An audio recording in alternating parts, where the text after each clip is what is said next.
I came to hit but never run. I would take on anyone. I got a feeling that it's just begun. It's my miracle. I got a feeling that it's just begun. It's my miracle.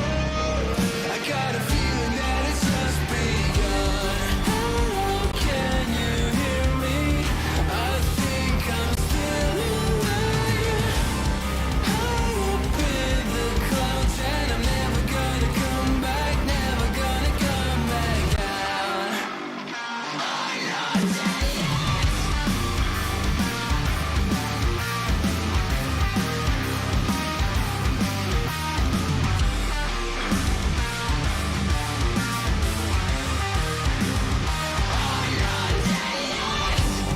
I won't hesitate. I will never fall behind. Spare me the details. I got big things on my mind. Hello, can you hear me? I think I'm still alive. High up in the clouds and I'm never gonna come back, never gonna come back down. Hello, can you hear me? I think I'm still alive. High up in the clouds and I'm never gonna come back, never gonna come back down. There's no more time or space for mundane days, but I can't turn away. It's my name they're calling out. I didn't come here for the cloud. I came to scream, I came to shout. I'm not dead yet. Can you hear me? I think I'm still alive. High up in the clouds and I'm never gonna come back, never gonna come back down. Can you hear me? I think I'm still alive. High up in the clouds and I'm never gonna come back, never gonna come back down.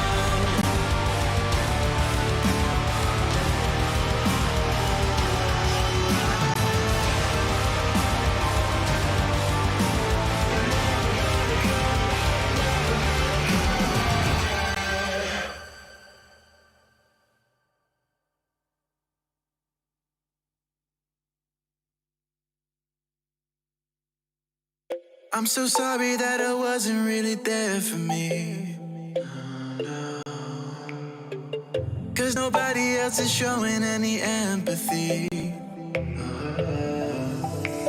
Rudely awake and quite undertaken. Did I do something wrong? Life isn't easy. Why did you leave me here with my thoughts alone? I don't wanna wake up messed up, cause I can't spend another day like this. Another type of caked up breakup where I've been finding any way to my fix. But I know I need you now, cause I don't wanna be around. No, I don't wanna wake up messed up. There's gotta be another way past this. I'm so sorry that I didn't go to therapy. Thinking everybody, even you's an enemy.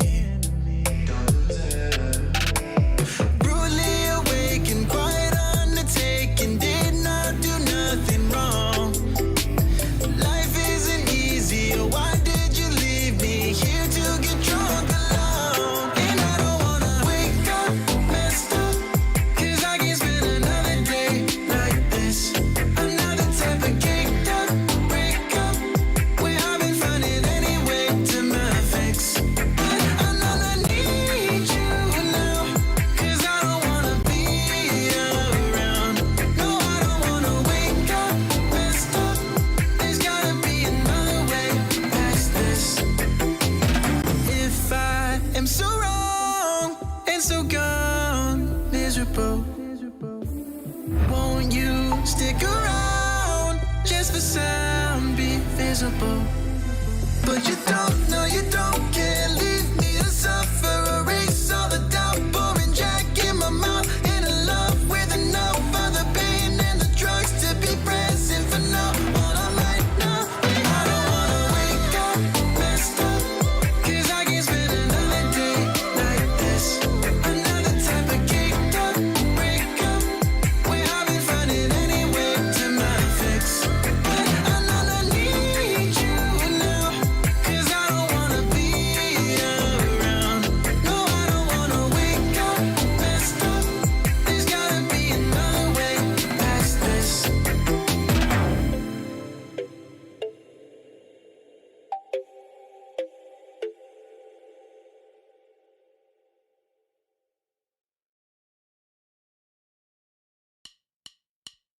I can't pretend to like you. I hope you feel the same. I take a chance and not lose. I can't pretend to like you. It's just I never thought you were sitting next to me. I don't understand. It's just I never seen you smile. You wanna make out, give me a second. It's just you never talk, I never listen. When do we fall in love? Make up your mind, honey, 'cause I can't pretend to like you. I hope you feel the same. I take a chance and not lose. I can't pretend to like you. I can't pretend to like you. I hope you feel the same. I take a chance and not lose. I can't pretend to like you.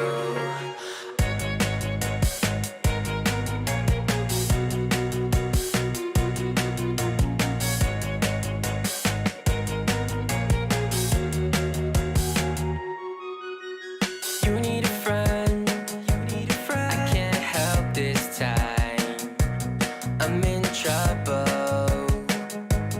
It's your eyes, I can't seem to focus. It doesn't matter 'cause you live a lie. You want attention from every guy in the park, but when you call, give you my heart, you rip it out. I can't pretend to like you. I hope you feel the same.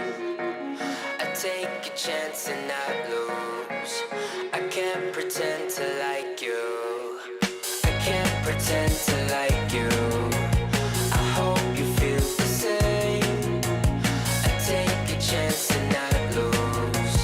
I can't pretend to like you. I can't pretend to like you. I hope you feel the same. I take a chance and not lose. I can't pretend to like you.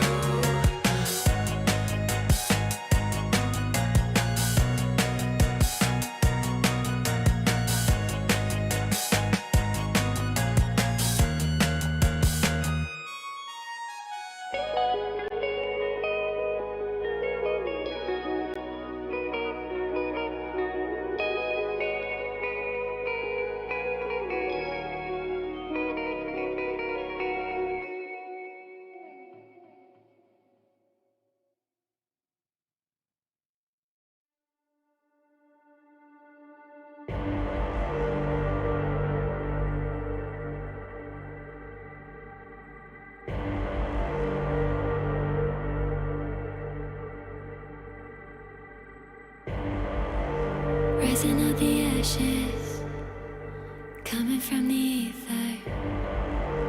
All I hear is static. Breathe a little deeper.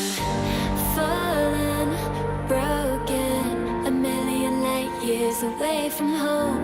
My eyes opened, and now I've come to claim life. Oh, never let it go. These wings carry me. Live this fantasy. Running through the fire, gonna let it burn.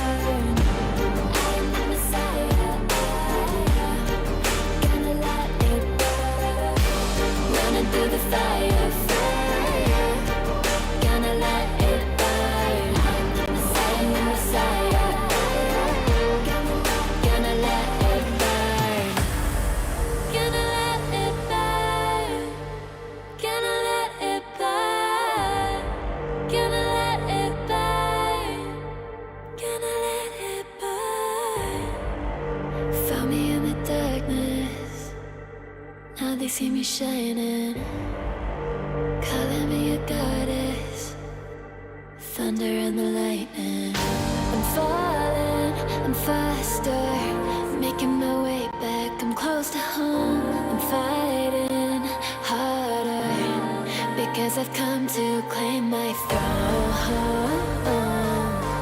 Never letting go, these wings carry me, live this fantasy. Running through the fire, fire, gonna let it burn. I am the Messiah, gonna let it burn. I'm running through the fire, gonna let it burn. I am the Messiah, and I love this fantasy. Running through the fire, fire, gonna let it burn. I am the Messiah, gonna let it burn. Running through the fire, fire, gonna let it burn. I am the Messiah, gonna let it burn.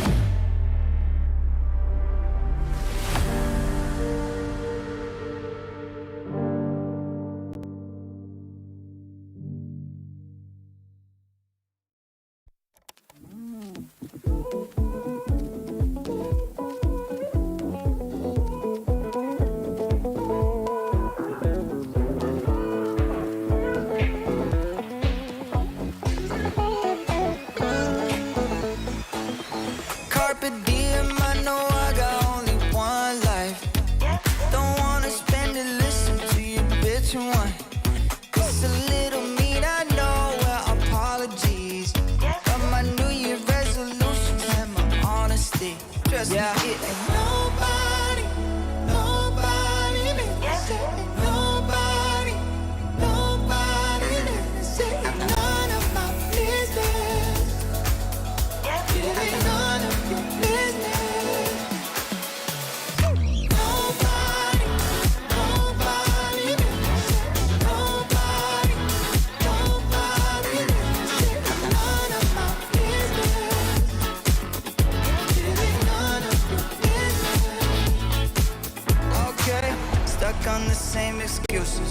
I think it's getting old. I ain't your therapist, I ain't your magic 8 ball. Can't really tell you anything you don't already know. No one said it was easy. Don't even bother, cause I'm in this secure location. I turned off my phone and my patience.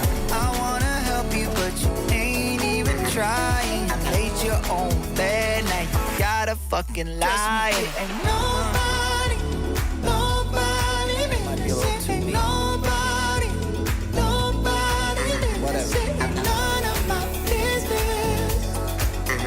It ain't none of my business. Nobody, nobody lives. Nobody, nobody lives. It ain't none of my business. It ain't none of your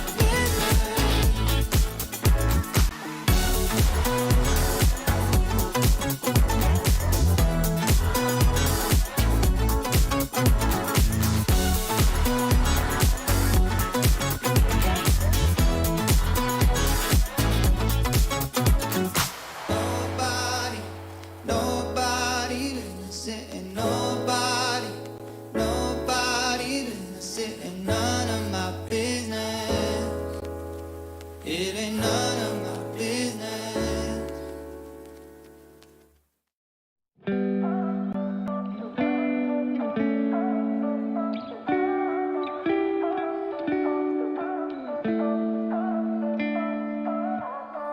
You and I, we've been friends for a long time now.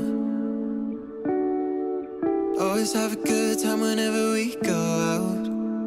But you've been calling me up all the time and sending me signs and giving me them eyes. And you've been saying that you found the one, texting me drunk and you wanna talk, but you can't say why.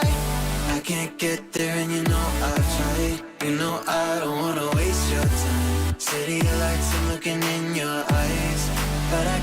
say why. Doesn't feel right to call you mine. You know I don't wanna waste your time. I can't get there and you know I've tried, but I can't say why.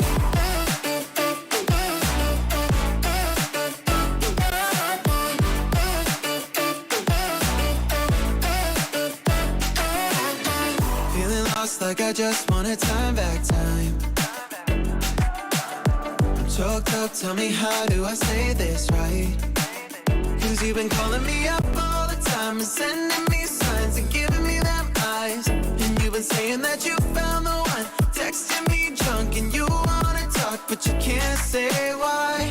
I can't get there and you know I've tried. You know I don't wanna waste your time. City lights, I'm looking in your eyes, but I can't say why. Doesn't feel right to call you mine. You know I don't wanna waste your time. I can't get there and you know I've tried, but I can't say why.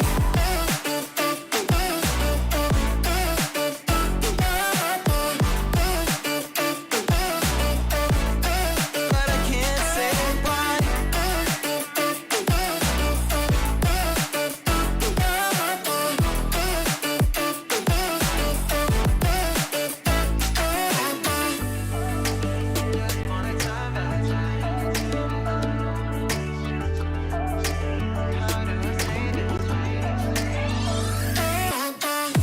I can't get there and you know I've tried. You know I don't wanna waste your time. City lights, I'm looking in your eyes, but I can't say why.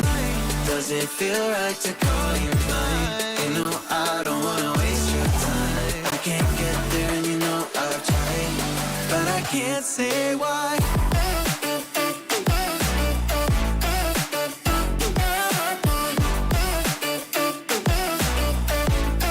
But I can't say why.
up, up, up. 1,000 miles of love. Don't look down. Nice. Alright, go. Down first. Can. Alright, down already. Nexus. Alright, okay. Nice!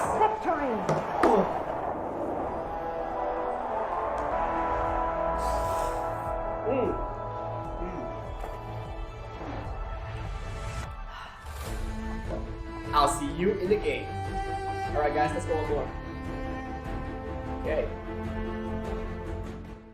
We're the best team because actually there's no reason. We're just the best team.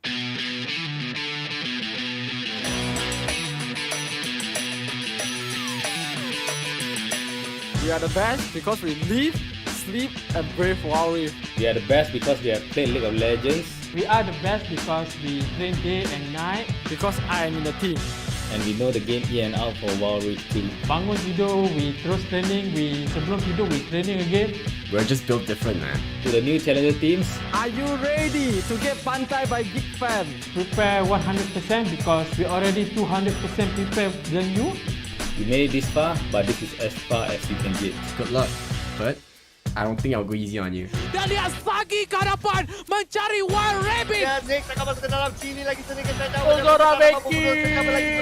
are the only team in the entire Malaysia that is capable of reverse sweeping 2 times, okay? We have old and new players from the game. Kita orang ada OP player. As an old player, we will contribute our experience, and as a new player, they will contribute their mechanics. We just have the best players. Kita orang ada Kofi, Tizi, and Arashi. Lihat, tunggu Tizi. Boom! Wah, bakar bro! 1008 lagi nyawa naga dan itu the infernal bomb dan curi. To the other teams, good luck. We need more than just luck. You can never underestimate us. We will be coming for you. We are the hunters. You are the hunter. It's time for the dragons to be unleashed. Sunline! UndeRank. Once a geek, always a fan. I'll see you in the game. In the game. Come.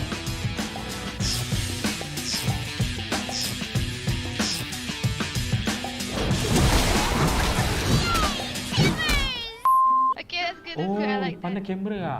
Oh, sorry. Again. I don't know. Sunline! Edward.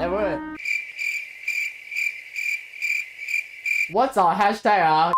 We are the hunter. You are the hunters. Salah. Lihat, tunggu Tizi. Boom! Wah, bakar bro! 1008 lagi nyawa naga dan itu the infernal bomb dan curi. Solar bro! Lu fokus pada seorang saja untuk matikan Bobo sudah jatuh.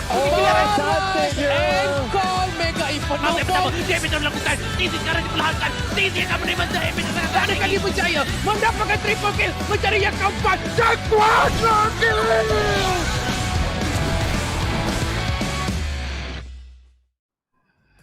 What is up, Summoners, and welcome to the ESL Mobile Open Asia Pacific, presenting to you League of Legends Wild Rift, the Icon Series Malaysia. And my name is Contra. Alongside with me is a brand new face here in the Wild Rift scene. It will be Flicker to join alongside me to cast all of your matches. And you know the drill. Today is the very first day of the regular season, as we'll be playing the group stages throughout to see who will make it through to the playoffs and eventually be crowned as the Kings of Wild Rift in Malaysia. So, first and foremost, of course, it's time to also have a little bit of warm introduction to my brand new partner here alongside. So, Flicker, I know it's been a couple of times that we've cast before, but, it's been quite a while. So, how are you feeling? I'm feeling actually pretty good. I mean, it's been a really great time working with you previously, and I'm really excited to be not only working with you, but to be working with ESL as well, with the Icon series, and not to forget the official partner as well, Maggie Hot Cup. That's right. They've been bringing us a whole lot of wholesome games to come, and all this, of course, presented to you by ESL as well as Riot Games. There's also more of our friends that will be on board throughout the entirety of this season. So let's check this one out on who's going to be on board to hold those cups. If you're looking for the hottest competitive Wild Rift tournament. Tak payah tengok jauh-jauh. Dekat Malaysia pun ada pasukan hebat. They're so good, even I can make a prediction. Berjaya Dragons? Geek fam? Even the new teams are top tier.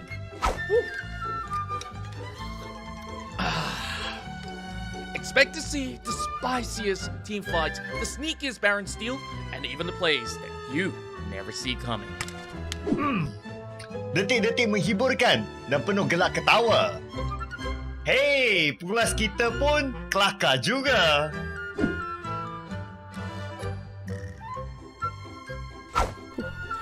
And if you're not convinced, maybe our community giveaways would.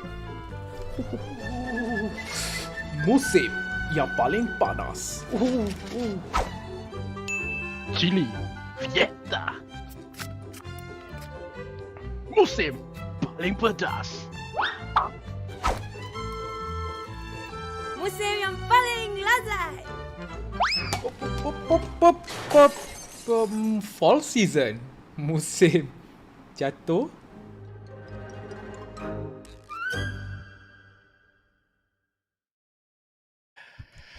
We had a whole lot of fun recording that clip overall, and there's just so much that will go on throughout the entirety of the Wild Rift Icon Series Malaysia fall season. And, you guys can also get yourselves a hot cup to enjoy along the way because, it's about dinner time and the quickest way to your heart is definitely going to be the Maggie hot cup. Comes in a variety of flavors and wow, this season's going to be an extremely spicy one indeed.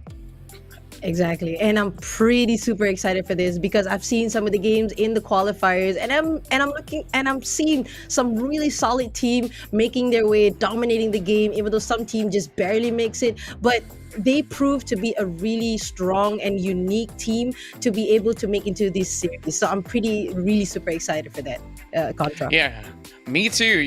There's so many brand new names. I really do hope that they will be able to contest against our previous kings or reigning kings of Malaysia at the moment. And that's going to be Berjaya Dragons, who have been crowned as champions back in their summer split. So now in the fall split here, things may look to be a little bit different, or will it be?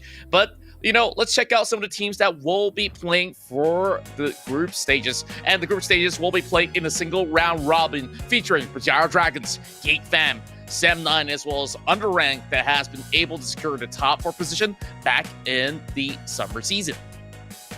Yeah, and of course we have the groups or the teams that made it through the qualifier. We have the Splat Zone Insomniax, we have the Assassin Academy as well, the Silent Killer, and of course the SDGR Ebliz, or the long name would be Saudagar Ebliz, which means the devil themselves. So I'm pretty excited to see how these 4 new teams are gonna go up again. All these 4 giants of Malaysia, because the Dragons are proved unbeatable. The Geek Fam will always be a family as per the team, and Sem9 and UndeRank as well.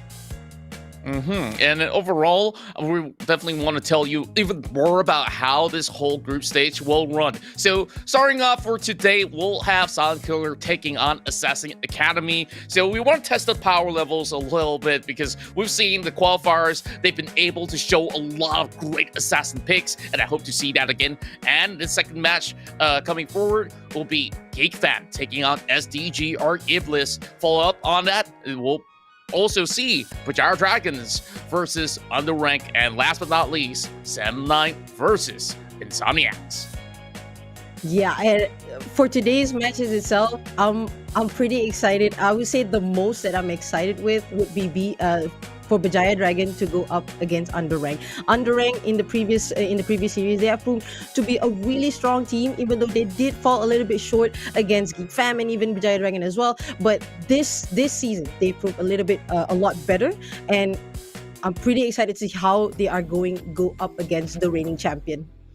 That's right. It's the first day, and there's so many great things to share with all of you so far. Not only do we see brand new faces out there, you all can also participate in community events that will be happening every single one of these weeks, all in the courtesy of Maggie Hot Cup. And you know what's the great news? You can sign up for free, and you may walk away with some great prizes for you guys who are growing the community, because we are all family. I know you guys been checking out the memes, but this is for real, because we are here being strong all together. So other than that, I guess that there's also a lot more great news out there where, you know, currently in the game, we've already seen that there's a little bit of shroud of darkness going on where the Ruin King Viego is trying very hard to conquer the realms of Runeterra, and now it's up to you, Sentinels,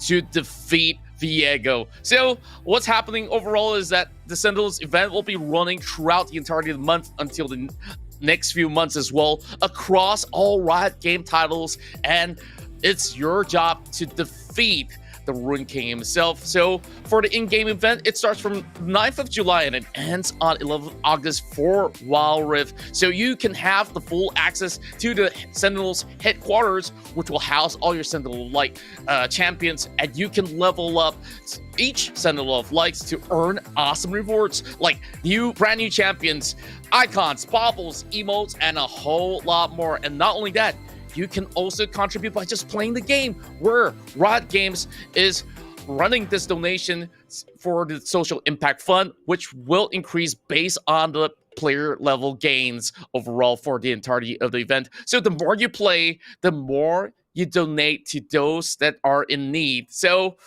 make sure you guys check this out, because I'm not going to elaborate further. You guys can just go ahead and watch this video.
You know it's time to rally together as Sentinels to be able to defeat the dark side of the Ruin Nation. So, of course, it's your time to join forces to be able to even contribute to the community of Wild Rift altogether. And you know, I'm extremely excited for this. I've been playing a whole lot of all these games, using Lucian as my favorite champion overall, and I'm excited for action that's going to be released eventually. Now, my question to you, Flicker, like, what's your favorite Sentinel champion?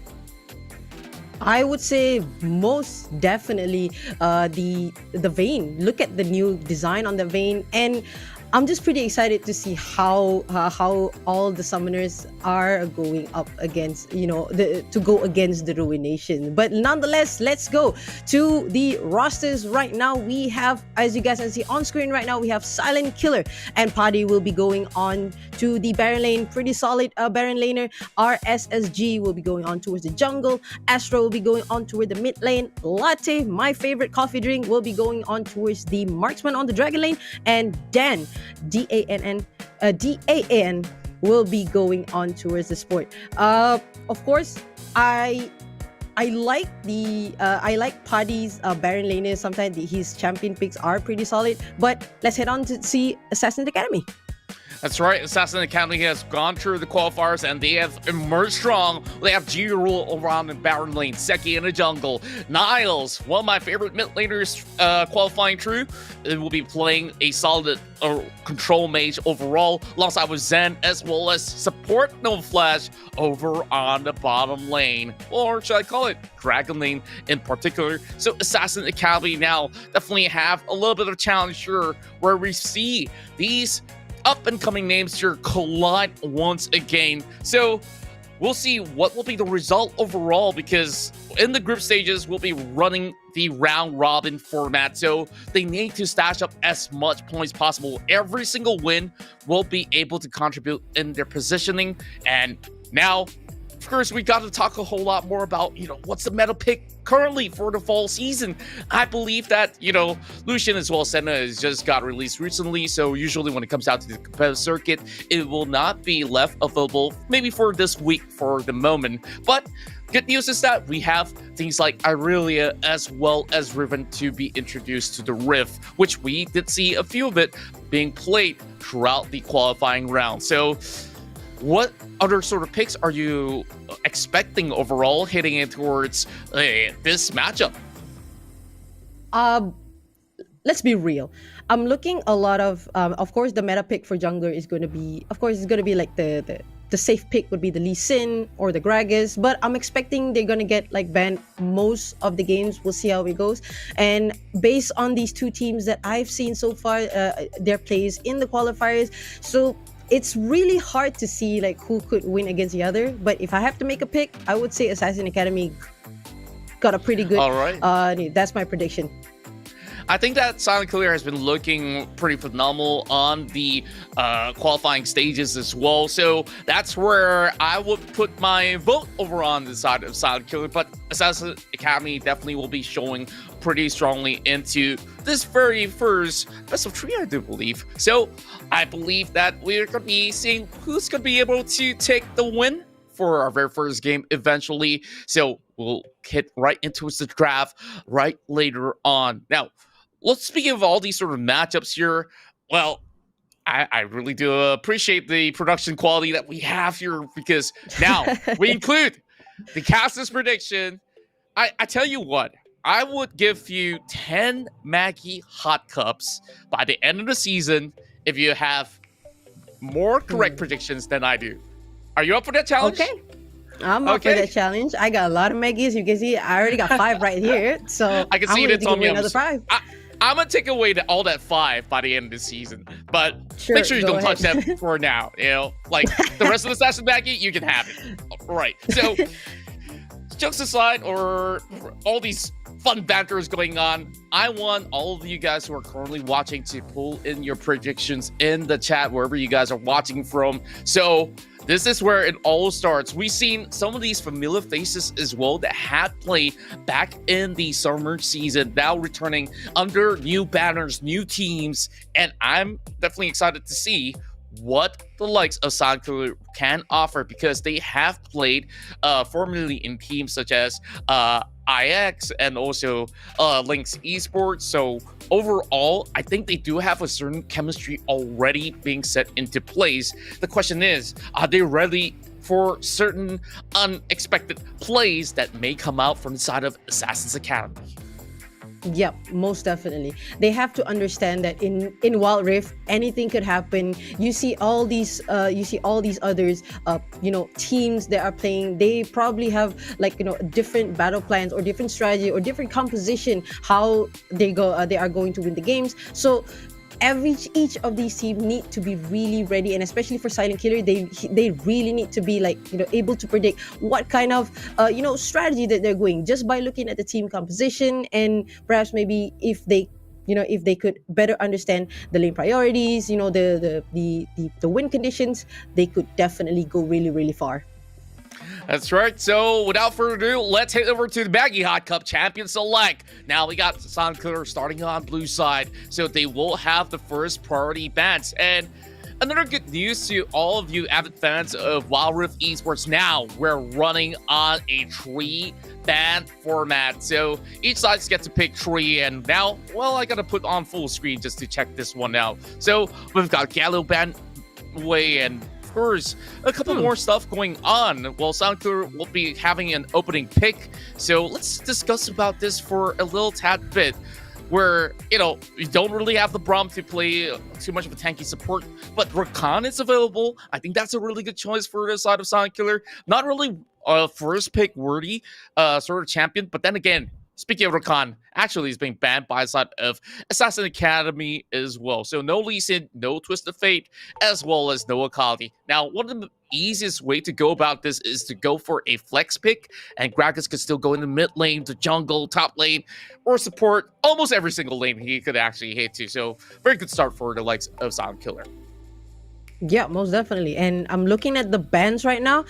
Both teams decided to remove the global pressure, the global presence by the Galio and also the Twisted Fate as well. So I'm looking at perhaps maybe both of these teams are trying to go for that team fighting composition. Now, as you can see, Fiora has already been picked up, by on towards the side of Assassin Academy. Now, I have seen a Fiora jungle, so I'm pretty excited to see, is this Fiora is really going on towards the jungle, which is not going to be very impactful on towards the composition. But Camille has been picked up on towards the side of Silent Killer, which is going to be, I'm assuming, Baron lane. So it's going to be a really strong, dominant Baron laner if Paddy could pull this off. Yeah, and for that sort of fact that you brought up, it's definitely fair to say that, you know, it's very flexible for a Fiora to go into the jungle. It's been evident enough that the C-Icon Series Summer Super Cup, we've seen the champions, EVOS Esports themselves, have been able to feel that, and that was that signature composition. Now that we do have this intel, it is kind of telling us that there is a potential that she's going to head up over on the Baron lane to go toe-to-toe alongside with the Camille, or perhaps even the Gragas. Now, Zed being picked up alongside with Kai'Sa, I'm loving what I'm seeing here, because there's going to be a whole lot of style points being brought up over the mid lane here, challenging against this Ahri. Now that we've got all these picks all lined up, let's talk us through bottom lane matchup. We've got Corki as well as the Janna coming for Assassin's Academy. How would that actually fare against the Kai'Sa over onto the likes of the blue team? I mean, Corki has a better wave clearing compared to a Kai'Sa. I mean, if we're talking about like no items for both champions, Corki has the superior wave clearing compared to the Kai'Sa. So I'm guessing the Assassin Academy trying to put their lane priority on towards the side of their dragon lane. So maybe the Jin Zhao can start roaming on towards, you know, perhaps maybe Jin Zhao can focus on the Baron lane, or maybe on towards the mid lane, because you have the Ahri going up against the Zed. That's going to put a lot of pressure on towards the Ahri, because the Zed can just one-shot you without the stasis, of course.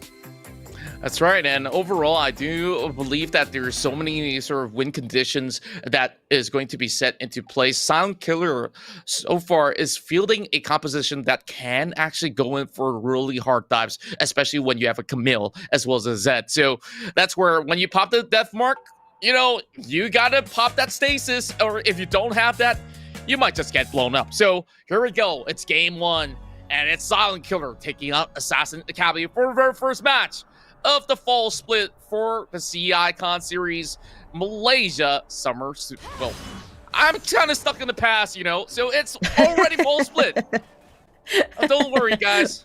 I'm going to get myself pretty much sorted up with that. Now, Seki as well as Support No Flash, they're going to be having a tag team duel going on over the mid side, but rotations will be set in place, and indeed, it will be the Camille in the jungle.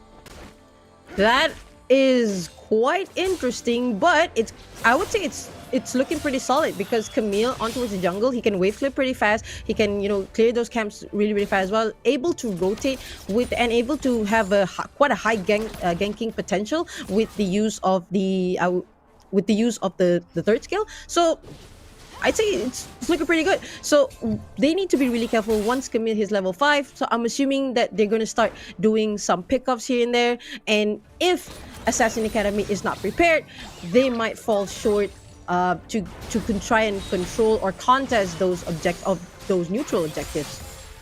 Agreed, and overall, I do think that Sintel does have a very strong skirmishing potential as well when it comes down to going to fights and, of course, zoning everybody off, just swiping everybody with his spear.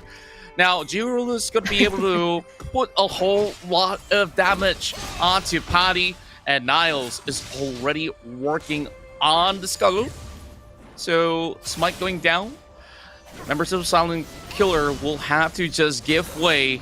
Overall, not really too much of a goal difference between the two of them, as it has been pretty much of a safe jungling coming in. But the invades are real, where Silent Killer is just dashing up on the golems. Seki now getting poked out as well, as Astral will just slowly fall back in the lane, getting himself further EXP to hit in towards level 5. Now, 3 men over on the bottom side, and Niles is ready to pick something up. Oh, looks like there's gonna be a fight happening. Oh, that's a very nice first blood right there, picked up by Niles on towards the side for Assassin Academy. A really nice first blood though, a Contra. Yeah, indeed, and overall, I think that members on the side of Silent Killer, they didn't really place ward in towards the side brushes, so they get absolutely punished for that. While Assassin Academy had some really smart choices overall, they don't really had too much of a problem, and that's the strength of the Xin Zhao. You just dive hit first, and there's just no holding back. Now, he's already burned Flash, as well as the heal coming out of Dan, so Dan's got to be a little bit more careful while the vision is being set very much deep in towards the right corners of Silent Killer's jungle. Yep, most definitely. Now, I would say it's probably Silent Killer's fault for not being able to predict that gang. You know that the Xin Zhao was playing around the blue buff, but what they didn't expect was that perhaps maybe they expected Xin Zhao to go, to recall. But you see, just now there was no wards at all. Lulu picked up that, probably a possibility of a gang here, gets charmed, but I don't think that there's going to be any potential kill right here. Indeed, and RSSG, he took too much of a damage out there, and he misses that hook shot. So overall, it shouldn't be any sort of room for Silent Killer to really dive deep in, especially when she does have the Spirit Rush available. So with that being expended, perhaps the second time coming, Seki might need to actually burn a flash if they were to go in for any sort of a heavy commitment from the likes of Silent Killer. First Drake of the season, and it will have to be Mountain Drake. So RSSG is hoping to chip some slight damage over on the mid turret. Well, Niles has already got himself pretty much prepared. Got a couple of honey forts to work with if anything goes wrong. Well, RSSG denies more vision control with a little bit of the shots being fired coming from Latte. And that's where they understand that Assassin Academy, they're also lurking around in their very own terrains. So Assassin Academy, they need to actually force a response here. Will they actually go in for a certain contest where all of them are being clumped up all together? Yeah, this is actually a really bad position right now, but maybe we're looking at a fight here. But both teams are just like testing out the water right now, but they really need to be careful here. Oh, Spirit Rise using by Seki, moving into the front. Oh, very nice Hextech ultimation there used by me, but meanwhile Astra on the back, try to go for Seki, almost dead right there. Meanwhile, Kaisa managed to pick up one of the kill, and meanwhile Jinza dashes in forward. RSD and also get out very low. Double kill right there for Kaisa, and try and stake their party, trying to go for the assistant. Latte with the triple kill, dashed in with the ultimate and managed to pick up a very clean ace from Silent Killer on towards the side of Assassin Academy.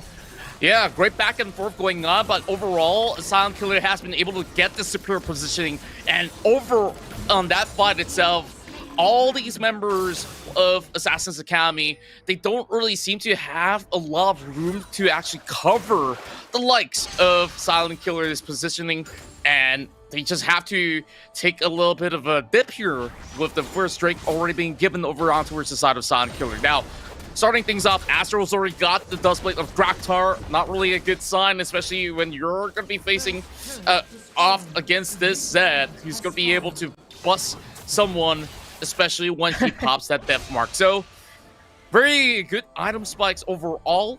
Now, a little bit of a tap going over onto the Rift Herald. Yeah, I kind of like how Silent Killer is moving, like rotating around the maps right now. Like if you can see, like right now, Zed does not have the priority over towards the Rift Herald, so he's just like rotating on towards the Dragon lane, ensuring that lane does not fall. But meanwhile, both teams right now are probably looking for a fight here on towards the Rift Herald because Rift Herald just spawned. What do you think of this situation, Contra? Overall, this situation is still very much manageable. Well, they do lose a little bit of pressure when it comes down to, you know, securing a couple of all these minor objectives like the Skull Crab, but of course gives even more gold towards the side of Assassin Academy. So after securing that very first turret, of course, this Gragas doesn't really have all too much of a safe room, just for the fact that he's playing with an Ignite as well. Essentially, you want to drop that Ignite over onto Janet, forcing the Monsoon not to get too much of a healing to protect the rest of Assassin Academy, while Assassin Academy has been able to hold quite a number overall, while members of Silent Killer, they're already working on the Rift Herald here. And here comes the dive. This is where the Hex element needs to come right into effect. Rule now getting chunked out. Here comes Musu, pushing them backwards as well. While they will have to falter, nonetheless, RSG gets taken out. While here comes the Killer Instinct, rushing for the kill. Supporter Flash gets into the safety rooms of the turret, but not for long. Latte secures yet another one. Now it's 9-4 for the likes of Silent Killer getting the edge in that team fight. You know, while all of that fight was happening, Astral and also Seki was on towards the mid lane trying to did have a little bit of skirmish there, but Astral did fall because, to be honest, Seki already got his power spike as well with the Luden pickup right there, and now with the Neasly Large Rod, and also with the Stasis as well. This is what I'm talking about. Like, Zed couldn't able to comprehend or wasn't able to hold out the damage from the Ahri, and plus even if he goes in with the death mark, the Stasis will save Seki's life. So now Astral really need to rethink or reassess the situation or the key targets that he needs to pick up to actually, you know, further solidifying their position in this game right now. Because what I'm seeing right now, it seems like Assassin Academy is losing their grip. Boy. And here comes Hexa Element in the middle being expended, and that's going to be a kill being secure on top of Niles. Flash available, so Jiro will be able to scoot himself into safety. But I think that the Purist team fight has been pretty much essential for the likes of Silent Killer. Yes, the Zed did go down overall, but look at Latte. His 603 at the moment, and this Kai'Sa is just going to snowball even further. With the Rift Herald being brought into its bottom side, this pulls a little bit more attention over on the side of Assassin's Academy, where they have to defend this or else risk losing the tier 2. Very swift action, and the right calls being played out by Silent Killer. Yep, I definitely agree with you on that one, Condra. But of course, not gonna deny. I mean, even though Latte is 6-0-3 right now, but Latte really needs to be really careful, because you have Niles on the Jin Zhao, you have Ruler on the Fiora, who just goes into the back and then just, you know, dominates, and then just, you know, like go into the back and deals like a buttload of damage onto the side, onto the back line. So Latte really needs to play around with you and communicate well if he does not want to get one-shotted, as early as possible. Indeed, that is. But then again, you do have the Wild Growth to protect them. Here comes the Body Slam, landing perfectly on top of Niles. And that's where they bring in the explosive cast as well. With a buildable backward, that will zone them all away. And this is the turnaround coming from Assassin Academy. But it's not over just yet. Astral now getting into the position. Death Mark available. Now Seki as well as Jiro. They may be able to actually go in for a shutdown here. But Seki now is all alone. He does not really want to contest this Drake overall. Silent Killer still walks out of that perfectly. So, Tan comes in. Seki now turns golden. That will be one auto attack away from Dev as Astral secures yet another for Silent Killer. What a beautiful team fight that is. And we saw Assassin Academy, they showed a little bit of chances there, while Seki was pulling every string possible to get things done. But it's a little bit difficult when they are stuck in towards that corner of the choke point. Now, as it stands, it's almost about 8,000 in terms of goal difference, and this is just going to snowball even harder for the likes of Silent Killer. Well, Contra, I think I might be losing my prediction on this one. But that fight just now was absolutely phenomenal. I love how Latte was just able to keep his positions really, really well. Even though you have Ruler and also Seki tried to kill that Kaisa, but that Kaisa was just so hard to kill with the mobility. But if only Seki would have hit that one single charm just now on towards Latte, Latte would have lost his life and would have, Seki would have gotten a shutdown goal right there. But he did misses that, and now both teams are looking on. Silent Killer are looking towards grabbing this Baron, and I don't think Assassin Academy can't answer to this because they have no vision on towards this Baron pit. So all they can do now is just try out to hold out as long as they can, because right now they have a pretty solid late game composition that they're running right now. Apologies on that. Well, Astral is going to be picked off overall. But look at that death mark! Oh boy, he's stalling on them. And as much as he tries to shadow step away, he won't be able to actually last for all too long. Seki, though, knows that they're currently doing the Baron. He's going to be risking his life, but there's way too many members of Silent Killer to come right in. Killer Instinct being brought forward, and this is going to be a legendary Kaisa. And Silent Killer overall will be able to not only get the Baron, they immediately work on the turrets, while Assassin Academy, they're trying to force trades, but they need to fall right back. Package available for the Corki, but he's trying to hold the line over a mid-tier 2, while Silent Killer, swift as the coursing river, this is where the Sin Sao needs to really pull everything all together for the likes of Assassin Academy, but this is way too much for them to handle. Silent Killer now marching into the Nexus already. Yan, then, well, my goodness, my tongue's all over the place, but this is where the Lulu overstayed his welcome, and that's one free kill for Assassin Academy. And with a blink of an eye, Nexus turrets are already getting taken out. Sense supplies with 1 HP. And now I don't know whether or not if Assassin Academy can find the formula to stall the game for a late game comeback. From the looks of it, Contra, I think this game would definitely go to Silent Killer. I mean, it's going to take a miracle for Assassin Academy to win this. Not only that they need to start getting these neutral objective, but at the same time they just lost their group. They just lost their control over the map. They have no tower left.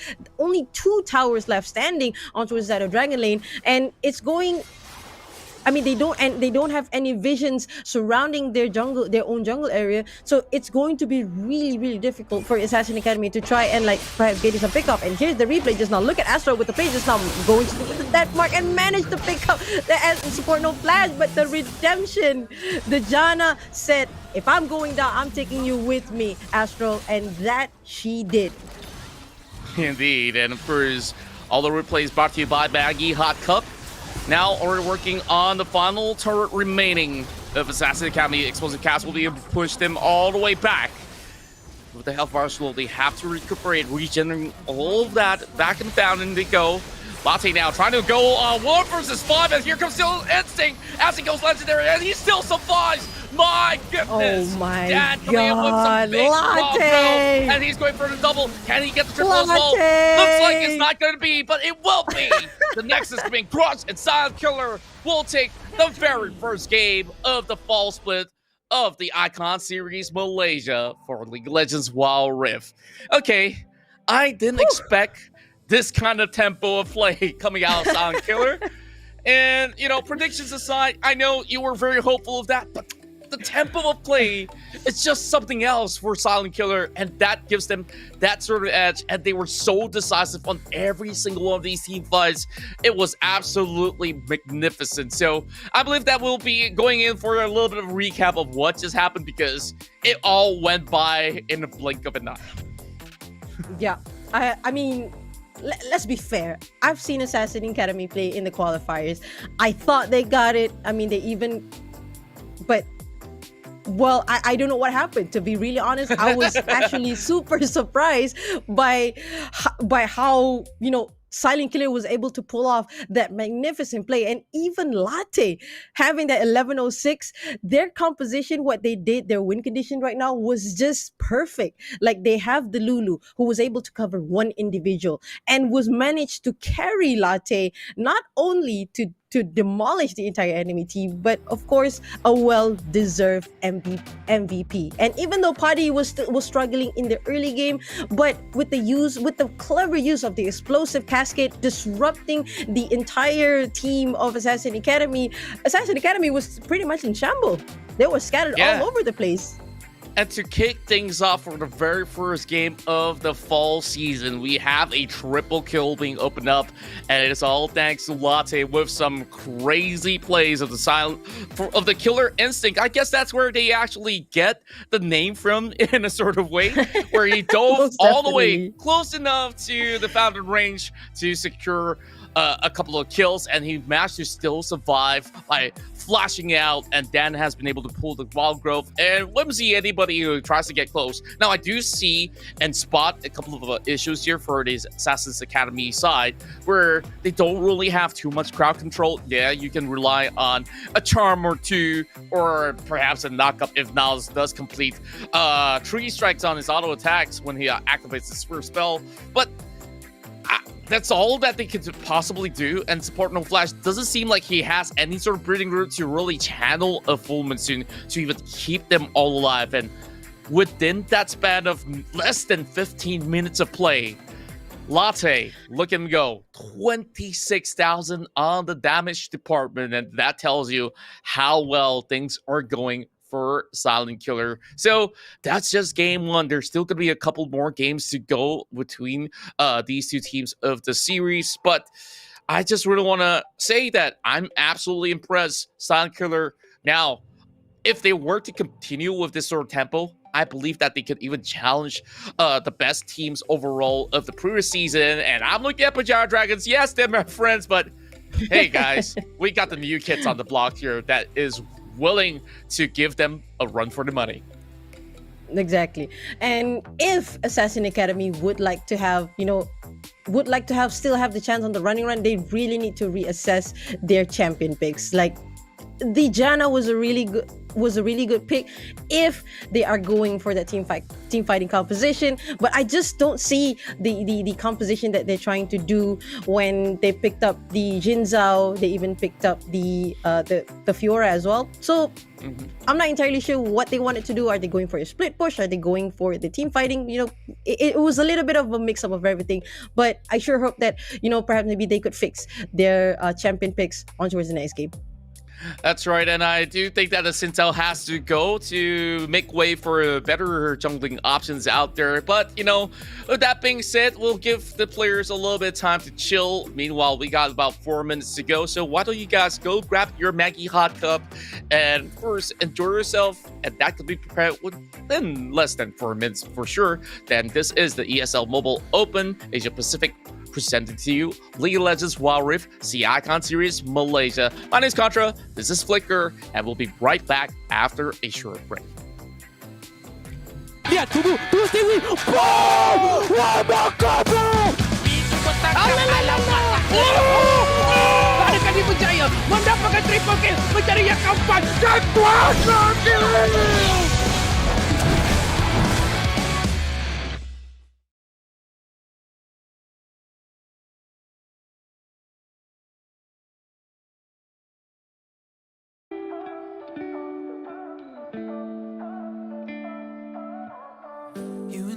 We've been friends for a long time now. Always have a good time whenever we go out. But you've been calling me up all the time and sending me signs and giving me them eyes. And you've been saying that you found the one, texting me junk and you wanna talk but you can't say why. I can't get there and you know I've tried. You know I don't wanna waste your time. City lights, I'm looking in your eyes, but I can't say why. Does Doesn't feel right to call you mine. You know I don't wanna waste your time. I can't get there and you know I've tried, but I can't say why.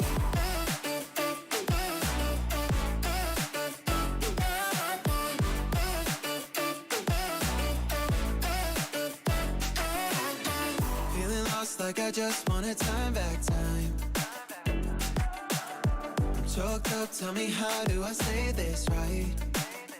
Cause you've been calling me up all the time and sending me signs and giving me them eyes. And you've been saying that you found the one, texting me drunk and you wanna talk but you can't say why. I can't get there and you know I've tried. You know I don't wanna waste your time. City lights, I'm looking in your eyes, but I can't say why. Doesn't feel right to call you mine. You know I don't wanna waste your time. I can't get there and you know I've tried, but I can't say why.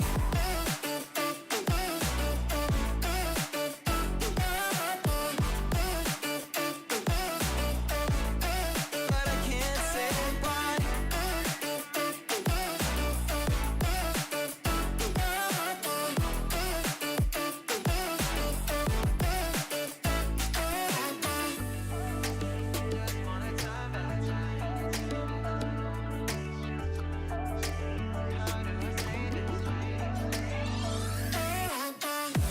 I can't get there and you know I've tried. You know I don't wanna waste your time. City lights, I'm looking in your eyes, but I can't say why. Doesn't feel right to call you mine. You know I don't wanna waste your time.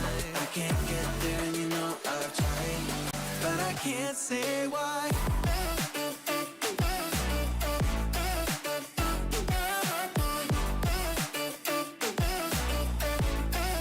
I can't say Lihat, tunggu Stewie. Boom! Remarkable! Adakah dia berjaya mendapatkan triple kill, mencari yang keempat dan kuasa kill?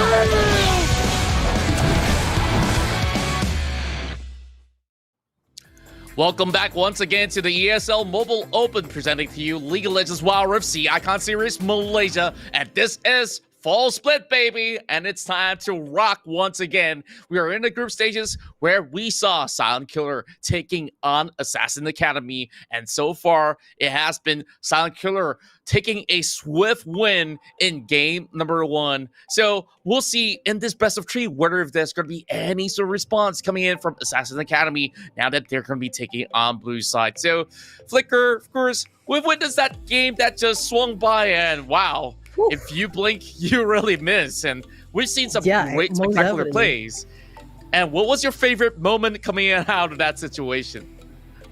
I would say, of course, the first team fight itself. Like, I really like how both teams trying to contest that dragon. But Latte, the positioning for Latte was just amazing. And you have the Lulu to back him up. I mean, of course, the Lulu eventually went down. But I love how Latte, even though Lulu went down, he could still keep his position alive to grab a triple kill and just steamroll. And then from that point on, he just demolishes the entire team. That's right, and like I feel like Silent Killer, they've already got this sort of momentum swinging in their favor already. They don't really have to fix what's not broken. Maybe they can even go in for a different sort of pick heading in towards the mid lane where we saw Astral going on that Zed. I definitely saw the sort of outplay that he really want to pull out there with 3 members on top of him, and yet again he still walked away with at least a trade. So if he brings up the Zed, I really wouldn't mind at all. But there are a few things that Assassin Academy probably wants to look at for the moment, because they have given the leeway for Silent Killer here to secure optimal picks like the Camille that has been seen in the jungle from time to time. Of course, also a strong powerhouse over the top side. So when it comes down to the team fighting potential, they do have an edge over Assassin's Academy because they don't seem to have that much crowd control. That's what I really want to expect heading towards game 2, where Assassin's Academy, they should be having better drafts up their sleeve.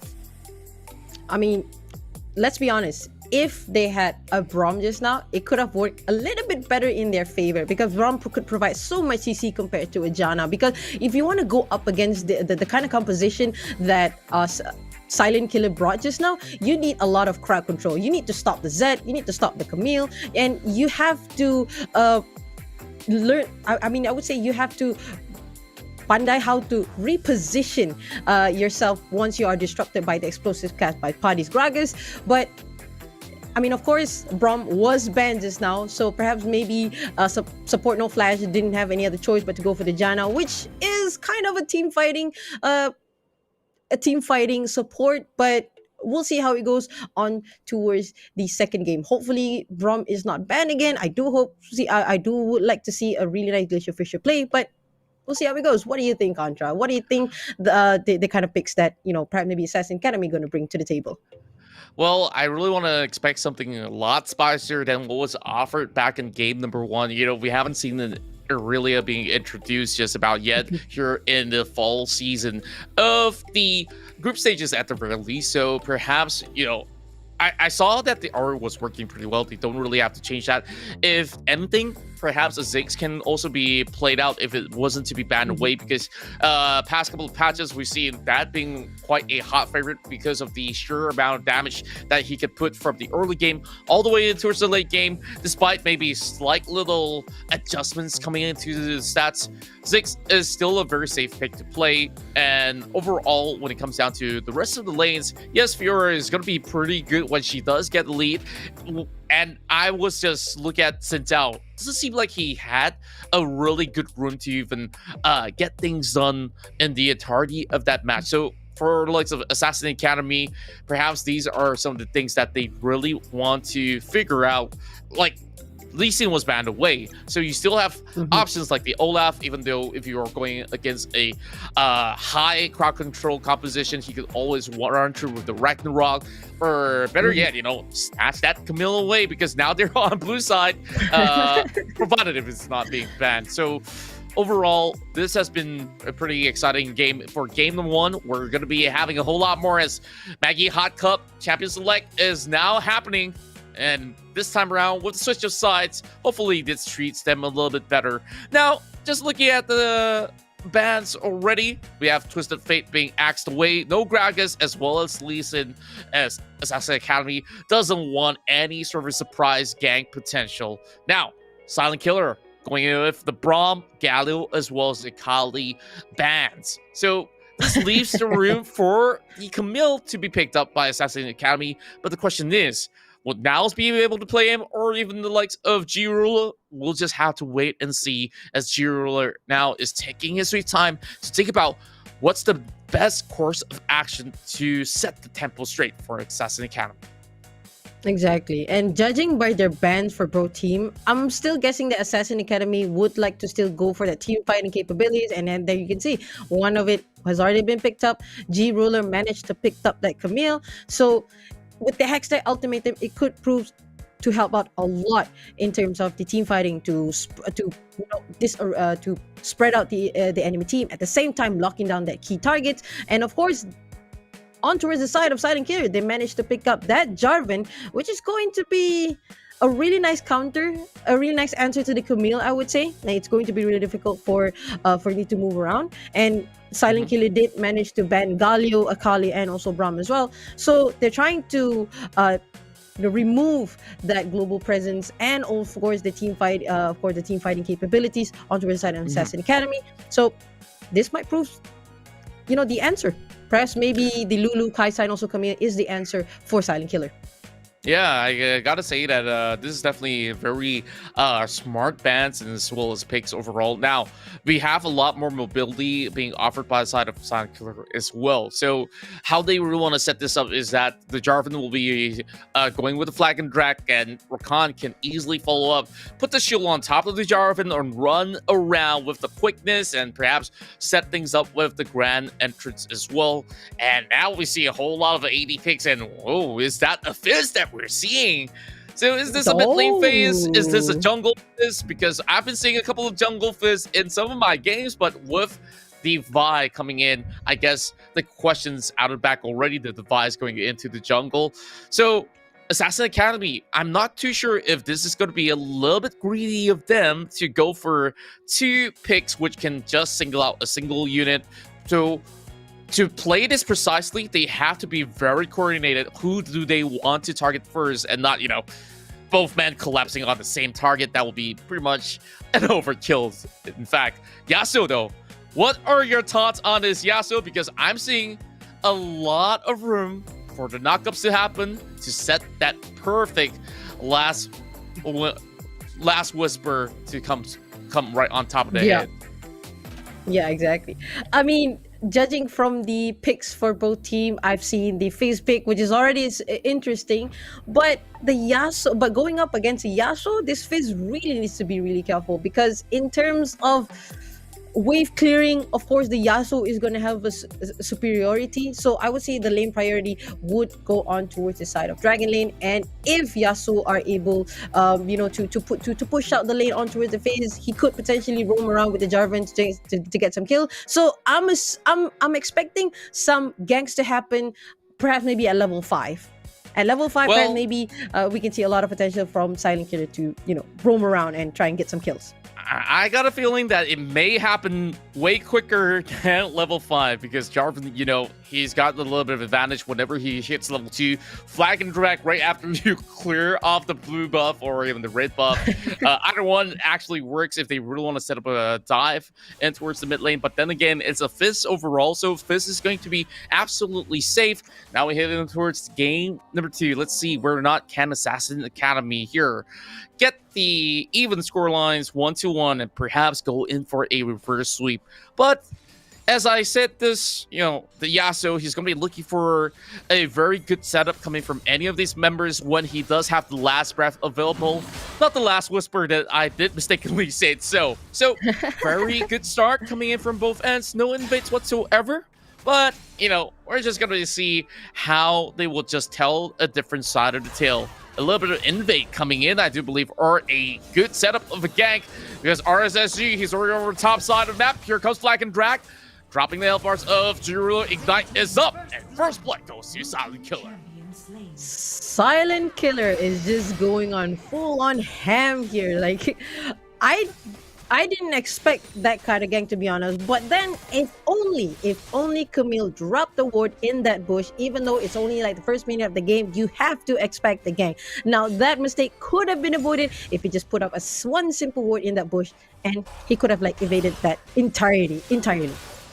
Yeah, I absolutely agree. And this is what I kind of called out as well. When you do have a Jarvan available, that's where vision control is extremely crucial. So pretty much spot on, Flicker. Now, with that very first kill, Jew Ruler will return with a Phage, but Potty coming with a little bit more, going with the Ruby Crystal because of the extra stash of gold that he just garnered from the first blood. Seki, though, I really want to see, can he pull up a good chum of waters? And the question is, who do you really want to drop it on? There's always going to be the wind walls from Astro to block it entirely. So to cast onto Latte is not going to be too much of a straightforward answer. So Assassin Academy, when it comes down to team fights, they really have to go in to play for picks than to, go in for a 5-man collapse. And that's where I do see a little bit of a better potential for them. But, that's just first blood overall. There's still a lot of more room. And speaking of which, G-Ruler is already shelving a lot of waves back towards the side of Silent Killer, and Potty is just going to be happily receiving that on his hands. Execution and Calling very early being built by RSSG. Yeah, I mean, if we're looking at the Baron side right now, of course, Camille always has a better lane dominance against pretty much anything. You have the shield, the adaptive shield that could just, and now perhaps maybe Niles is looking for a get on towards body here. But I guess they're just, looking around now, just like dropping by, say hello. But then on towards the side of mid lane here, Seki is going to have a really hard time trying to push this Yasuo away because Fizz, we're talking about Fizz, who has a very bad wave clearing. Oh, meanwhile, a fight just happened here, Contra. Oh, he slices and dies and logs out with a flash. Potty does survive, and here comes the second coming. Calculus will be able to follow suit, and my goodness me, with the red buff, RSSG will be able to take the health bars off. G-Ruler goes down for the second time coming. What a response by the Jarvan, the fourth, Bruce, the Prince of Demacia, has been able to really get so much of all these advantages. Now, the first straight of the second game between the series is going to be the Cloud Drake overall, which definitely does benefit Assassin Academy because of the amount of assassins that they do play, so that helps them to even survive a certain skirmish or even to initiate one in particular. But Sound Killer, they're already working on it. Yeah, and I don't think that Assassin Academy should be taking this fight. Camille is somewhere on the still on the Baron lane, but perhaps maybe we can see a steal here. Contra. Oh boy, I guess it's a little bit too late with the ward being set in place, and they're not really in the optimal position like you mentioned early on. So I guess this is one of the safest way to go. So with many of the members being pulled aside, that's where the Camille could potentially pull at least a little bit of a chip damage over the turret. I guess securing a little bit of the turret plating goal. Not too bad to recuperate from that 2-kill deficit that has happened overall. So here comes Stan, just dropping by mid-side, and that's where you want to see that rotation of lanes to be headed in towards the top portion of the map, because you just want to establish more control for the next objective. That's going to be the Rift Herald being spawned up over on the top portion of the river. Yeah, and now that both teams have rotated a bit, you can see the Kaisa is still onto the Dragon Lane just now. And meanwhile, the Silent Killer managed to rotate earlier, which gives Latte a lot more room to get these farms onto the Baron Lane. And the reason why they're doing this is that they are the Rift Herald is spawning in 22nd, right? So they really need to be there for the fight, and it's a really nice rotation. But Camille is still on Dragon Lane trying to defend this. But I'm assuming that Paddy and Eve right now trying to chip away at that first turret to try and then rotate back to Rift Herald immediately to try and grab it, who will be spawning in 5 seconds. I don't know what to say. This looks a little bit iffy, but here comes some of the waters connected with the solid battery as well. They do shove them backwards, and they are being dove right under their noses. Tier 2 turret. Are you kidding me? Zed goes in for the flash. That's where the kill happens.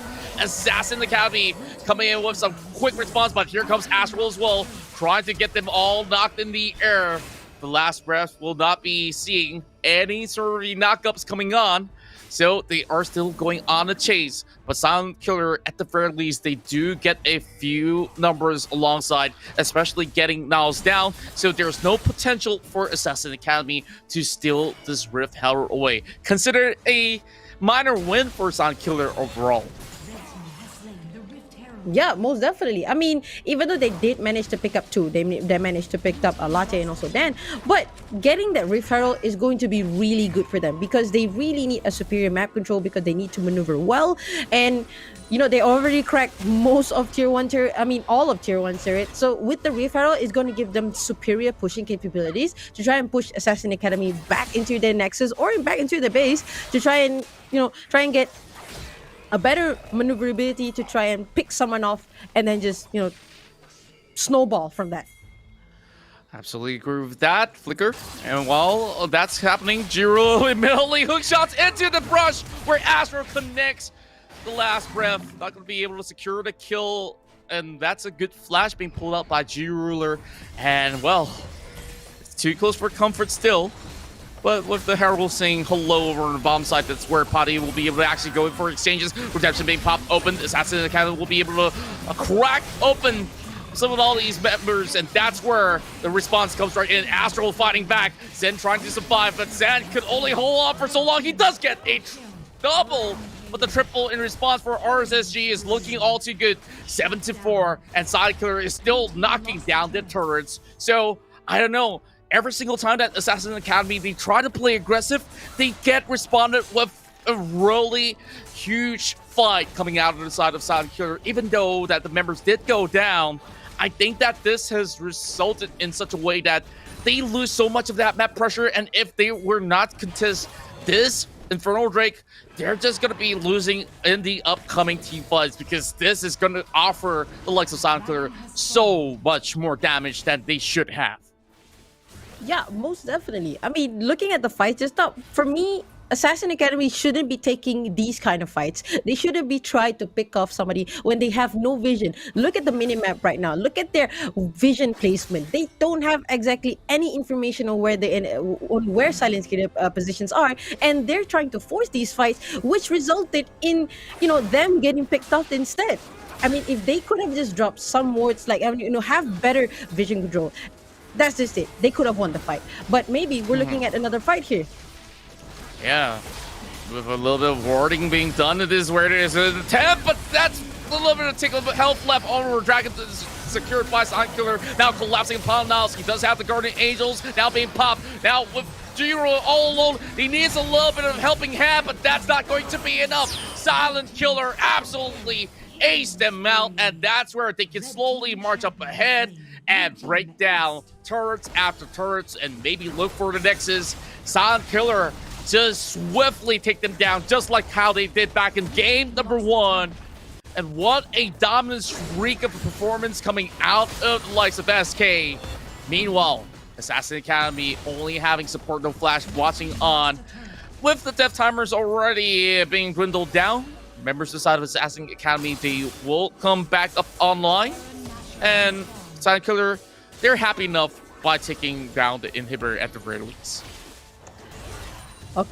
I'm not gonna lie to you, Contra. It's a little bit heartbreaking to watch that fight as an Assassin Academy fan, but at the same time, it was a very magnificent fight right there, brought by Silent Killer. It was a really nice. They know they understand what they needed to do. They picked up those key targets, picked up the Lulu first, so Kaisa wouldn't have the advantage over towards the fight, and just completely shutting down every single player. And even though Tristana did manage to went down, but they know that they are fight is actually near. But let's hold that thought. Look at that. Looks like Jarvan trying to go in for the fight here. Teleport's coming in. Battery coming right in. And Battery coming right through. And that's where Silent Killer, they will be able to respond. Niles now getting ignited. Who will go down? Support no flash is the next one to fall. Now looking for Zen. Here comes the connection of the rocket jump. And Zen, he can only last for so long, but he is buying time. And time is not of the essence. Silent Killer will be able to get those 4 kills in the bag and look for the Baron buff. And Baron power play will be set in stone. Silent Killer just almost acing them out. And G-Ruler, all he has to do is just to stall. Make sure that these waves don't crash right in. But Silent Killer should be able to close this one out. This is a Maggie Hot Club replay brought to you by Maggie. Look at the fight that happened here. You see the position of that RSSG trying to pick up the key targets first, and then meanwhile Seki is trying to go in the fight, trying to take out him, but then the Yasuo was still alive, managed to pick up that triple kill, and it was just a really nice cover from Silent Killer to provide a lot of cover for Yasuo, and just managed to mow down the entirety of the team just now. Yeah, and I do think that this is looking to be very much of a very bleak opportunity for Assassin Academy to hold on to whatever that they do have. Just look at the goal itself. It's already stashing up to about, more than 7,000, and especially with the Baron power play in effect, it's probably going to snowball to the 10k if another fight breaks out in Assassin Academy. Now, as much as Niles wants to build more of these tank components, is not going to be enough to hold on to all the damage being done by Potty, Astral, or even Latte. I'm not even counting RSSG, and well, that probably is not going to be offering all too much on the damage department. So Assassin Academy here holding on. RSSG diving right in. That's just about enough with the Siegeman already crashing through, and no more could be safe and done, perhaps. And now they're looking for That Nexus. is- Here comes it. Oh! Quickness as well. They will go over the air. Cataclysm will not give them any room for escape. Zeki, though, he does try to actually pull a little bit more strings. But Silent Killer will be going on a streak, and they will close up the first series 2-0. Dan, what was that? Oh my god, I just love the engagement start off by Dan. Going in with the ultimate, knocking 2 people up, and even managed to get it. So congratulations and GG, well played to Silent Killer. It was just an amazing last fight. Indeed, it I was just like... can't believe my eyes. They just knew what exactly to do, and they have so many members that can actually start the fight. Doesn't matter if it's the Renekton or even Dan coming in as the Rakan, which did happen where he managed to pull members out with the quickness. And I like the fact that they've been able to keep the Cataclysm to deny their escape as well as mobility, locking them in place. And there was just no defense being set up coming out of Assassin Academy. This is the first blow to the team, but no matter what, there's still many more series for them to be played out in the entirety of the group stage. And we congratulate Silent Killer because now they secure those 3 pointers up ahead in the group stage, and they will be currently your #1 team. But that looks to be changed later on throughout the entirety of the day, where we will see even more games up ahead. So, Flicker, I guess that this tells you that, you know, doesn't matter if they're new to this playoffs or not, it is all about how well they coordinate as a team, and Silent Killer is definitely one that knows how to show up.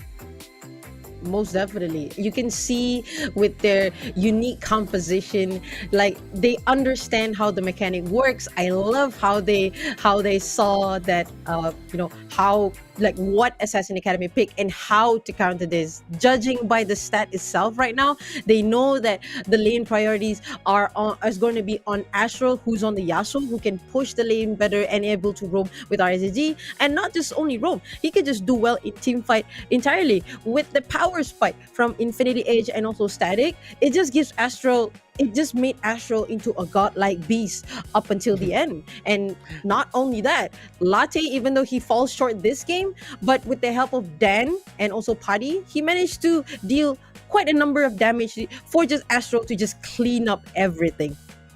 Yeah, and we could definitely see a huge priority of focus from Assassin Academy to take down the Tristana overall, but RSG was in this peak form where he's been setting ganks after ganks, and after shutting down G-Ruler, he could just focus on any other parts of the map, where Astral also performed tremendously well on this Yasuo. It wasn't about all the last breath that gets everybody up hanging in the air.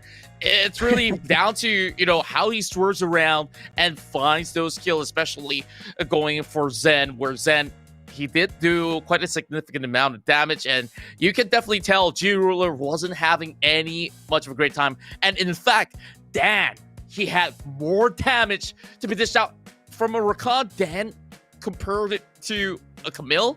This is a little bit upsetting as a Camille player, or, you know, a Baron laner myself. I know he shouldn't beat himself down for that, but RSG is on another level right here, and Paddy definitely had a smooth cruise right after those 2 takedowns that happened over on the Baron lane. I think what Assassin Academy need to work on is really need to understand, like, the champion picks. Like, I can see that for some reason they try to go on the Kaisa and also the Lulu, but it doesn't really work really well with the Fizz and also with the Vi as well. I just don't think that this is actually a really good composition if they actually wanted to, you know, have the priority on towards the Kaisa, you know, trying to go for late game composition. But you know, at least it shows a bit, like Kaisa did deal a decent amount of damage, but it just wasn't enough because Lulu just got taken out immediately at every start of the team fights. Unlike Dan, who...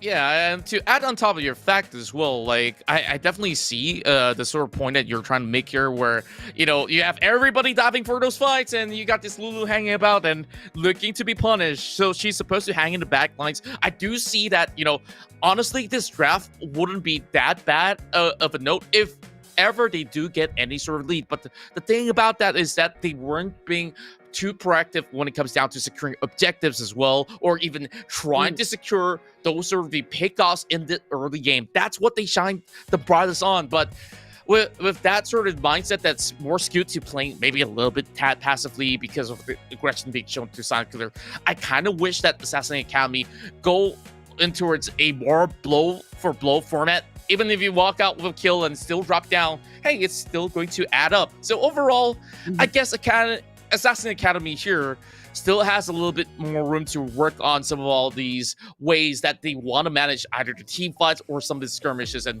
I think from there, things can only get better for AA. So overall, you know, I just love what we just saw, and I didn't expect it to, you know, go so hard in our very first series.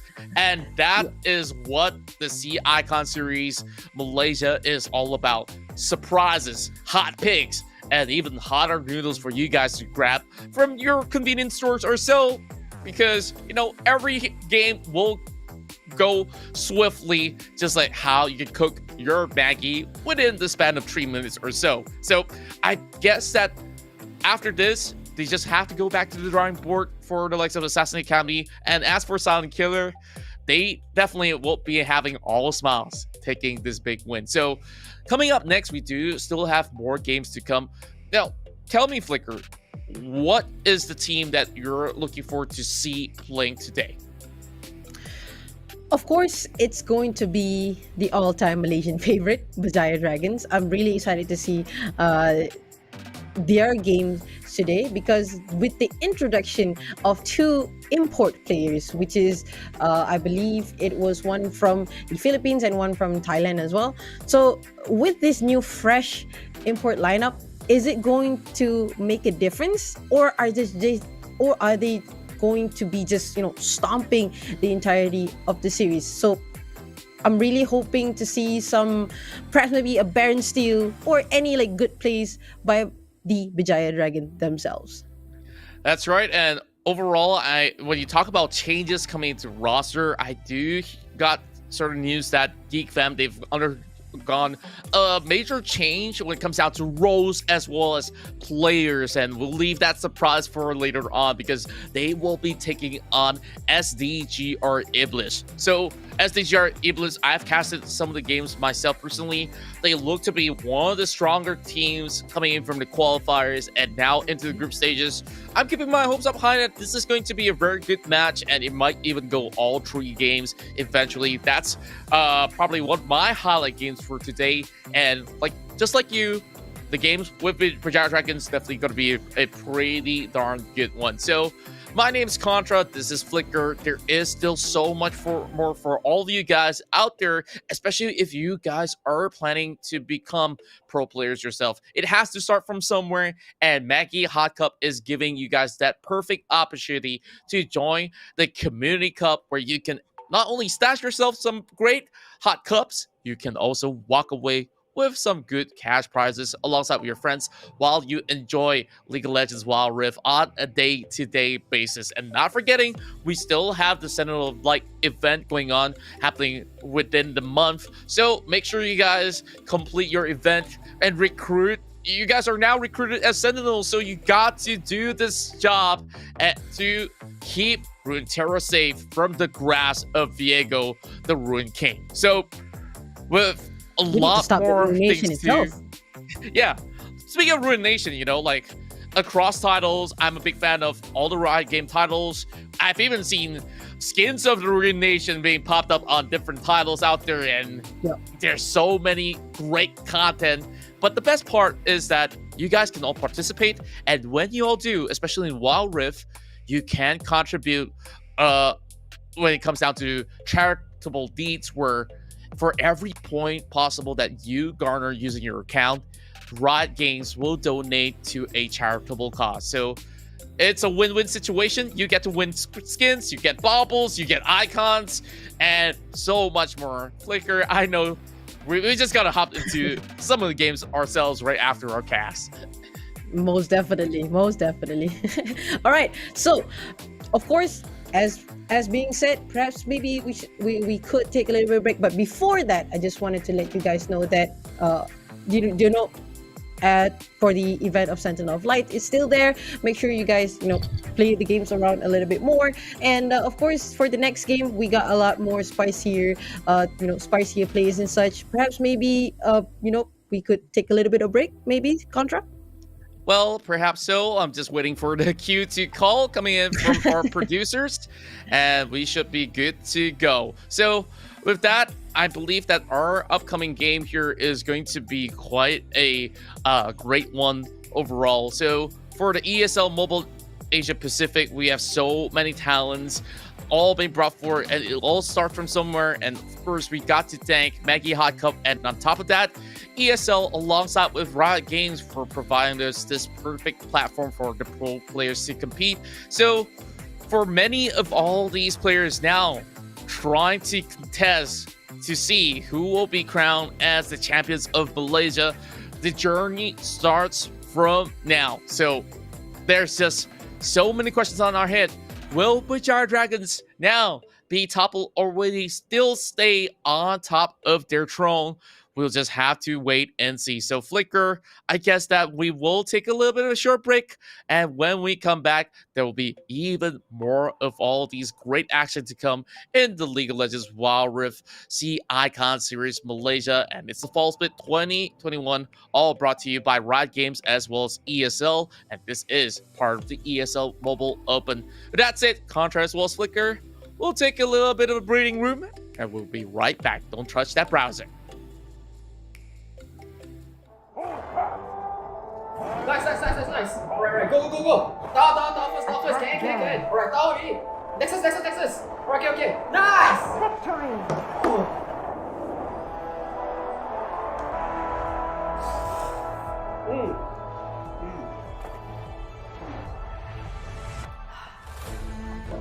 I'll see you in the game. Alright guys, let's go on board. Okay. Lihat, tunggu Stevie. Boom! Wah, bakar bro! Pulapan lagi nyawa naga dan itu the infernal boundary. Solar Blade. Lu fokus pada seorang saja untuk matikan Bobo sudah jatuh. Engkol mega infernal bomb. Dia bisa melakukan. Titi sekarang diperlahankan. Titi akan menerima damage sangat ada kali Berjaya mendapatkan triple kill mencari yang keempat dan kuasa kill.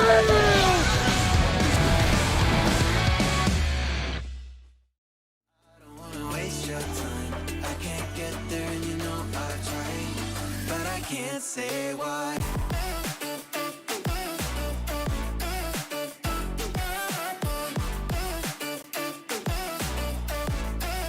I can't say why.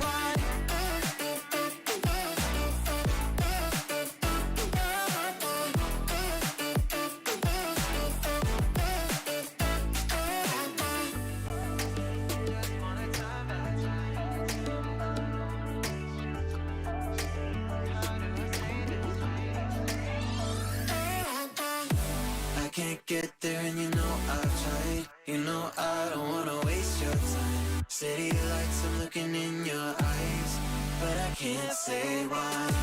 Doesn't feel right to call you mine. You know I don't wanna waste your time. I can't get there and you know I've tried, but I can't say why.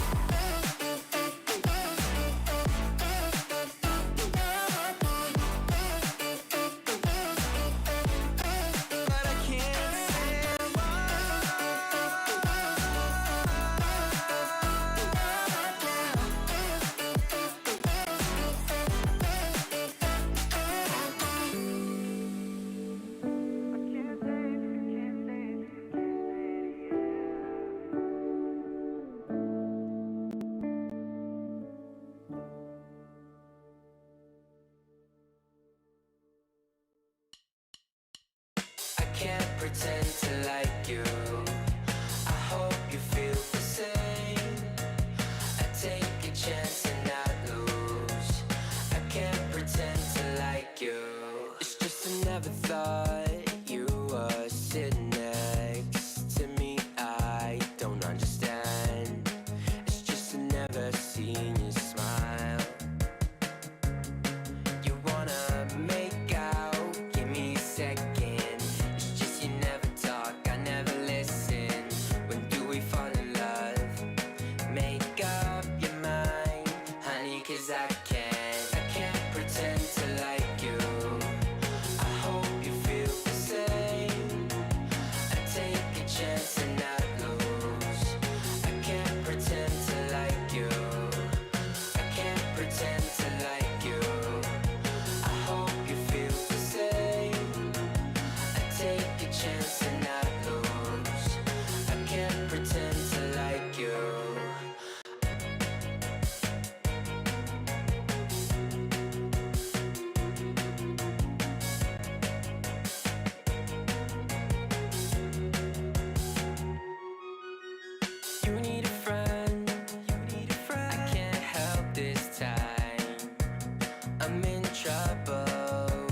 pretend to like you. I hope you feel the same. I take a chance and not lose. I can't pretend to like you. I can't pretend to like you. I hope you feel the same. I take a chance and not lose. I can't pretend to like you. I can't pretend to like you. I hope you feel the same. I take a chance and not take a chance. I can't pretend to like you.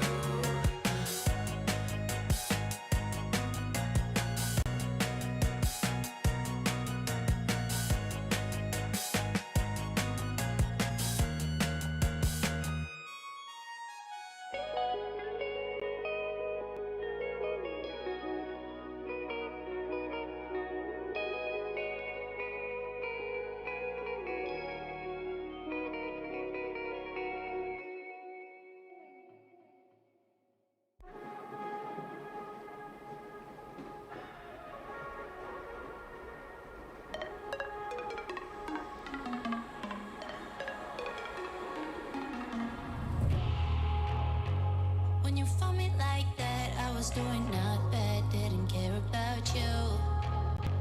I was high as fuck, wasn't looking for love or anything new.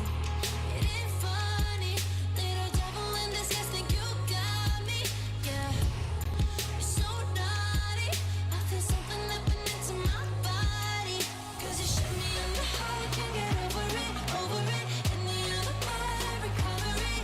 When I know what you done, you made me fall too fast. Wait.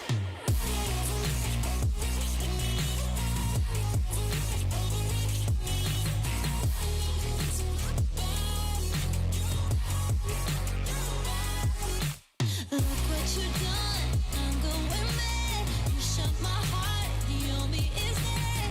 I need your love so bad. Now I'm lying in bed, stupid thoughts in my head, got me thinking of you. If you let me know lies, slowly losing my mind. Are you feeling this too? Don't be sorry, you're my angel in disguise. Yeah, you got me, yeah. Let's be naughty, wanna put my body next to your body. Cause you shot me in the heart, can't get over it, over it. In the other part, I recover it, recover it. Look what you done, you made me fall too fast. Wait.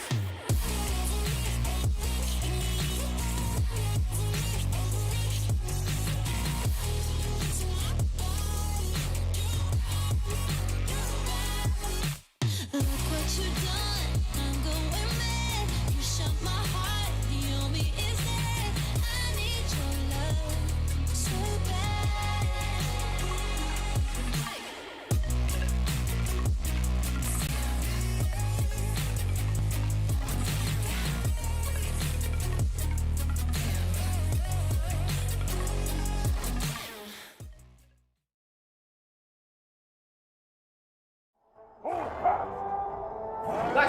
Nice. Alright, go.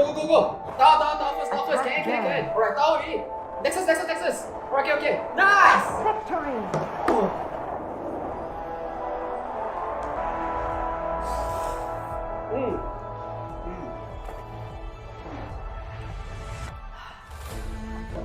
I'll see you in the game. Alright guys, let's go on board. Okay. Lihat, tunggu sini. Boom! Wah, bakar, bro! Itu alamak!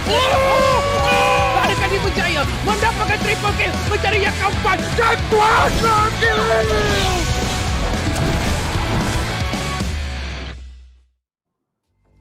Welcome back once again. This is the ESL Mobile Open Asia Pacific presenting to you League of Legends Wild Rift C Icon Series Malaysia, and it's the fall split for 2021. My name is Contra. Alongside with me is Flicker. And here we go. We're heading in towards our second series of the evening. And we've just witnessed Silent Killer taking a massive victory with a 2-0 lead. And they are now topping the groups. But we still have more games to go because it's just the beginning. There will be a little bit of catch up coming from the rest of the teams. But now, here we have one of the hot favorites of Malaysia, Geek Fam, who will be taking on SDGR Ebliz. So, Flicker, there's a lot of expectations being set here.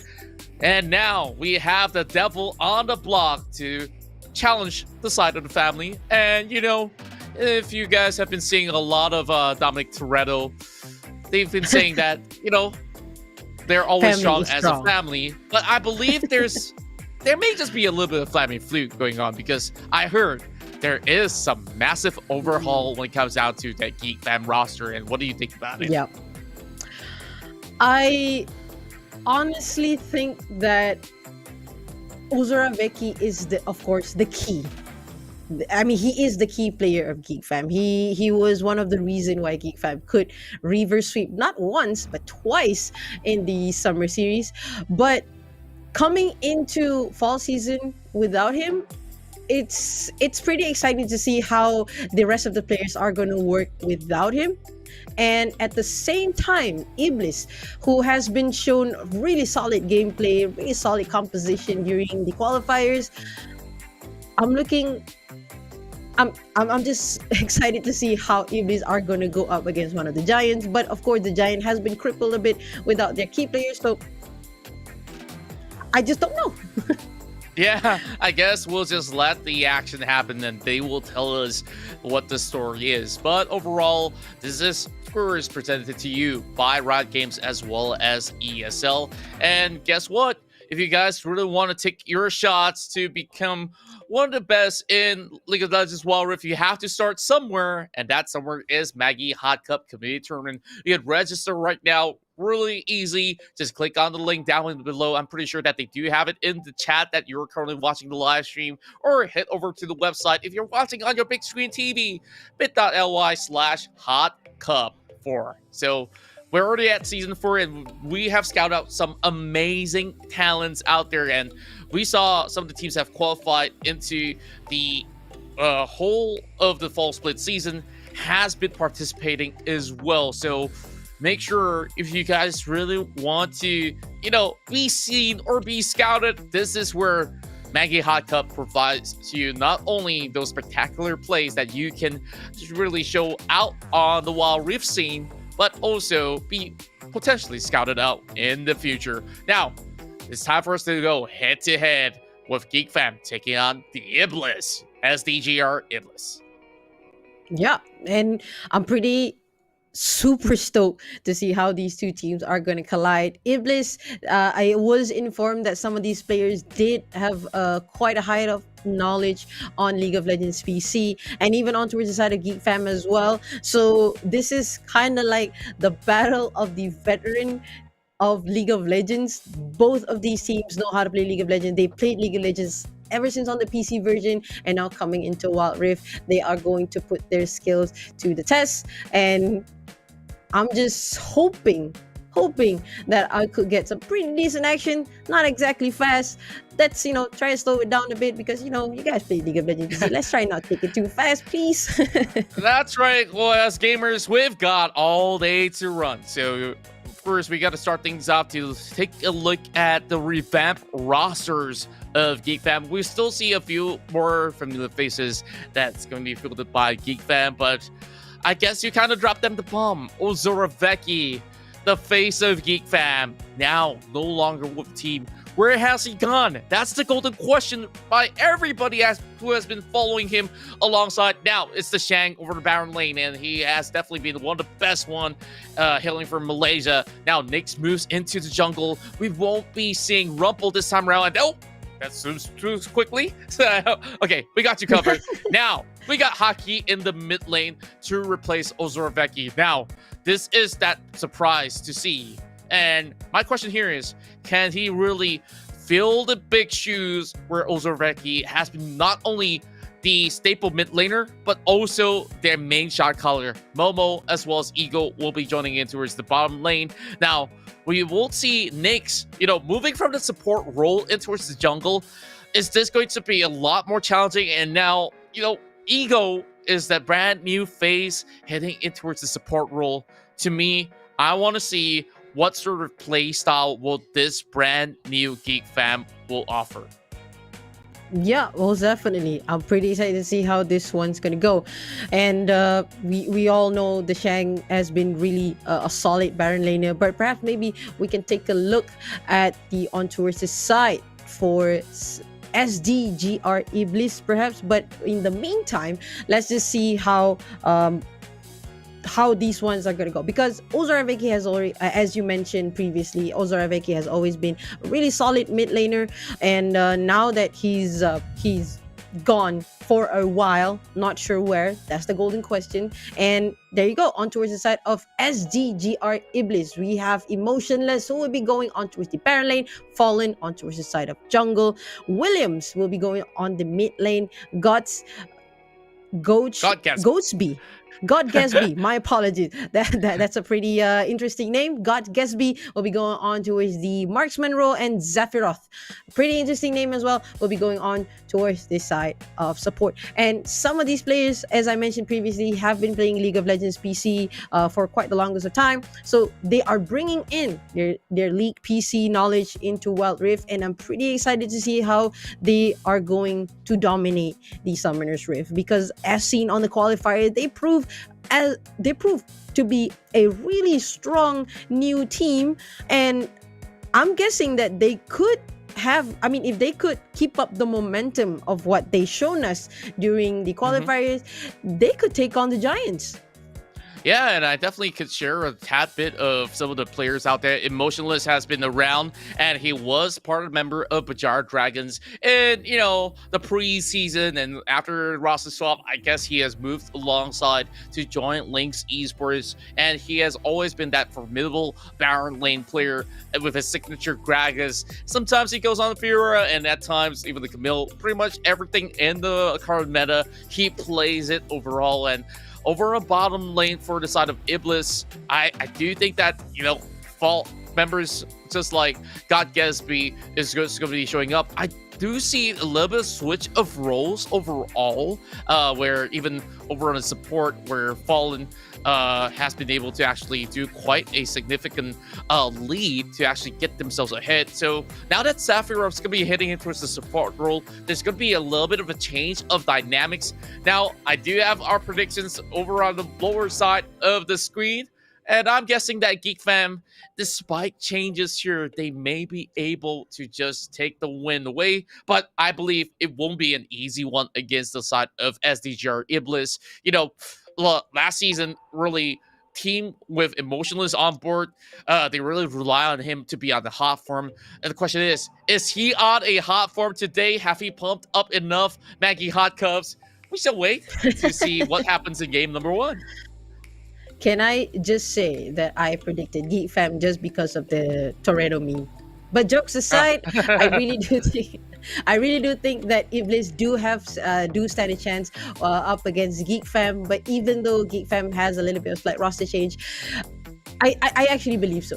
Even though I do predict Geek Fam, but I still think that Ebliz might have a chance if only they could keep up with their very nice team fighting composition that they brought on during the qualifiers. They know what they're doing. They know who's the lane priority, what's the win condition, and if they could keep this up, they could just win the series. They could just go up against the Giant and win the series. I couldn't agree more with you, because the side of SDGR Ebliz, they look to be one of the best possible teams that have come out of the qualifiers. And here we go. Maggie Hot Cup Champion Select is on. First ban on the board is going to be the Ziggs. Now, that denies the likes of Hockey, the brand new mid laner of Geek Fam, a little bit of a different sort of swing of champions that he'll be going forward with.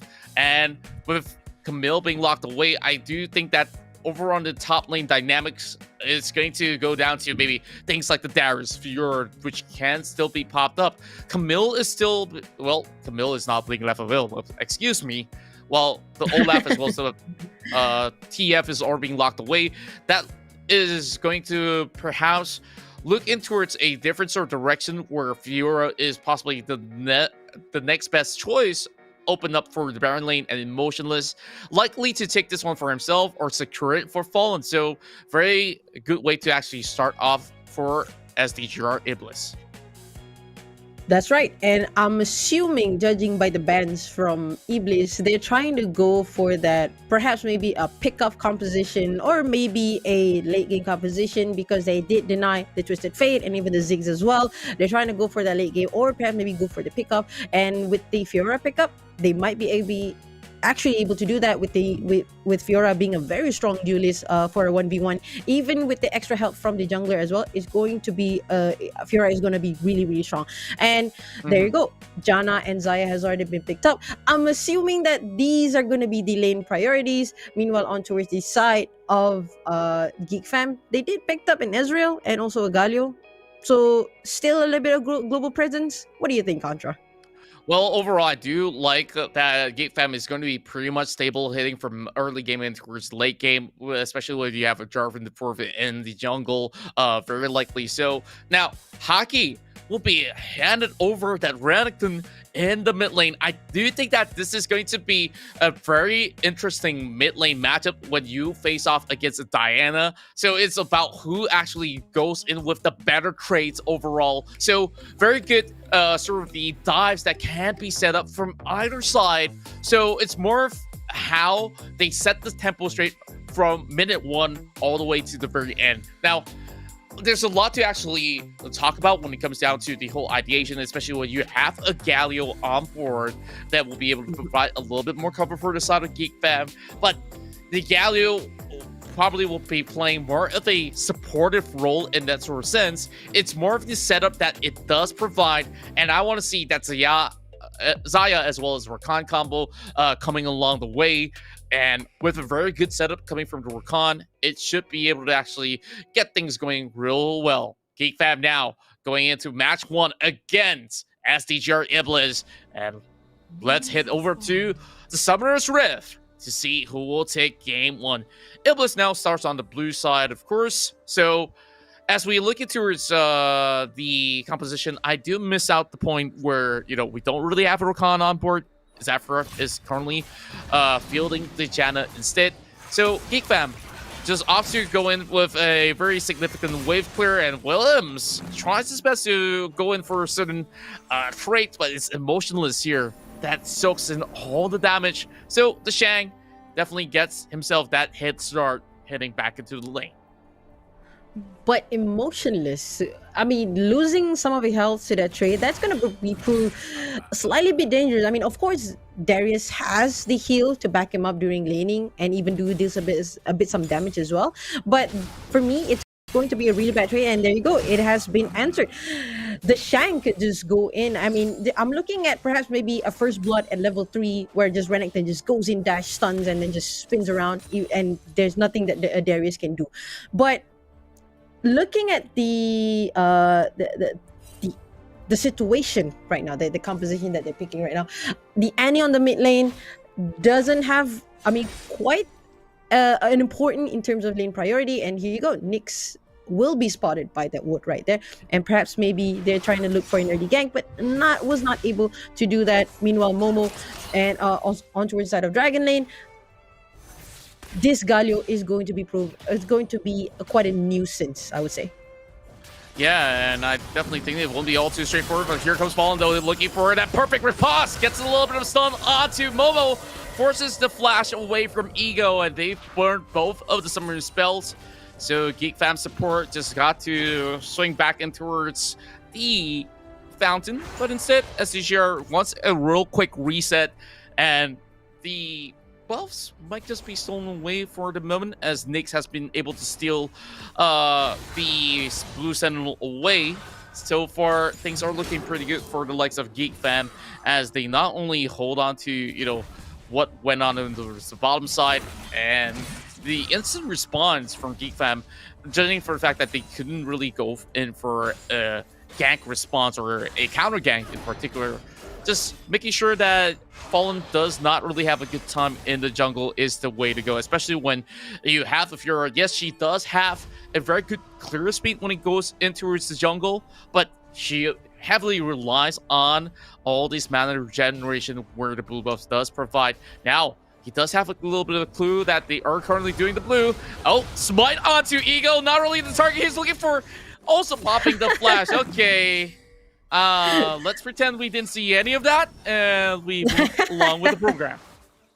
Most definitely. I mean, that was a really nice cover by Zephyr as well. I mean, it was a nice attempt to steal, but you know, Zephyr provided really good cover. So the Fallen managed to back away from there, and it looks like it's going to be maybe perhaps in the first 5 minutes of the game is going to be a pretty passive gameplay right here, and Fallen just try to focus us on towards the side of Dragon in here. The Fallen will be spotted out here, but of course with the Galio available, I don't think that it's going to be a smooth gank for Ebliz to try and take on Geek Fam on towards the Dragon lane. Yeah, and here comes a little bit of a happy hand landed on top of the Shang. Here comes Dominus. And Motionless has to pop the barrier, but here comes a dunk with the Cataclysm. That will be easily secured by Nyx. First blood going over the side of Geek Fam. And, well, Emotionless, he does have flash available, but he didn't manage to respond quickly enough. And Fallen already working on the Dragon. Momo as well as Eagle will be able to stop him on his tracks. That's a large chunk of health bars already taken out. And he's standing on top of Ward. Zephyr being spotted out as well. Geek Fam, they walk away with a very solid lead at the very least, coming into the first quarter of the game.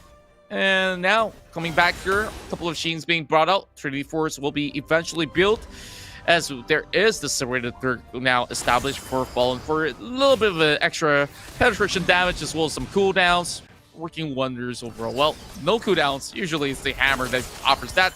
But look at the Shang though. He's got pretty much a black cleaver to work around with. And on top of that, Nyx after First Blood, he immediately grabbed his hands on that Guardian Angel.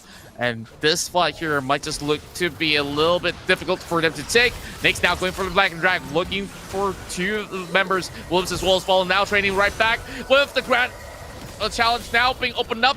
He does pop the GA, but members of Ebliz, they get stunned by Momo. And Williams just have to run for his life. Flashes away. Geek Fam now advantage on the Dragon. I love how Geek Fam positioned themselves really well in that fight. And Ebliz, I think they got a little bit sloppy when Nyx decided to go and knocked up a Diana and also a Fiora, I would say. I mean, sorry, it was a Diana and also, I mean, what was that? I mean, you position yourself away from the enemy and you did not focus on assisting your enemy team, which causes you now to lose a dragon and potentially right now that Geek Fam has a better lead, even though just by a little, but it helps out a lot. And now both teams are looking, I mean, they have their eyes on this Rift Herald, you know, no puns intended, but perhaps maybe it's going to be another fight here. Yeah, eventually it might just erupt blood over onto the current Baron lane that's moving down bottom side.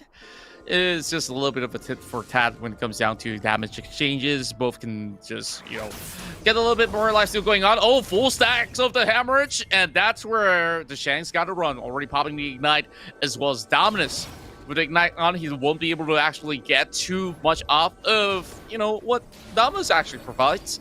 But Nyx sees the opportunity to actually start off with the Rift Herald. Now, there is a chain of crowd control on top of Fallen. He tries to go in for a cross, but the Cataclysm will be able to lock Williams in place. Great knockup overall, and here comes God Caspi going with a reverse error, and that will be a good exchange. 1-for-1. Fallen comes right back at him, and Geek Fam, they do have members being dropped out. What a response from SDGR Ebliz, as they will be able to actually go in for the better trades, finding many of their carries and punishing the Jarvan without the Guardian Angel available. And Williams, though, Oh boy, that was a massive setup. Wish we get a replay, and that is not going to be the perfect snipe to steal the Herald away. With a smite available for Ebliz to secure Rift Herald, so Shelly will be charging right up for Ebliz. I love how Ebliz just managed to retaliate it in that engagement. The position on the Zaya was just phenomenal. Positioning herself right, like over the wall, even though, it was a very questionable Featherstorm, but he did manage to do her job. Just got Gatsby just, slaughter the enemy team and just managed to take down a couple of kills. And I would say that only one kill, but still it's enough to deal a lot of damage for his team to just demolish his Geek fam entirety. Yeah, I guess that Feather Storm is to not only let her be invulnerable for that split second where she finds a little bit more opening as you can still move a little bit forward. I guess with that, the directions don't really seem to be the big matter of the cost, but Haki, though, he gets a little bit of assistance here, coming with a hero's entrance, and that's where the Justice Punch will be able to find God Gatsby. Now he's get collapsed upon. Cataclysm will lock him in place. There's nowhere to go for God Gatsby. Now being dropped, 2 members down for Ebliz, and Geek fam just knowing how to react according to plan. The Shang now heading over on towards the middle waves. Williams as well as Zafra should be able to clear this real quickly, but here comes Nyx, though. He does have what it takes to dive right in, gets him knocked up in the air. Williams goes down, has to expend even the barrier, but he does not survive. Now it's 6-3, but when we look at the goal, it's only 700 of a difference. So it tells you that SDGR Ebliz, honestly, they're doing pretty well, even though they are behind when it comes down to the number of kills. But next objective here is going to be pretty huge in the form of Infernal Drain. Yeah, and this dragon is important for both teams. They really need the damage because both teams are running a team fighting composition. So they really need to. Both teams really need to try and get this objective. This Infernal Drake, and now as you can see, both teams are actually collapsing, are actually trying to collapse to one another. But the Shang is still on that Baron side, so I'm assuming that the Shang is just going to bait out a lot. And there you go, a really nice pull right there. Yeah, right now both teams are just testing out the water. They're trying to figure out should they take this dragon? Should I? But what do you think, Antra? Oh, well, what I think is that there's a big team fight coming in away. Calculus is blocked right in, but they will be able to steal it away from the hands of SDGR. And here goes the Ball pulling it back as well. With all that's being popped, and God Gatsby now leading left all alone. They're going on a chase against Momo, but Momo gets them all sandwiched in the corner. Geek fam, they do survive. 3 members up online, and that's a beautiful ace coming in from the veterans. Geek fam now crushes the mid lane. As much as they don't get the Drake, it's all okay. And once again, what is stronger than family? I do not know, but the devil here posing quite a challenge. I would say it was a really nice retaliation show right there by SDGR Ebliz. They tried to retaliate in that fight, but the Shang came in at the perfect time to try and assist the enemy team. Going back to Zaya, forces to use the Feather Storm, but was not able to deal that much of a damage, even though Zaya has already gotten 2 core items, an Infinity and a Static. So that could be looking at the instant replay right now. A very nice Cataclysm putting out right there. Look at the Galio was just trying to stop so bad. But look at God Gatsby. Look at the Shang just going into the back, getting those key targets, even though Darius was just trying to clean up the front line. But it's just that he just wasn't dealing enough damage with that Triforce pickup. I would say if he could have got a Black Cleaver instead, he could have dealt a load of damage. But I would say it's just a bad decision making. Well, I won't say it's all too shabby overall. And here comes the Masood pushing them all the way back.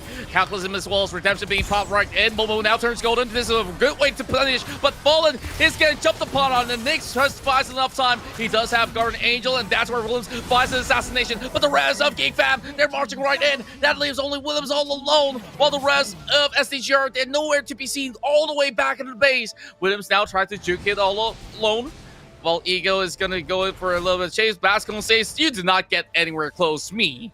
And, you know, it doesn't really seem to be too much of an issue here for them to actually trade right back. That 1-for-1's going to be happening real soon. It's a killing spree coming in for the anti-hockey. Secures, get another kill for the likes of Geek Fam. Meanwhile, Emotionless tries to buy a little bit more spacing here, trying to clear up the minutes while Deshang lands the final touches. Emotionless now has to pop the flash.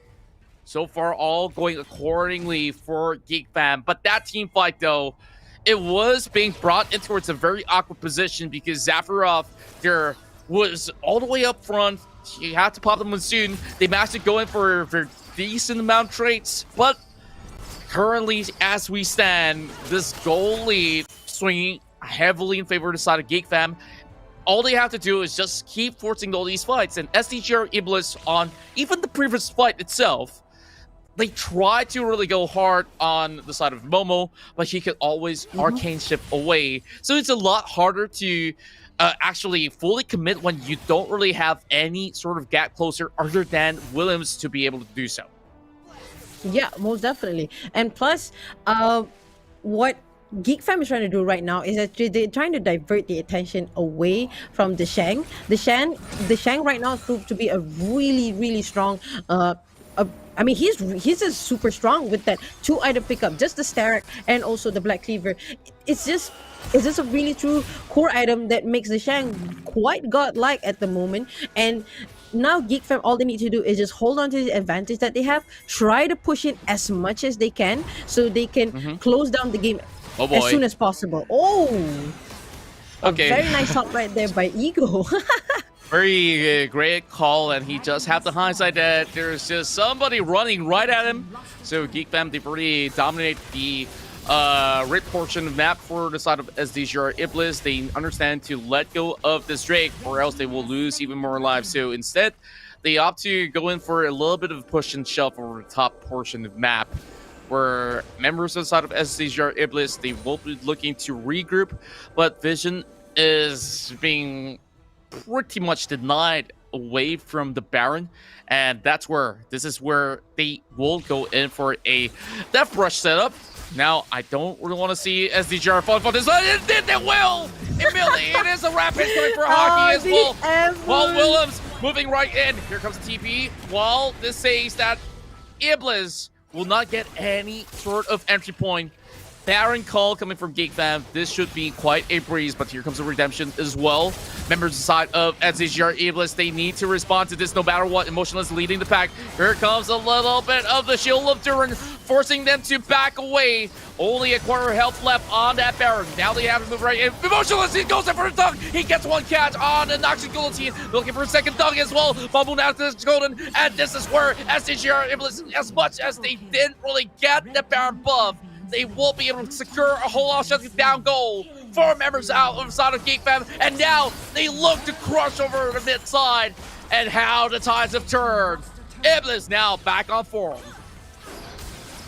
I love, the Shank just going ham right there. Look at the Shank. He's just trying to save that tower right there. But he did manage to dish out a lot of damage, but had to back away as well because this Xayah are not to be underestimated. I love the fight just now as well, whereby, I mean, Geek Fam is, I don't know, I think it's quite a bad call for them to overly commit it onto the Baron, because they know that if they could just turn their attention to Ebliz just now, they could have possibly just probably like mow down 5 players and then get the Baron and then push out. They could have gotten like at least 2 inhibitor turrets, but they decided to overly commit to the Baron, which causes them the fight. And now Ebliz has the upper. I would say Ebliz just closes down the gap, and their game plan are still showing pretty strong. Yeah, and to add on top of that fact, instead, coming perfectly done. And the Monsoon has already been cancelled overall. Momo gets a kill, and he's going to be able to find a double as well. The rest of Ebliz will have to give way. They've lost way too many of their brethren, and Geek Fam, they still have the Baron power play in effect, and he's going to be the 6th member for the likes of Geek Fam, and now they're already knocking into the Nexus already. Geek Fam now trying to force a little bit of an opening here. Fall now bringing in the grand challenge, and he will not get the challenge out there. Geek Fan now shutting them all up. Here comes the apprehend, but it's not going to be enough for Ebliz. Geek Fan now takes game 1. The 4 Dogo but was just anyway, phenomenal fight. GG, well played to Geek Fam for closing out that fight. Was just amazing. Even though Ebliz showed some really solid plan, what they have a really nice idea of what they wanted to do, but Geek Fam saw it coming from miles away and managed to just mow down the entire team completely. They just sniffed out every single they showed every single they showed every single ways to counter whatever Ebliz was showing. And of course, we all thought that Momo was going to be the carry, but well, he is still the carry. But you gotta say the MVP, of course, goes to Nyx, who initiated most of the fight, and everyone else just know what they wanted to do and just go, you know what, guys, let's go win. Nyx, go in? All right, we all go in. And this is what the fam is all about. Well, I guess it's true what they say. Family is stronger together. That's right, and overall, I think that Ebliz definitely had some stellar plays as well, especially going in for that Baron challenge. It's more of them not being able to withstand that same pressure that was being pushed forward by Deshang when he still hold on to this Baron buff. So, Geek Fam understand that they are still pretty much way ahead when it comes down to the stash of gold that they had. The average level difference, as you can see here, is at least level 13 to 14. Meanwhile, it has been able to be caught up by the side of SDGR Ebliz. It's more of that final fight that really broke the camel's back, where God Gatsby couldn't really outlast that sort of the dire situation where they just needed to give a couple of turrets overall and just try to defend it inside of their own base itself. So this was just game number 1, and it's definitely a very massive showing coming from a debut of SDGR Ebliz taking on, potential champions that we've talked about. Preseason, Geek Fam has won it before, but heading towards summer split, it didn't seem like, the final game has been able to stash them that crown overall. But now this is where Geek Fam tries to regain their glorious form once again, and this is where it all starts, where they take game 1. And even though without Becky, they've been able to still perform in quite a consistent manner, but there is a little bit of the things that they can still fix overall, because let's be honest here, both sides have a little bit of signs of sloppiness at a certain point in time when it's very crucial to be able to play in a very clean manner. But I don't really have too much complaints because we got more games to go, Flicker. So with that being said, this is the ESL Mobile Open CICON Series Malaysia for the Fall Split 2021. All this presented to you by ESL as well as Riot Games. So when we come back, we'll bring you game 2 between the two teams. So we'll just take a little bit of breathing space. So don't touch that browser. Don't touch that remote. We'll be right back. And grab a Maggie. Lihat, tunggu Stevie. Boom! Wah, bakar, bro! Pulapan lagi nyawa naga dan itu the Infernal Pounder Curi Solar Blade. Saya perlu fokus pada seorang saja untuk matikan Momo sudah jatuh.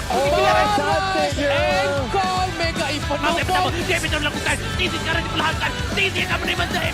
Adakah dia Berjaya mendapatkan triple kill, mencari yang keempat dan kuasa kill.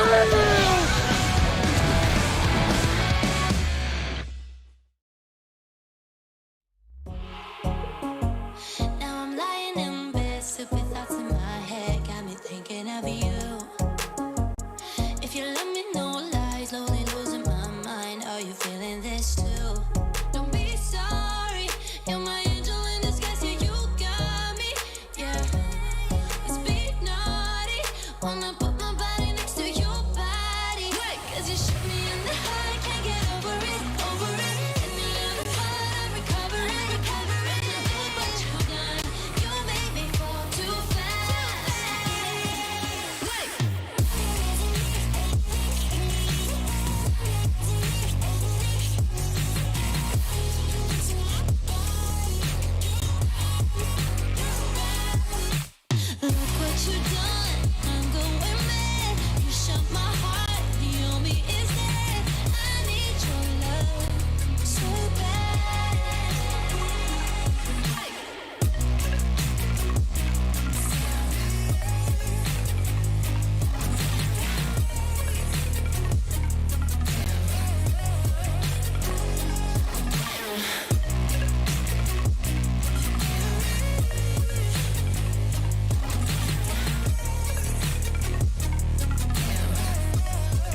up, up, up. 1,000 miles of luck. Don't look down, we made it. Feet far off the pavement, and we go up, up, up. 1,000 miles of luck. We stay understated. Pressure feels amazing. Just the dust, just the sand, just the motion of your hands. Travel like lands, it's just enough, oh yeah. Just for you, I'm just a man. Just an ocean in the wind. We ain't gotta make plans. Fair enough, it's fair enough, oh yeah. Always you and me, tryna be weightless. Like we're the two surviving pieces of something. Always you and me, tryna be weightless. And I know it feels like a light years in the making. Up, up, up. 1,000 miles of luck. Don't look down, we made it. Feet far off the pavement, and we go up, up, up. 1,000 miles of luck. Oh no, we stay understated. Pressure feels amazing. Just the dust, just the sand, just the motion of your hand. Travel like land, just your height, man. Just the one, just a believer. Lihat, tunggu Stevie. Boom! Wah, bakar, bro! Adakah dia berjaya mendapatkan triple kill, mencari yang keempat dan kuasa kill?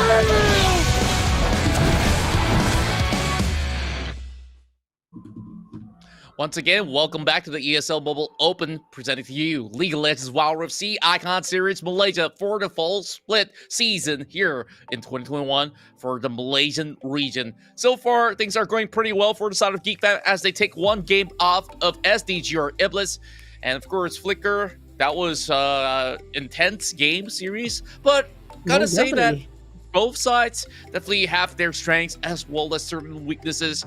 For the likes of Ebliz, I think to start things off, maybe they just got to take a chill pill, especially for God Gatsby. You know, like he's on that Zaya, but he's diving all the way for it. But I like the game plan and I like the styles that's being brought for it. So what can we expect coming into game number 2? I would say if they're still trying to pull off the same thing, they need to put the Janna away, not gonna lie. Because I know I know for a fact that Ebliz is trying to repeat what they did on the qualifiers. They want to have the Zaya to be just super godlike with the items. They try and just feed off Zaya. But the only issue was, from what I see in the previous game, is that the support that they picked up was a Janna. It's not as, you know, they could have picked like a better individual support, like perhaps maybe a Nami or maybe a Lulu. That could have went a little bit better. But was Lulu banned? I don't think a Lulu was banned just now. And they're trying to pull off something like, you know, Zaya, you know, dealing a lot of damage, but at the same time, you know, the other teams could, you know, deal a lot of damage, you know, during team fights. But it just wasn't working out really well when Sephiroth, you know, just keep getting caught with the Cataclysm. And of course, I really love when I just gotta put this out there. I just love it when Darius get dunked by the Cataclysm instead. Okay, yeah, that's fair enough. It's more of who gets better pointers at the very end of that dunk. So of course, for the side of Geek, they secured their very first point out there. To be honest with you, like I look back in the drafts, I don't really see too much of a problem with the ideation of, you know, the Janna and all that. But in fact, yes, there is a point to be made where, you know, there was a few other options available where they could actually play something that could still peel effectively as well and still play a little bit more aggressively than what a Janna does offer. It's more of like who gets the edge out of some times of these team fights. And I think that the initial few fights that was won by the side of Geek Fam has been able to secure that lead when they do both have the same sort of idea. And what better way than to field at Ezreal, where if anybody jumps on top of him, he just arcane shifts away, just repositions it towards safe sort of distance and he can still continue to poke. So Momo has been able to just get activated with a helping hand coming from Ego, and the brand new mid laner for Geek Fam looking pretty convincing to me. So Yeah, most now definitely. that they feel use of Ozorveki, my question here, like, is the Shang now taking the captaincy role? Like, what's really going on here? Where there's so many things for them to really gel with in the very short span of time. But that Baron call, though, a little bit iffy, but they still got the buff that actually secures them that win. But in game number 2, I don't think Ebliz is going to give them any more of that chances. Now, let's head to the Maggie Hot Cup Champion Select. We start things off here with bans coming out, with Ziggs, Olaf being removed by SDGR. In response, Geek Fam goes ahead to lock away the Lee Sin, as well as the Gragas. Final ban coming in from Geek Fam is going to be the Braum, which, you know, that might just be the answer to a Jano switch up. That's where they have already had that prophecy. Okay, let's not give them the better support traits overall. Gallo being banned away. Now we just look to predict what's going to be happening here, because we have Camille being opened up. SDGR can actually go ahead to secure it, but now that they are considering taking on that Twisted Fate, which has been presented by Ebliz in the qualifying rounds, and, well, Williams definitely is one heck of a TF player that can bring in those gold cards when necessary. The Shang moving back towards the Jarvan, which we saw him playing very well in the very first game, and now followed up by that Fiora. So let's talk through the picks in particular, because this picks here definitely have its own advantages when it comes down to early game and towards the late game. And now, as this year, Ebliz goes for it to also add on top of that with the Renekton. Oh, and it looks like it's going to be a Camille pick as well. So I'm guessing that this Camille will be going on towards jungle. So I'm assuming that the Ebliz is going for that early game pickoff, but I think Geek Fam saw that coming from a mile away. They picked up the Rakan, picked up the Zaya as well for Momo, and this could be a really good either engage or a disengage composition. And you have the Fiora as well going on the jungle, and apparently Ebliz has the answer for that as well with the Alistar and Ezra pickup. It's going to be a really, really solid team for Ebliz, not going just for the pickoff, but in terms of keeping their key players alive as well. Yeah, I really do like this sort of the picks that's coming out there. So in response to the mid lane Twisted Fate, they just want to match up when it comes down to the wave management over mid lane so that they can start roaming across the map. So Orianna does that particularly well, especially when she could just maneuver the ball all across just to clear the waves, and then force this Twisted Fate to just sit put in lane. Or, you know, if you were to leave the lane, I guess there's going to be a little bit of chip over on the armory of the mid lane turret. But when it comes down to the team fight, on how they really want to bring it, I definitely think that there is strength to both, where, you know, Camille does what Camille does best. You go single a unit, and that's where it's still going to be a little bit of nuisance there, because Geek Fam now has secured the Zaya, and that's the priority target. You don't want to pop it when she has that Thunderstorm available. But with that being said, now we head into Summoner's Rift yet again here in League of Legends Wild Rift. Geek Fam has already got the upper hand in its best of 3. Let's see if SDGR can equalize. Yeah, and judging by the team composition that they both trying to pick right now, I am guessing that Ebliz should not. I mean, this is my idea, is that Ebliz should not be taking the fight to Geek Fam, because Geek Fam has a lot more better team fighting capabilities with the Orianna Shockwave, and with the Jarvan with the Cataclysm as well, and not only that, with the Featherstorm and Rakan, Featherstorm from Zaya, and Rakan with the ultimate as well. So I'm guessing that Geek Fam will be playing for the late game here, and if and only if Ebliz does not see this coming, and it's going to be proved really difficult. And also they really need to reassess the how are they going to take these fights. Well, on the contrary note, instead, I do believe that SDGR Ebliz do have very solid early game in particular. Yeah, a little bit of a poke damage being done on the top side. I don't think any of them will fall. So back to my point is that instead of, oh, don't go for those sort of pickoffs, they should actually go for it. Like, when the chance is being provided, especially you have Fallen, as well as Williams, who will eventually get their ultimates available, where Necton can easily move across of all these members of Geek Fam to really shred them with overwhelming damage. So if they don't punish Geek Fam hard enough on the early game, then late game, SDGR Ebliz will definitely suffer. Like you said, late game composition for the side of Geek Fam, Fiora can only scale, some say infinitely, but there's always going to be a cap by the very late game. But overall, one member that can be easily punishable is that Orianna. Hockey, yes, you probably have maybe a little bit of speed up or so. So Hockey needs to rush out that stasis enchantment, or else you'll see Camille diving right in. You see the Twisted Fate as well. But Zafarov, though, getting knocked in the air, and I guess in the response is going to be the headbutt pulverize that won't be able to buy all too much. God Gatsby is already low anyways, it says. Where are you going, my friend? I don't need you to roam around. And that's another first blood for Geek Fam. 2 games consecutively. I have so many questions for Zafarov. What I mean, you're walking down.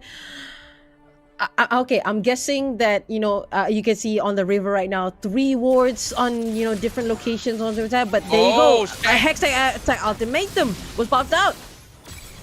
Pop right in nice as well. That's done. an easy secure coming out of Williams. Okay, this is what I've been waiting for at the very least. So SDGR, I guess they have their plans on their own. And for Zafarov, he had Flash available. He should have actually popped it. Understandably why. Yeah, you want some vision control over the river. They've got what? 3 wards. That's good enough. Yes, maybe he has popped 2. But maybe going in for a safer rotation inside of your own jungle could have easily avoided the first blood. Exactly. I mean, if he could have just dropped a ward there, because you're on the blue side, and everyone knows it's always important to ward the tri-bush if you're on the blue side, because that is where you are most vulnerable of. Yeah, see, look at that. There's still no wards is cleared, and even got he was still disturbed. Oh dear lord. Oh yeah, and I'll give him the benefit of the doubt that he just places wards and it's on cooldown overall. So currently Geek Fam has already got some really good setups, also spotting the ward that has been placed right deep into the dragon pit. First dragon going to be Mountain Drake. Williams now in position, and we talked about how well he plays this Twisted Fate. It has been proven with the first blood already having that Rod of Ages for him to scale up on some of the stats that it does provide, while I'm just looking forward for another Fallen Williams combo. Yeah, and I like the setup that that Ebliz is trying to do. Like, you have Williams with the Destiny, you have the Camille with the Hextech Ultimatum, so there's no chance of players from Geek Fam trying to escape from these gangs. And it looks like it's going to be a super easy dragon for them, because you see 2 players of Ebliz on towards the side of Baron Lane trying to chip away at that tower. They did manage to grab that tower, and now Ebliz game plan, by judging from what they're doing right now, they're trying to crack all these first tier, the first tier turrets. So Emotionless with the Renekton can try and roam around. But here you go, Feather Storm will be popped, and there you go, Destiny is going to be used, and there you go. Oh my lord, William just in the nick of time managed to teleport it in and take out that Xayah. Wonderful play right there, don't you think so, Contra? Indeed it was, and overall I do think that is a good exchange in favor side of SDGR, because they understood, okay, we don't need the party on Mountain Drake because all we need is damage. Just looking at the entirety of the lineup, yeah, maybe a little bit of added shield does help, but Geek Fam, you can understand that other than the Jarvan, that's going to be a little bit beefier than usual. A little bit of shield won't be hurting us too much. So they went in for that trade for the turret, so it's pretty much even up. And they also managed an exchange with Williams arriving just in the nick of time, dropping out Momo in that particular fight. Now, Momo did keep his flash, though, so he can prepare for this upcoming Rip Herald takedown. The rest of the Geek fam now marching right in. Here comes the Flag and Drag, and the follow-up with a beautiful grand entrance. Emotionless going right in, and Momo gets dropped. Noted for that flash flicker, and this is where Ego will also go down as well. The Shang can only walk by. He's swimming, shoving up the mid lane, and Geek fam, they absolutely get trashed and done. SDGR Ebliz finally The flag! Oh dear God, the flag was just amazing, Contra. I love how Zapperon and God Gatsby was just waiting on towards the side, and then when Rakan just went in, but then another fight is going to happen here. Nice headbutt pulverized right there by Zapperon just to try and stop it. But nope, no one is going on to the full engagement. Ebliz. All right.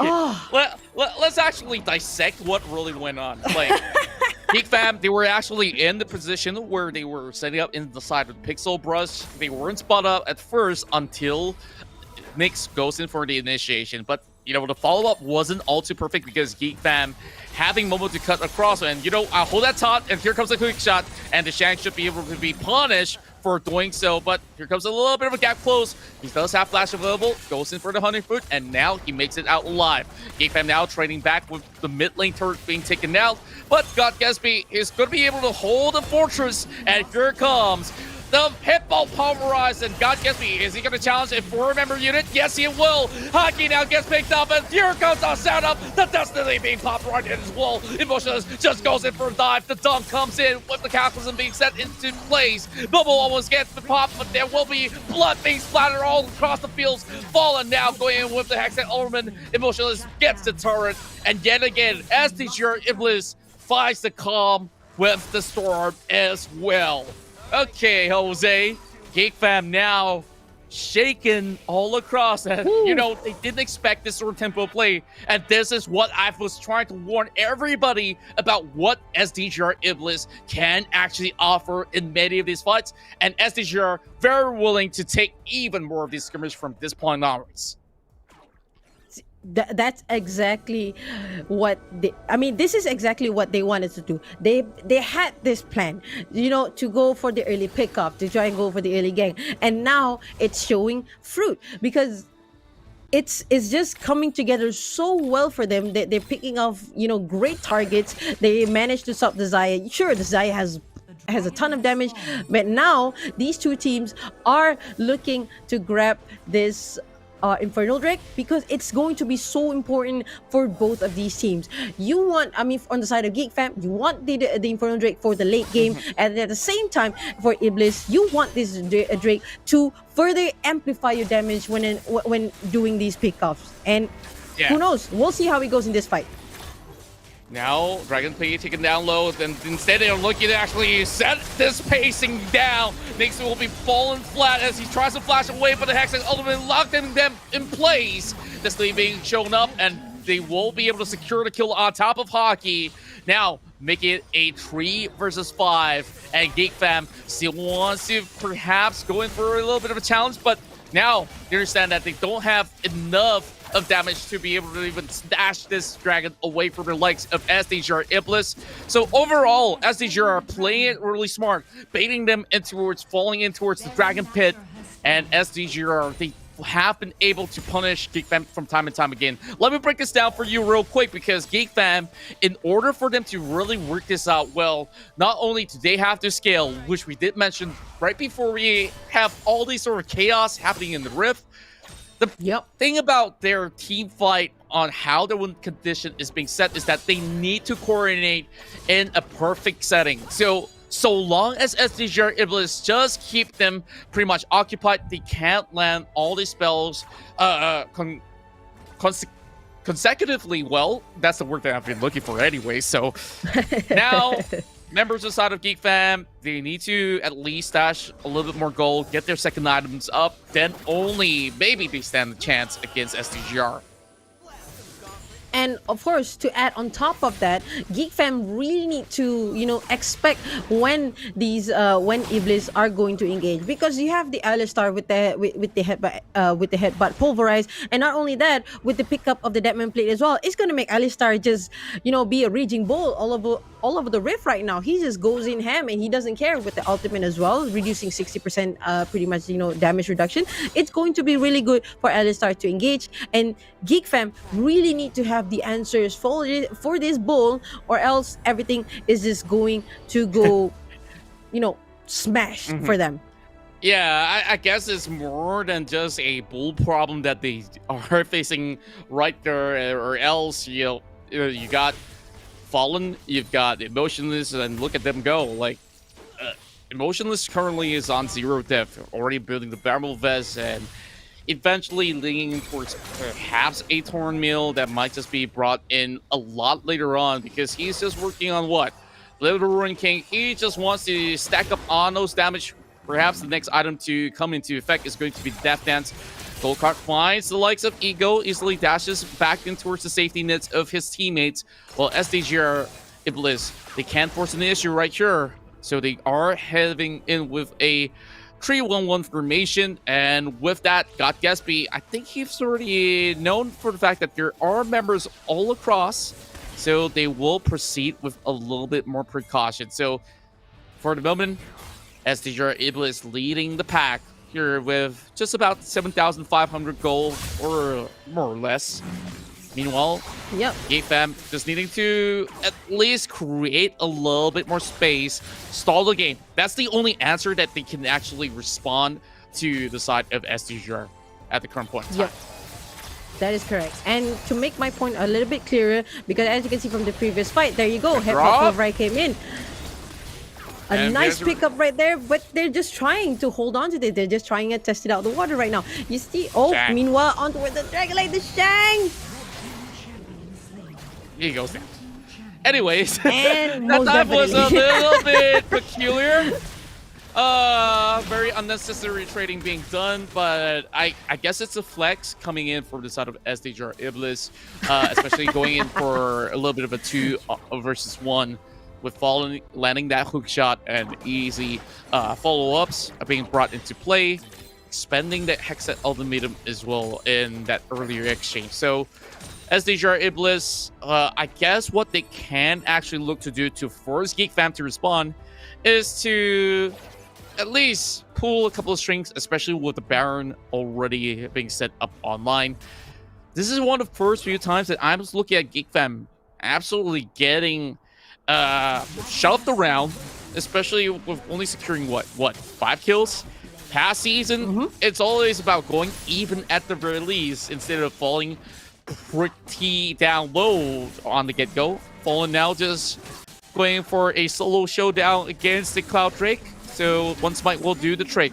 But the rest of Geek Fam, they want to look towards the top portion of the map, hoping to actually force the turret to be expended, and Emotionless is just waiting for the cavalry to arrive, and look at them marching on, and with Dominus also being popped in, he will have to flash away, but the flag is perfect, and here comes Aphrodite secures the kill, taking down the Rakan. The next one to fall is going to be Hockey alongside with the rest of Geek Fam. Oh no. Boy, 4 members now being crushed up, and the Shang have no business to be done right here.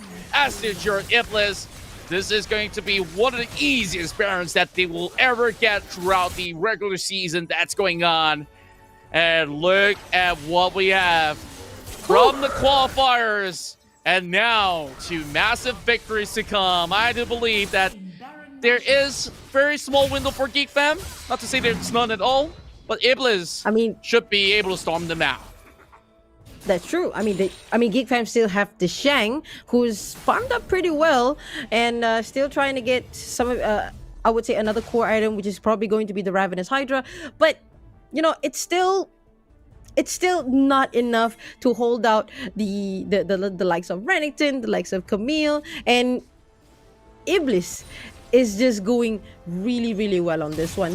And at this point, I think if Ebliz could do 1 or 2 pickoffs, it could be near. But the Shanks getting caught by the active ultimatum now trying to save, but not needed necessarily. He didn't even need the O. That's how scary this Camille is at the moment. Level 14 versus the Shank, who's probably what, 13 at max at the moment. So yeah, Ebliz, they just need to just force members of Geek Fam to commit. Now it's a 5 versus 4. So they're just making sure that the Siegemen should be able to chip at least a good plating being done. Emotionless will be able to just have the entirety of the top lane all being shoved right in. Geek Fam now needing to clear the way real quickly. Williams now trolls the card and it says, you know, you will be pretty much out of it if I give you the red, just like how the Euros ended for England. Yep, I got to segue to that because now it is looking very much one-sided, but Geek Fam now will have perhaps a little bit more spacing of a room. Even with the minutes coming right in, Ebliz is just taking over control. Eventually, this turret will falter. Oh, good gold card. No. Eagle, no. Okay, this is going to be a really good charm on top of the members of SDGR. But where is the rest of Geek Fam not being able to follow up? And Mobile gets blown up as well. What can they do when the Devils come for you? SDGR Ebliz finds the first win of the season. And now looking for the Nexus. They will be able to equalize against Geek Fam. And now we're going on to the full 3 games. GG, well played by SDGR Ebliz from the Devil themselves. They know what they had to do. They know what they wanted to do. They have a clear lane priority. They have a clear win condition, and they managed to pull it off super perfectly. Managed to get that pick off not only from the early game but until the late game as well. And they just steamroll over towards Geek Fam. And Geek Fam, they know that they had to play the long game, but it just wasn't really enough for Geek Fam to just hold out the game with the pickups coming from the Devil themselves. Yep, game 1, we saw Twisted Fate ban, and that was in due respect to how well Williams can play out the Twisted Fate, and lo and behold, Destiny comes calling. 9 kills, 9 assists, and Williams was the superstar of that match. And of course, we give credit to the likes of Fallen as well as Emotionless being able to, you know, make things a lot easier. The setups coming in has been pretty much too immense for the likes of Geek Fam to really hold overall. Momo, in a couple of all these fights, you see him getting blown up 6 times in a row. And it's always about Williams here waiting to respond. So it doesn't matter if you have the Feather Storm or not available, because can you run from the exit ultimate? Can you run away from the destiny that has been called upon? So 23-7. This is a significant statement game coming out of SDGR Ebliz. Man, I'll tell you this. This is one of my new favorite teams to watch. Most definitely. I mean, they had a clear plan, and everyone just executed and worked together so perfectly. I mean, with the Deadman's Blade picked up from Zephyroth as well, the way that he moves around the map, he was just raging on towards the Summoner's Rift, assisting to engage the fight, and God's Gatsby was just able to follow up on those engagement, and at the same time keeping his position really clear as well, as the rest of the team just goes to Geeks Fam key players and managed to get a couple of these kills, managed to get those pickups, and eventually winning themselves the second game. So we're going on a full game 3. That's right, and you know, this is where upsets can happen. Doesn't matter if you're BJD, doesn't matter if you're Geek Fam. They are not immortals, and this is where, you know, when the Devils come knocking at your door, I don't know what could possibly make out of that, but SDGR now is looking for that reverse sweep in this best of 3. So we'll find out whether or not can they continue with this huge swinging momentum. And I'm pretty sure the boys are having a good time back in their own respective homes, or if they're in the gaming house. So right after this, it's time to find out, will Geek Fam or SDGR Ebliz take the game 3 of the series? ESL Mobile Open presents League of Legends Wild Rift C Icon Series Malaysia. My name is Contra, this is Flicker, and we'll just take 4 minutes of your time and we'll be right back for game 3. Lihat, tunggu sini. Boom! Wah, bakar bro! Pulapan lagi nyawa naga dan itu the Infernal Pounder Curi Solar Blade. Saya perlu fokus pada seorang saja untuk matikan. Bobo sudah jatuh. Engkol Mega Infernal Pounder. Dia bisa melakukan. Titi sekarang diperlahankan. Titi akan menerima Zahir. Adakah dia Berjaya mendapatkan triple kill mencari yang keempat dan kuasa kill.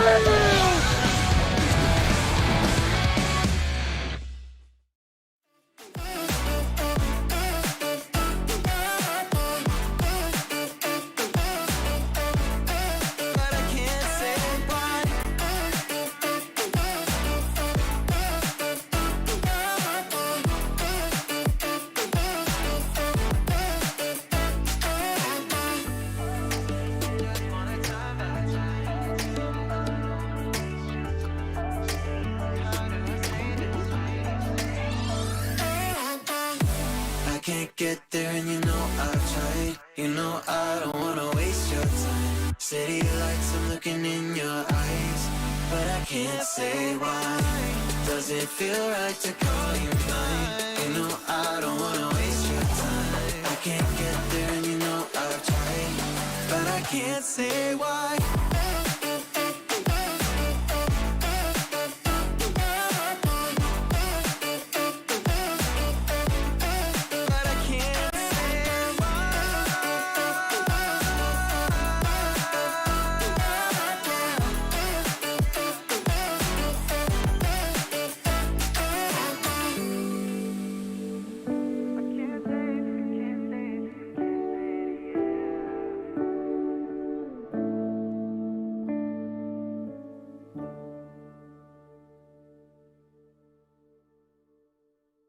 I'm so sorry that I wasn't really there for me. Cause nobody else is showing any empathy. Rudely awake and quite undertaken. Did I do something wrong? Life isn't easy. Why did you leave me here with my thoughts alone?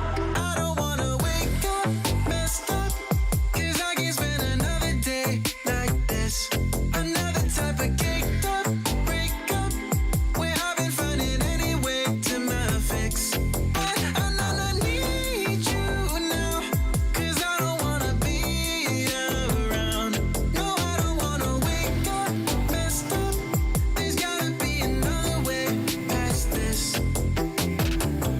I'm so sorry that I didn't go to therapy. Thinking everybody, even you's an enemy. Brutally awake and quite undertaken. Did not do nothing wrong. Life isn't easy. Why did you leave me here to get drunk alone? And I don't wanna wake up messed up. Cause I can't spend another day like this. Another type of caked up breakup where I've been finding any way to my fix. But another need. Lihat, tunggu sini. Boom! Wah, bakar bro! Adakah dia Berjaya mendapatkan triple kill mencari yang keempat dan kuasa kill.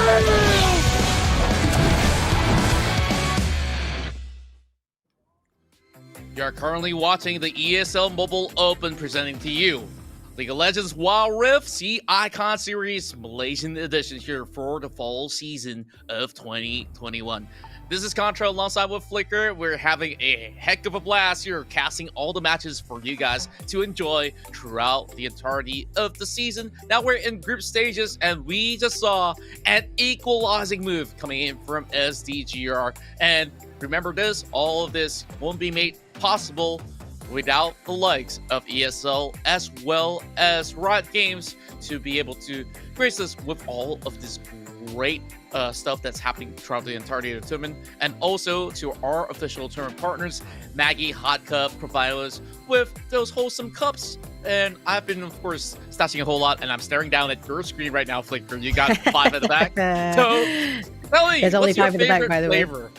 What's your favorite flavor when it comes down to Maggie Hot Cups? Most definitely chili fiesta, man. Like I like it. I don't like to have like soup based, instant noodles. So I kind of like to go for the goreng type where you just like prepare, you cook it, and then done. It's like a little bit longer than the soup base, but it's still tasty to me. What about yours, Contra? Well, I love myself a good cup of Maggie Hot Cup Tom Yum when it comes down to a very cold, rainy day. Or, Maggie curry will never go wrong. You can even add a slice of cheese. That's what Mustachio has been telling me. Ooh. Okay, this is all the rave. And speaking of I love Maggie it. Hot Cup, we got a community tournament going on every one of these weeks. So make sure you register on that link that's being provided on your screen. Or if you guys are hanging out on social media platforms, you guys can be able to find it over on description of the caption or even the pinned comment. So go ahead, register. It's absolutely for free, and who knows, you might be crowned as the champions of the Community Cup and walk away with some extra goodies in courtesy of Maggie Hot Cup, as well as maybe some cash pools coming in right in as well. If you guys want to take that journey, take that leap of faith to become a pro player, you guys want a taste of it, and that's where Maggie Hot Cup gives you that spice that you need to kickstart your career. Exactly, and who knows, you might find yourself a team that you could play coordinatively well, like the towards the side of Ebliz or even a Geek Fam as well, as these two teams have showed some pretty solid gameplay. I mean, you see Geek Fam winning game 1 with an absolute stunning composition that they bring, and Ebliz on the game 2 bringing out that pick off kind of composition and managed to snag them the win on game number 2. So I'm pretty excited to see how these two are gonna fare up on game number 3. Is Twisted Fate is gonna get banned? What do you think, Contra? Well, I think it definitely is demanding a very huge X mark on the bot. So he's just too good, man. Williams, he just known when to pull on that Destiny play, and he's quite patient on it as well. He doesn't see, we've already got a good setup, let's move right in. Like, they've already got the Camille to do that sort of trick, so why not further confirm it if you were to put any sort of flash or Phantom Storm. So expect to see a very different type of draft coming out of the side of Geek Fam now that they are going to have a little bit of a switch of sides. So I guess they were backing on too much of a late game potential of a trade, but SDGR Ebliz is not giving any room for Geek Fam to do so. So perhaps bringing back something that works for any sort of momentum of the game. If they want something really safe for the mid lane, I want to see the Corki mid lane to be reintroduced back into the Rift, just like how we saw back in Summer Super Cup, where many of the teams from the Taiwanese region or even from other places like Vietnam, who has been able to field it really well, because package, you can use it from time to time to really get in position. Like game number 1, we have already seen, or should I say the first series overall, we have seen Corki being picked up by other teams out there, and maybe Geek Fam can definitely pull something of a different type of flair if they want a safe marksman, which can still be put into its mid lane as a vex pick. Most definitely. Like, perhaps maybe we could see a Tristana in the mid lane. I mean, who knows? We've seen that on the PC version of League of Legends, but Cheesy. I mean, who Very knows? cheesy. Yeah, very cheesy. Exactly. I mean, if you're about to get ganked, you just jumped away, you just rocket yourself away. But perhaps maybe if, let's say, if Geek Fam would like to go for a safe team fighting composition, maybe they could pull off a Diana in the mid lane. I mean, Diana has been proved to be a really strong team fighting. I mean, of course, you need to be play it safe consistently. I mean, if you're up against, for example, like an Ari or an Oriana, so you need to play it really, really safe to try and get your ultimates up and focus yourself on, you know, trying to assist the other lanes to try and get their dominance and priority, so he could prove, you know, to be of a better player during the team fights. I mean, that's just my thought. Yeah, I think that definitely is something that teams as such can ponder upon when it comes down to how they really want to draft it.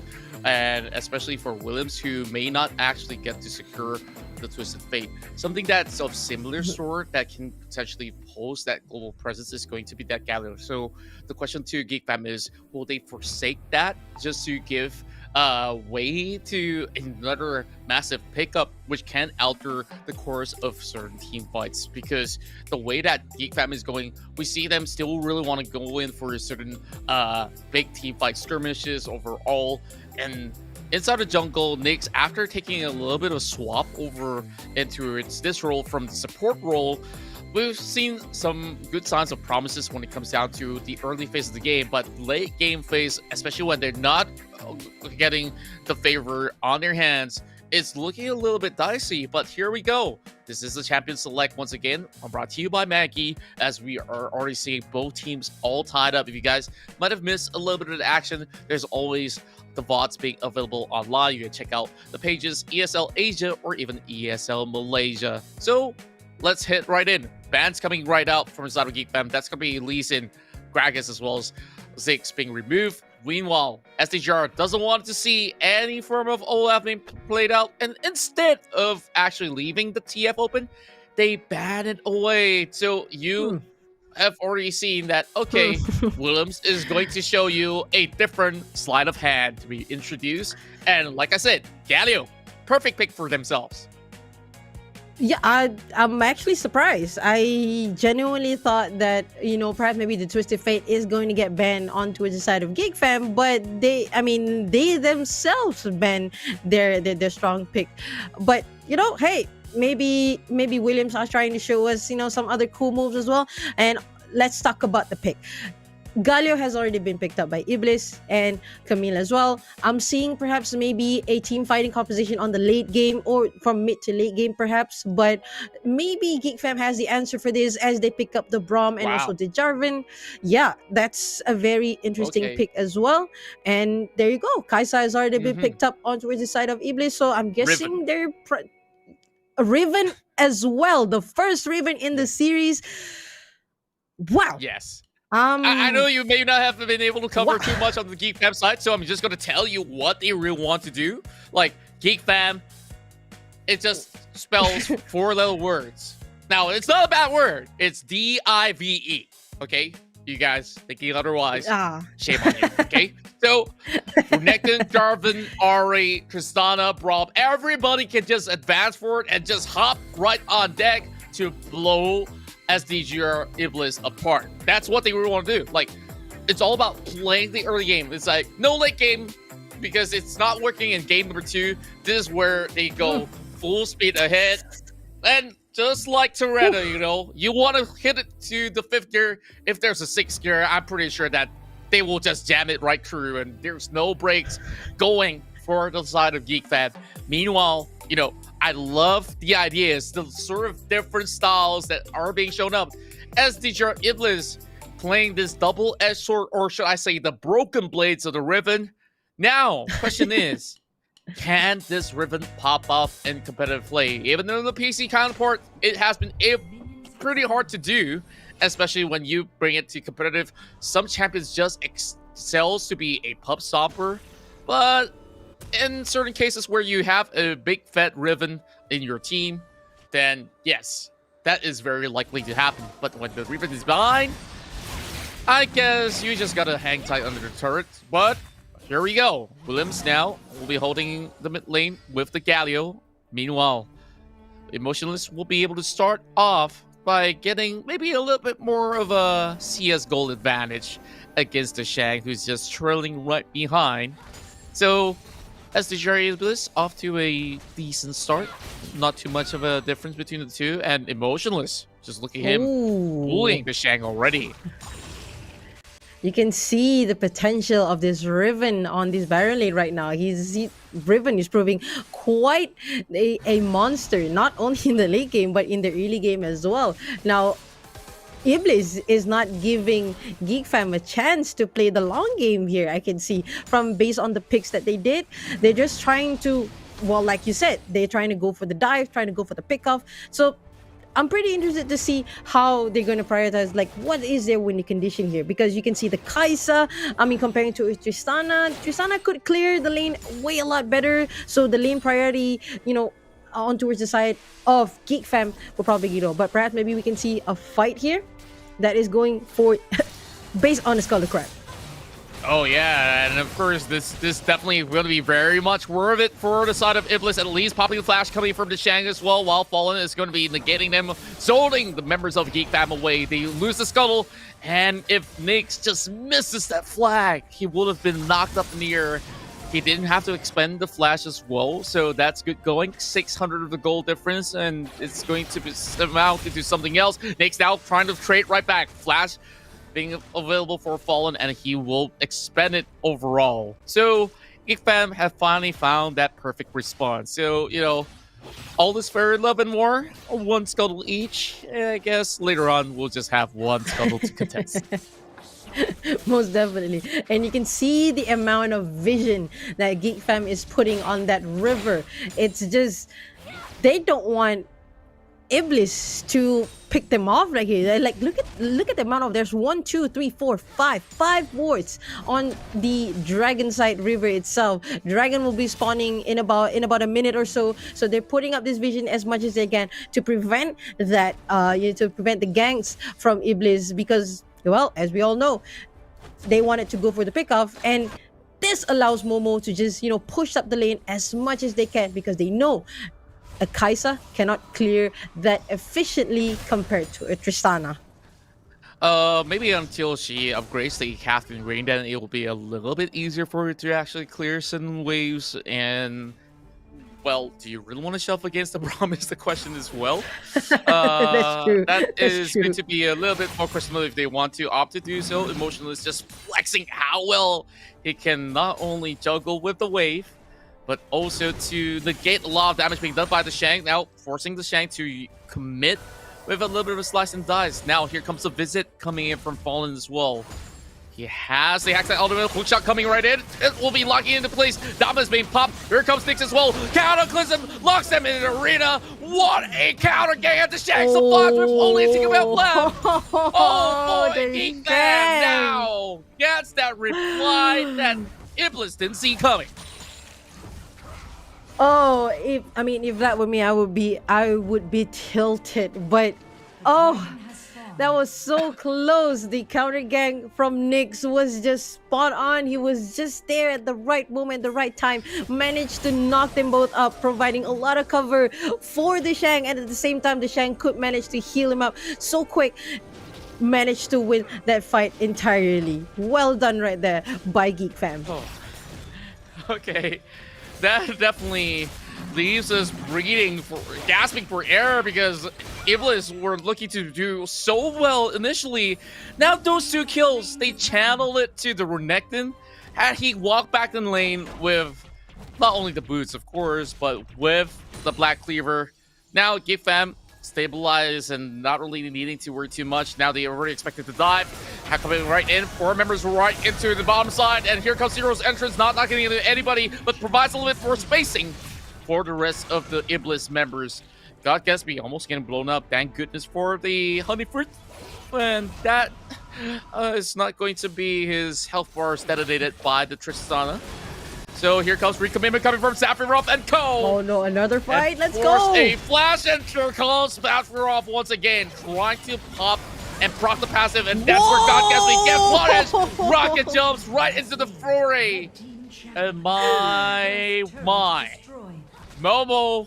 Oh, Momo. Now, Geek Fam has been able to be activated in all fronts. 4-2. Yes, maybe it's too soon to call when the goal difference is not too much, but look at where all the goals are being expended. Well, Geek Fam Got all the engines running on the 5th gear already, like I spoke of much early on. Here comes another dive. I'm sorry, you know, Flicker. I want to give you a little bit of space of a breathing room to talk, but this is another kill. Do I need to highlight? I mean, they know what they're doing. It's amazing. Like, I mean, even though they do have lane priorities, but they just thought, okay, maybe, you know what, let's just grab this one first and focuses on referral. And that is what Geek Fam is focusing on right now. And meanwhile, they saw that Geek Fam was coming and then they decided to back it up. And I'm not gonna lie, there's just too much for me to dissect right now, but I'm just gonna say that Geek Fam, they know what they have to do. They handled they retaliated quite well in terms of, you know, Ebliz knee, and they managed to handle that pretty well and even keep their key players alive. Even though, of course, some, you know, there are some near almost a steal right there by Kaisa. I mean, they tried to, you know, Ebliz did try to get a kill right here and there, but it's just Geek Fam was just ready for it. That's all I can say. Yeah, that's true. And it's just like how they know that win conditions is really very heavily reliant on the good early game. And Ebliz, they also went in for that double-edged sword of a pig. Like, Emotionless, feeling very confident on the Riven, but then again, he's facing off against one of the best Baron Lingers of Malaysia, the Shang. So, the Shang, yes, he barely made it out alive in that very first skirmish over the top side. And you really have to thank Nyx over the course of the entirety of the battle. Here comes Mirror Rush, immediately going for the chomp. And a beautiful connection with the Glacial Fisher. Nyx and the rest of the members of SDGR even stuck right under their turret. But the replies are good as well. Fawn now looking for a catch. Bumble now flashes away. The Shang now being the meat shield right in the forefront. Williams now looking for the pick. But the rest of SDGR, they will be able to hold up. They have themselves bruised up, but nobody falls in that fight but Geek Fam members. I mean, Nyx and Ego did manage to fall, but I would say it's for a good cause because now Geek Fam has a superior control over the map. They lose only one tier 1 turrets onto the side of Baron lane, but onto the side of Geek Fam, they already lost all of their tier 1 turrets, and this gives Geek Fam a lot more room for maneuverability for them to walk around safely. I mean, provided that, you know, if Ebliz did not ward around. And now both teams are looking to grab this very important Infernal Drake. It shall be one of the most important objectives that you can get here in Wild Rift. Emotionless though, he might just be caught up right here. A lot of expenditure of the spells, and here comes Accent Ultraman locking in towards the Hockey. Hockey now being stuck, and beautiful shield lifter and pulling it back with the taunt. Bobo just have to just swerve away with a rocket jump, and now with the Bascom assisting him, that's where the chase is on. Emotionless just flushes it under the turret, while SDGR Ebliz gets full control of the Drake. Geek Fam absolutely bossed it, but here comes the dive coming in from Emotionless, and even though with the Buster Shot, not spot. The Buster Shot actually saves Riven's life there. Okay. What actually happened? I mean, to be really fair, if Hockey did not go for that Spirit Rush charm on towards the Riven, as you all know, Riven has a very high mobility. I mean, a good player could see that from a mile away. They would have expected that. If Hockey didn't go for that, they could have at least, you know, Hockey could have like stayed alive and, you know, continue the fight without, you know, having the interruption from Camille. But the mistake was he uses his charm way too early, and he uses Barrier way too early, gets locked down by the Camille, and eventually get taken out from the fight. And they just had they can't just control the dragon anymore. Yeah, I really have to highlight how well Fallen has played in this game. Yes, it has been only like no kills whatsoever, but those 3 assists have been able to really get things going for the likes of Ebliz. The Shang now getting cornered up with the runner being set. Emotionless once again will be able to just get another kill alongside with the help coming in from Fallen. Now Geek Fam wants to go in for a very risky dive over the wall flank. Not possible with the Alistar around. So One more turret being crushed. SDGR Ebliz, as much as they were starting off on a bad footing, look at how far they've come. Now they finally take the lead. When it comes down to kills, it's only a few hundred of difference. One team fight can always swing on either side's favor. So, SDGR, they do have quite a number of turrets. All they need to do is knock down the mid lane, which is a little bit tricky to do at the moment. I really like how Ebliz, in the entirety of the game, like each and every game that I've saw them play, I really like how they managed to keep their the gold count pretty healthy and did not provide too wide of a gap on the enemy team, even though they were losing on the kills. But they did manage to get that gold gap narrowed down instead of a big wide. And right now, perhaps maybe we're looking for another fight here. Pulverize knocking them up in the air. Geek fam were stunned up. And this is where they reply with a beautiful cataclysm. And alongside, Heroes entrance now, buying a little bit more spacing for the side of SDGR. They only lose Alistair. Sephiroth first taking a little bit of a blow, but that's what an Alistair should do for the team. A little bit of an exchange for supports, but SDGR have some really quick replies to answer back to that cataclysm that was brought forth by Nick. So going back to the side of Geek fam, right? We focus a lot on the side of SDGR, how well they've been able to play. But remember this, Tristana heading to the late game is scary. He's already got like what? Infinity Edge, Static Shift, working on the Phantom Dancer as well. Or it could be either the Hurricanes or Rapid Fire Cannon. Rapid Fire Cannon even more likely to be built up eventually. But once the Shang gets his Terra, it'll be a lot easier for them to really juggle some of all these team fights. But the problem for the Geek fam right now, other than Nyx, they just need somebody else just to start the fight real efficiently, and Ego needs to chain in with a huge Glacial Fissure in order to win any team fights. Yep, that's correct. And at the same time, Ego, once he started to initiate the fight, he needs to back away to keep an eye on the Jutana as well, because you got a lot of people that just can go to the back and kill Momo here. Of course, Momo has a mean to escape, but there's a lot of people who could just go towards the back, like the Riven and even the Camille as well. Wait a second right here. It might just be a little bit of a miscommunication. Just look at the Jarvan being so far away. He wanted to go in for the Drake, but SDGR says that, okay, go for the Drake as much as you want. We may just go ahead and snatch at the Baron, but instead, the tides have turned once again. Here goes Bubble being locked right into the Hex ultimated. Another beautiful hit from Polarized coming in from Sephiroth.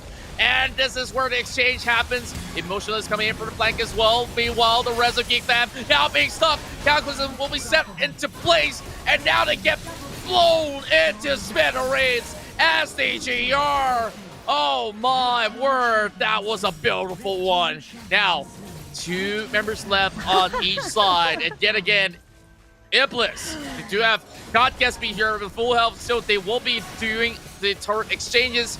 I guess at the very least, they do have a lot of all these plating getting taken out. Once again, it has been being set in towards pretty much in the even terms, but this time around, Geek fam holds back in towards the goalie. I was pretty speechless of what just happened just now. I mean, it was a perfect execution and retaliation from both teams. You can see that both of the teams wanted to fight, but at the same time, both of these guys wanted to stay alive. You can see how Momo was struggling. This is what I meant when Nyx and Ego goes for the engagement. He really needs to be careful. I mean, they need to take care of Momo, who is their priority, their win conditions right now. And you see from the fight just now, Momo tried his very best to try and stay alive, but he just got so many people going for him. You got the Riven, and you even got the Galio as well, who managed to taunt Momo into that, and it leaves Momo very vulnerable and unable to stay alive. Indeed, that was the case for that previous team fight, where Momo, as much as Busted Shot was being expended to just cancel out the ultimate, the full collapse is a little bit too much for Momo to even survive. So long as he doesn't have Phantom Dancer or even build the stats as enchantment, this Tristana will always be seeked out by the likes of SDGR. So now the only objective that's going to be in the taking here is going to be the Baron now with the fight coming right in. Nixon will be in the forefront of it all. Here comes the teleport, and the Accent Owen locks into place for a moment. Momo turns golden. Heroic Center will not be able to knock them up in the air. And a full collapse. Whoa, my goodness, a topsy-turvy going on. With him now trying to fall right back. Eagle, the next one to fall. And look at Emotionless. His second turret, and he will take the triple kill. And SDGR, the ace out Geek Fam. And a reverse sweep has made possible the perfect debut coming in from SDGR Ebliz as they march from the qualifiers and now taking a big lead in the group stages, taking down Geek Fam, second seed of the summer season. And this is the new era that we've been expecting heading into the fall split. SDGR 2-1. Oh my god. That's all I can say. The last fight was amazing. It was just amazing by Ebliz to retaliate it to every single one of those, pickup that that they tried. Like, as I said, Geek Fam, they have the Momo. That is their win condition. But when Nyx and Eagle went to the engagement, it leaves the Tristana super vulnerable, and everyone was just collapsing on Momo. And even you, Contra, you lost I saw that you lost your breath for a while there to try and comprehend on what happened. And that's exactly what happened. Momo got caught, died instantly, they lost the fight. Simple as that. It's not just Momo right there. Like, of all members that they collapsed upon at first, they went in to take that beautiful hit with Pole Rush, and they got a catch onto Nyx, one of the tankiest members of the side of Geek Fam. And it doesn't matter if you're tank or not. If 5 man's gonna jump on you, you just gotta take that loss right there. With also another fact that I want to bring out in that particular team fight, there was a member that was kind of missing in action. That's where they were forcing a teleport in response. So Geek Fam were only a few seconds shy to really go in for that full-blown 5 versus 5. And yes, Momo did whatever he can possible. Already popped these stats in the chat, and we did call out for that. But the rest of them, even though on the turret, that flank coming in from Emotionless is just next level. Like, look at how he just managed to just jump right over the back, and as a Riven, you should be able to have enough points on the E to just tank some of the damage. And the exit plan for Geek Fam was not entirely all too clear cut by then onwards, because you're already on the turret and there's nowhere else to go. And it is definitely the devil's plan there that has been able to just get all of this in the hands back to Ebliz. So in context to those that are watching that's outside of Malaysia, Ebliz does stand for, demon, or in other words, the devil itself. So I just love that, for the members of SDGR, they never had a moment where they just, I'm losing a couple of trades and I'm just going to give this up. This time they just went blow for blow, tit for tat, and overall having to find that opening, especially before even them trying to contest for Baron, because Geek Fam could have actually had a solid chance to go for Baron. We also need to look at the kind of plays that the Galio provided overall, because Williams, to me, has been outstanding throughout the entirety of the series. But Zafarov definitely deserves some pretty great mention out there. With this big, massive win against Geek Fam, we want to speak to SDGR Ebliz on what they have to say about this victory. And, we will give them a little bit of short bit to connect. And I believe that Williams will be joining us eventually. So for you, I'm pretty sure you have a whole lot of questions, but please do welcome Williams of SDGR Ebliz. Welcome to the interview segment. Williams, you've been performing outstandingly well, and this is a big win. 2-1 against Geek Fam. what do you feel right now? Because I'm pretty sure that you guys are happy. What does this mean for SDGR Ebliz? Because this is your very first game of the season, and you took down the Giants, Geek fan. Yeah, so actually, first of all, not only me, my whole team feel excited, and actually we are prepared for today because Geek fan can count as one of the most good team in Malaysia for Wild Rift. So that's all from our effort, that because we come up together and prepare everything. Yeah, I definitely think that all that hard work has been able to pay you guys off very, very well. So you were playing in the mid lane, and we saw that you play so many different styles of champion, but one in particular pick that was very interesting to us was that Twisted Fate in the mid lane on game number Most 2. definitely. You got the MVP title, and should I ask this, is that your favorite champion, or actually you have even more secret sauce for more games to come? Actually, that's not my secret pick and not my most comfortable pick, but actually, this champion is more suited in our team. Because when actually is my most comfortable champion, but after we lost the first game, then my team said, cannot tahan need TF out already. Then we get direct first win. Yeah, must win. We also want to prove that, because most of the people's like, because we are new team, they like, oh, this is like squishy team. So now we want to let them know SDGR also have the chance to become the good team. Yeah. You know, now, honestly, I'm already a big fan of you guys. The way that you guys play, the way you all move.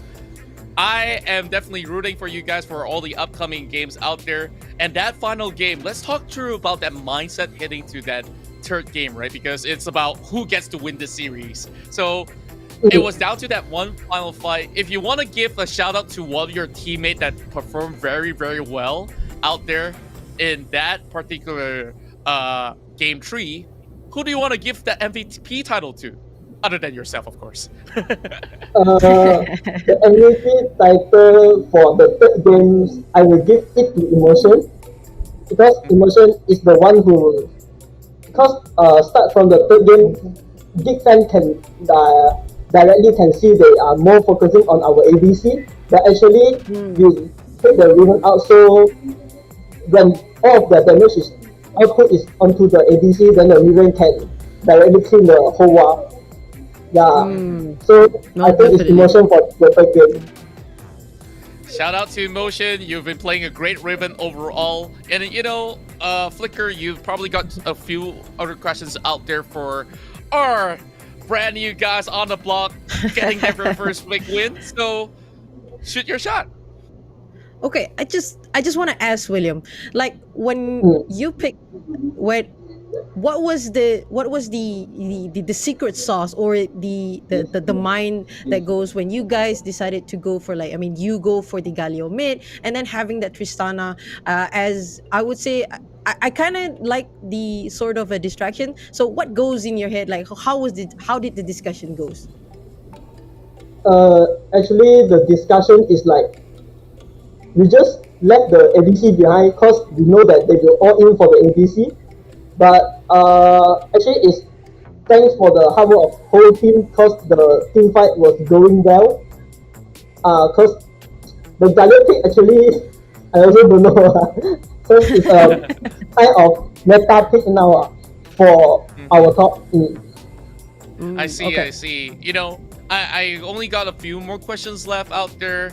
Now, this is your, well, basically I'll just combine two questions into one. So, what do you have to say for all these new fans watching you guys as, you know, a big contender in this Wild Rift fall season in Malaysia?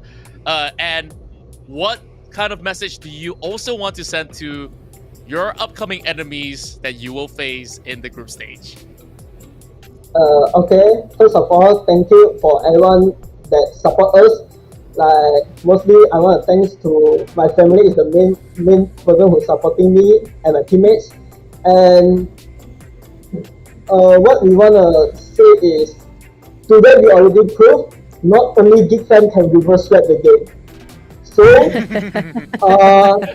just a short sentence for the upcoming team. Please be prepared.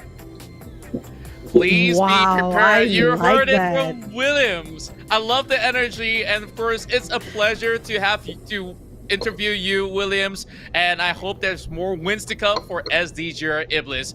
All the best for the season for Wild Rift. See Icon Series Malaysia all split. All right, I don't want to hold it up for too long, so take good care, Williams. See you. Okay, thank you. Have a nice day, guys. Bye bye. You too as well.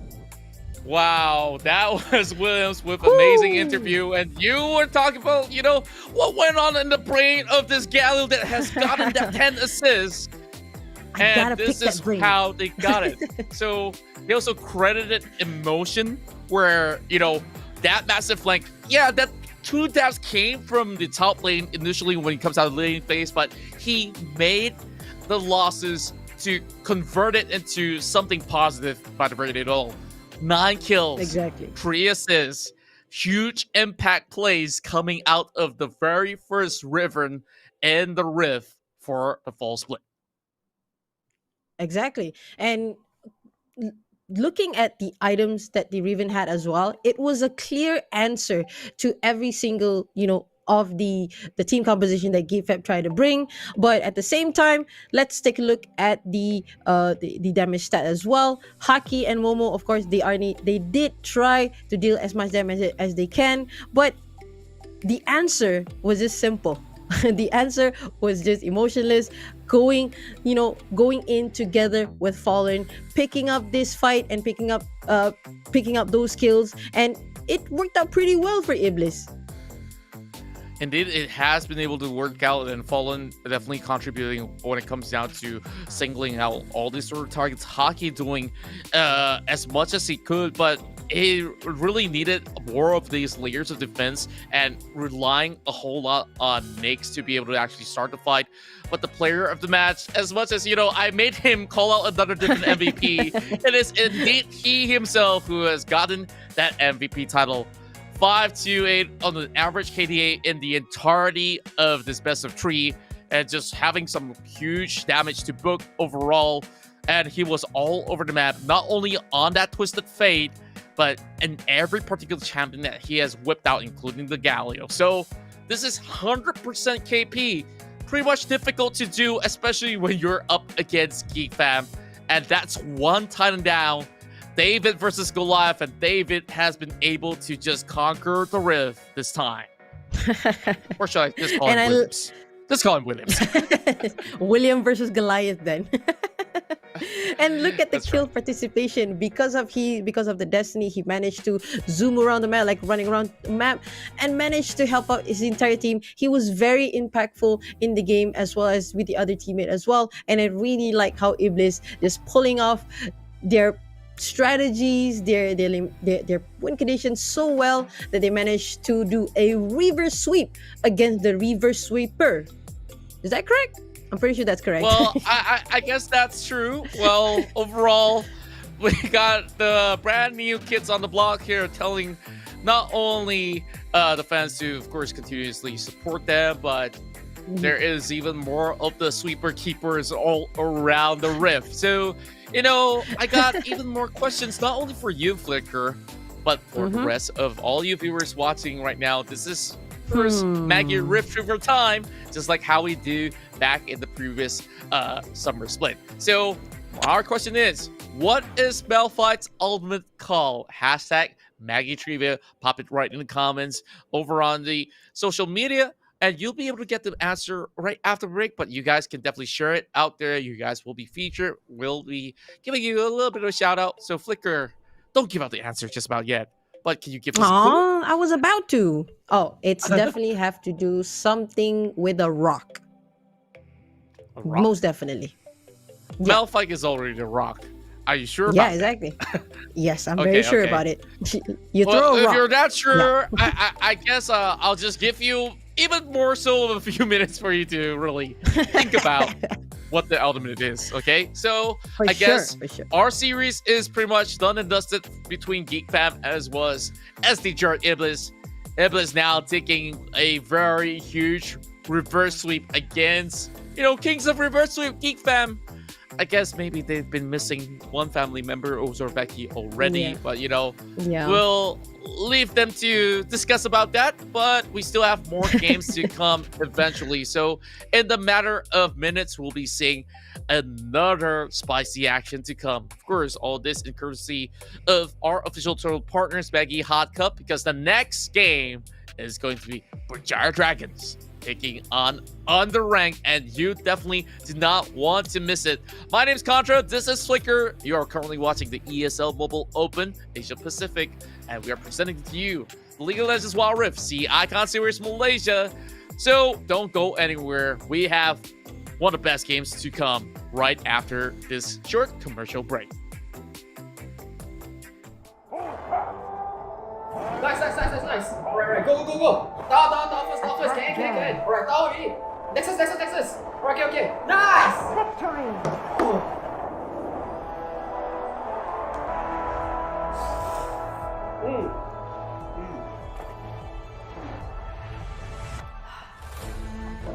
I'll see you in the game. Alright guys, let's go on board. Okay. Lihat, tunggu Stevie. Boom! Wah, bakar bro!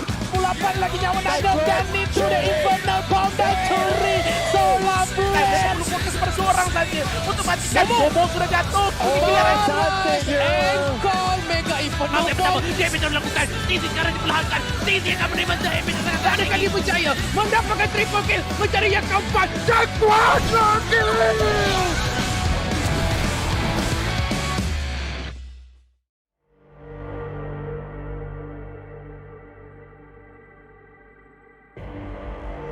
Rising out the ashes, coming from the ether. All I hear is static. Breathe a little deeper. Fallen, broken, a million light years away from home. My eyes opened, and now I've come to claim life. Never let it go. These wings carry me.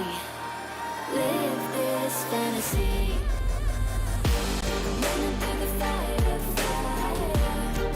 Gonna let it burn. I am the Messiah. Gonna let it burn. Running through the fire. Gonna let it burn. I am the Messiah. Gonna let it burn. Gonna let it burn. Gonna let it burn. Gonna let it burn. Gonna let it burn. Found me in the darkness. Now they see me shining. Calling me a goddess. Thunder and the lightning. I'm falling, I'm faster. Making my way back, I'm close to home. I'm fighting harder because I've come to claim my throne. Never letting go. These wings carry me. Live this fantasy. Running through the fire. Gonna let it burn. I am the Messiah. Gonna let it burn. I'm running through the fire. Gonna let it burn. I am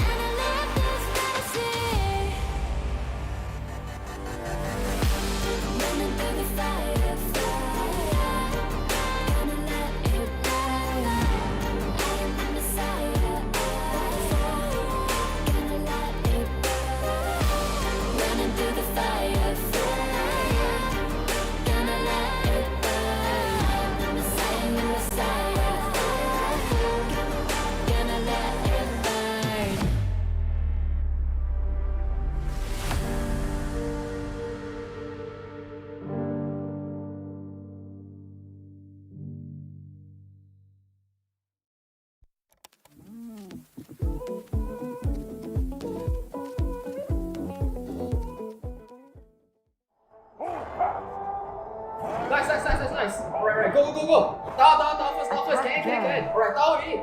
Nexus. Alright, okay. Nice!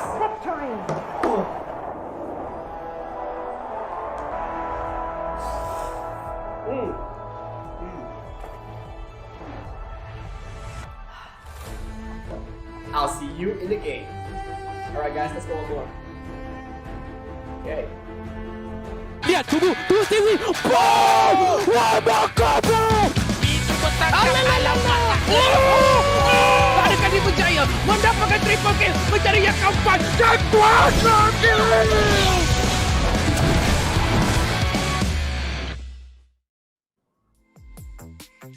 Welcome back once again to the ESL Mobile Open, presenting to you C Icon Series Malaysia. And of course, all of this are matches of League of Legends Wild Rift. My name is Contra, and this is Flicker joining alongside me as the casters for the evening. So far, we've had some explosive games, some big upsets, with a big reverse sweep coming out of SDGR Ebliz taking down Geek Fam.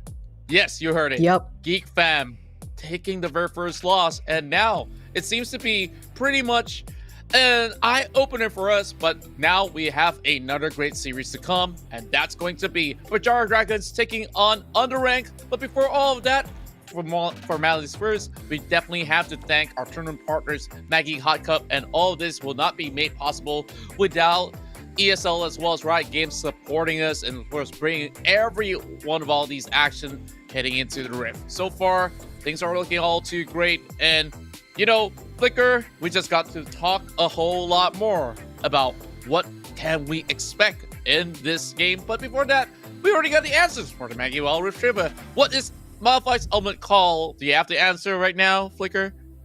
Of course I do. It's there you go. Unstoppable Force. I was about to say that. Unstoppable Force. I was about to say Unstoppable Charge actually, but most definitely Unstoppable Force. So if you guys get it right, well done to you guys. You definitely played League for a really long time, like I did. And yeah, overall, I think that this is where things may take a little bit of a hard shift as well when we go into the next couple of games, because if SDGR could possibly pull this one out of the bag with a reverse sweep against the kings of reverse sweep, Geek Fam, what about Berjaya Dragons? Will the Dragons be soaring high up in the sky, or will they be taken down by UndeRank? Well, I'm not too sure, but I'm pretty excited to see how this one's going to go. Berjaya Dragon managed to pull in 2 imports. You have one from the Philippines and one from the, I believe it was Winter and Chile, was it? Yeah, I do believe that. But I'm pretty excited to see how this fresh new lineup are going to go up against UndeRank, who they have been boasting, saying that they have prepared 200%. So let's see if that 200% of training are able to bring down the Titan. I mean, of course, they are one of the Titans, but overall, let's have a look at the head-to-head right now, because Berjaya Dragons are going to be taking on UndeRank. Like you said, there is a little bit of shift when it comes down to the dynamics, because we have 2 brand new players to be introduced. Previously, over the top lane was Zisune that was playing. Now there will be a replacement coming in, and they are fielding, of course, one of the finest out there. I'm not just going to be revealing just about yet, but producer says, yep, go ahead and reveal it. It's Asila, previously from RRQ Philippines, and Syndicate will be joining into the jungle, and he was from Invade Esports, one of the finest teams hailing in from Thailand. Chile now will step into the mid lane, and Sagi will still be their staple bot lane duo together with Winter. So a little bit of changes overall, because Karudo, from what I understood, that he will have to continue his studies, so he won't be able to commit for the season, unfortunately. But rest assured, we'll be able to see him somewhere down the line in the future. All is good. So yeah, shout out to Eduardo being their manager overall, alongside with UndeRank now fielding a very stellar lineup. And what I have to tell you about this lineup is that Coffee, one of the highest ranked challengers, is back in the competitive scene. Now he's going to be playing alongside with Kagami, Arashi, Crown, and Shanks. So I am stoked to see what's about to happen in the Rift.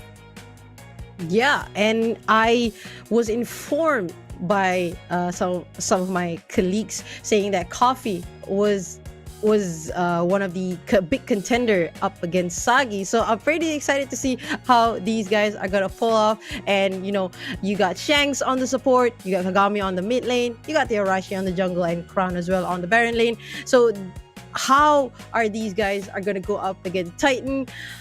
I mean, even though they are a Titan, I'm just super excited to see. I just wanted the game to like start right now so I can see like how they're gonna pull off. And it's just a pretty solid lineup, to be honest. Yeah, and not only that, Kagame was also previously playing in the marksman role. Now he's shifted back into his mid lane, and he is definitely a veteran coming into the League of Legends PC scene, shifting over to Wild Rift. So challenging Chile, this is not something that he's unfamiliar with, especially that he was ousted away from Berjaya Dragons coming into the past season. Now he's still looking for that opportunity to exact vengeance and make Berjaya Dragons suffer. So now that he's shifted over to mid lane, I wonder how well prepared he is. Chili was their jungler, and now he's taking over mid lane. And back then, when I still recall the glory days of Zare, which is now known as Chili, of course. So far, he's been playing mid lane, AD role, support role. Every role has been conquered by our dear Chili as their coach, analyst, and now possibly captain, will have to lead the pack again. I guess our predictions are going to be pretty much in sync. It didn't went well for the prediction on Geek Fan, but I hope to make it right this time. hopefully. But I may have a sudden change of mind, perhaps, maybe, I don't know, because UndeRank's looking pretty solid as well. I mean, they have Coffee, and I'm assuming that their compositions are going to play based around Coffee or maybe Coffee and Shanks on with the Dragon Lane. So let's just see how it goes. Let's just see how the actions are going to pull up on the third match of the series. Yeah, I'm just looking forward for what's about to come when we get ourselves ready for the Maggie Hot Cup Champion Select. So we just give them a little bit more time just to, get some nervousness shaken off, if there's even any, for the likes of BJD or even UndeRank. Both teams, first seed for Berjaya Dragons back in the summer season, and fourth seed, if I'm not mistaken, for RTZ. Wait, was it third? Was it fourth? We gotta check back on our facts later on. But then again, it's a brand new season. It's a brand new start. We are hoping to see more explosiveness to come, and even the past game has told us this, that there has been a level up when it comes down to the ecosystem for the Malaysian scene in particular, that we are seeing even more of these bright talents, even being able to take down Geek Fam. Last season, many of them have tried, tested, and failed, and not being able to even come anywhere near a reverse sweep. I guess at least Geek Fam did manage to walk with 1 point in that best of 3, but it is definitely a hot fought battle overall at Ebliz. Now, I believe with that sort of victory, they are currently seated in second place. So whoever wins this cleanly will be drawn at number 1, or else they'll be drawn with the likes of SDGR. Now, time for us to head into Maggie Hot Cup Champion Select, and Berjaya Dragons on blue, UndeRank on the red. UndeRank is on red, and judging by the bans right now, still Lee Sin at 100% ban rate at the moment, together with the Galio and the Gragas. Meanwhile, on towards the side of UndeRank, they have decided to ban Camille, Fiora, and also Akali. Akali still, I would say, Akali is still a pretty strong pick in the mid lane. I mean, you have a lot of mobility, and you can escape the ganks, or even go for a pick-off composition. It's a really flex pick, but we'll see how it goes based on the picks. Ziggs has already been hovered here on towards the side of Berjaya Dragons, and 4 seconds on the clock. Yep, Ziggs has been locked in by Scylla. So maybe a split push comp or team fighting comps. We'll just see how it goes in towards the game.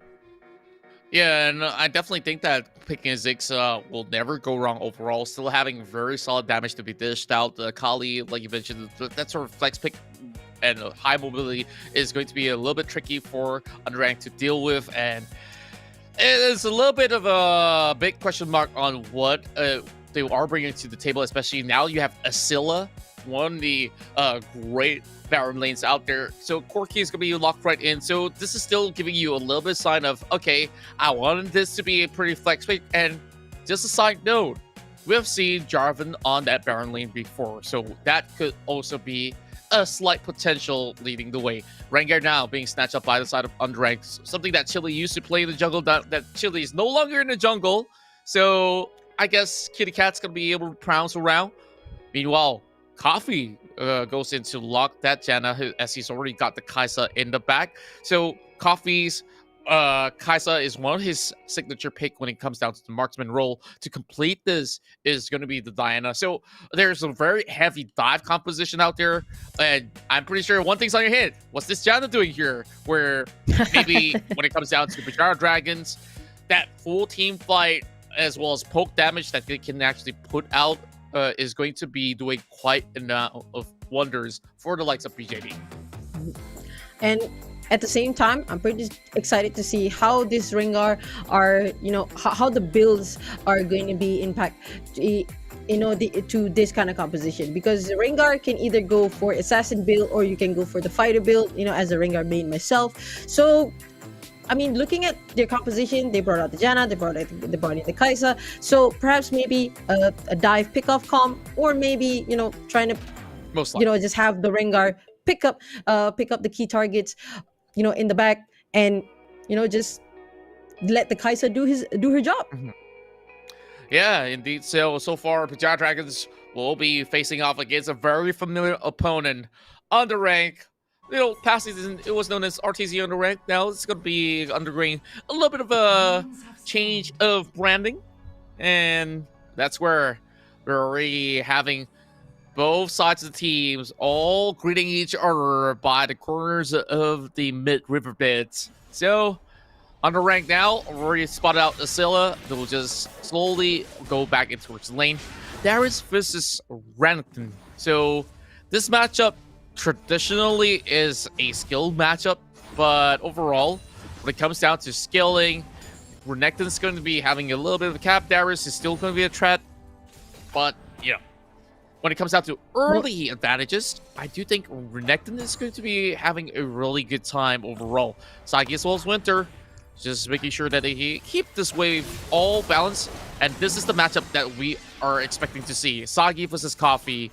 The title for the best marksman is now called into question.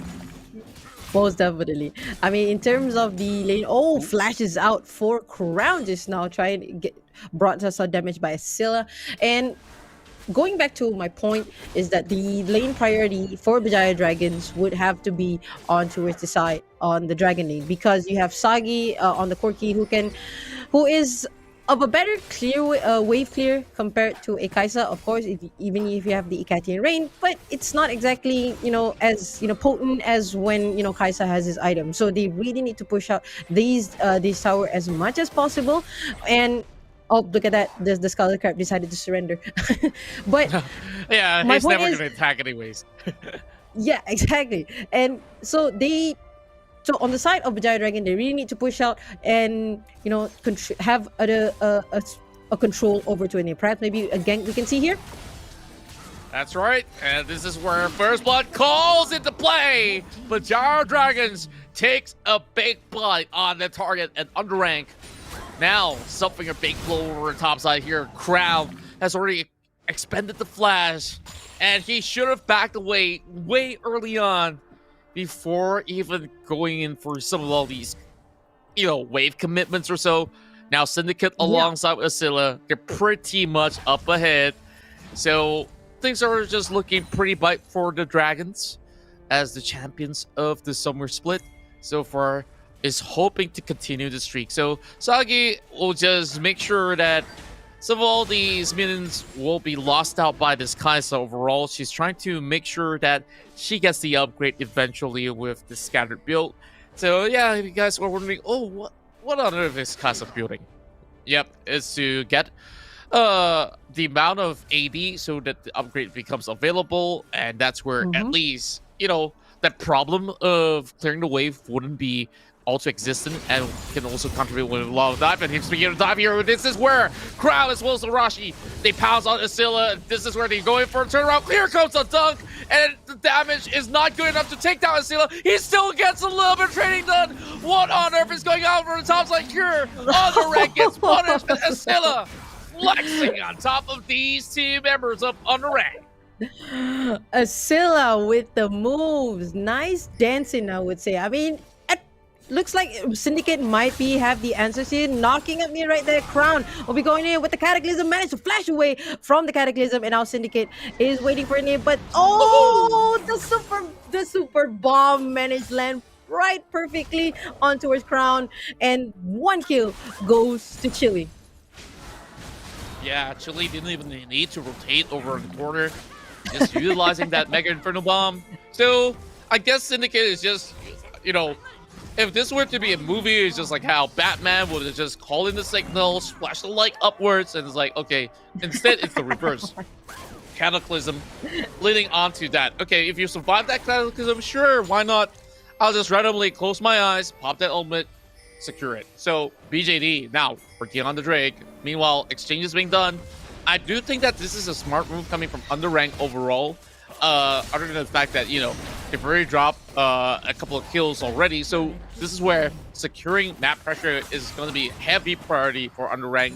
But Ocean, though, Ocean's going to be giving Asila even more of that Omnivamp, which is going to be difficult to deal with. Plus, Winter can easily heal them up as well later in some team fight.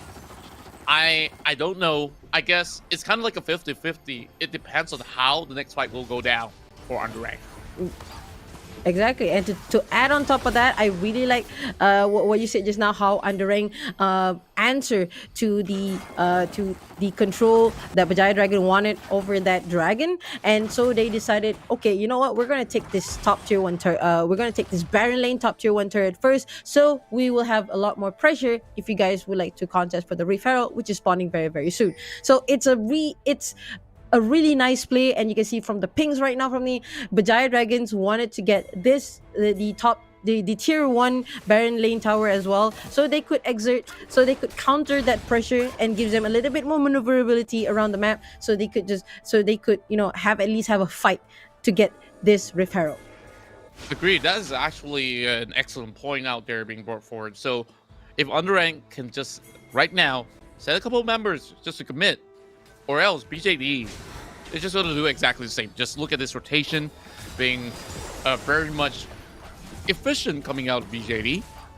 And I was really hoping that Coffee as well as Shank will be able to do the same so that Kagami could easily follow up if they really want to choose for a 4-man dive. It is possible to turn that fight around.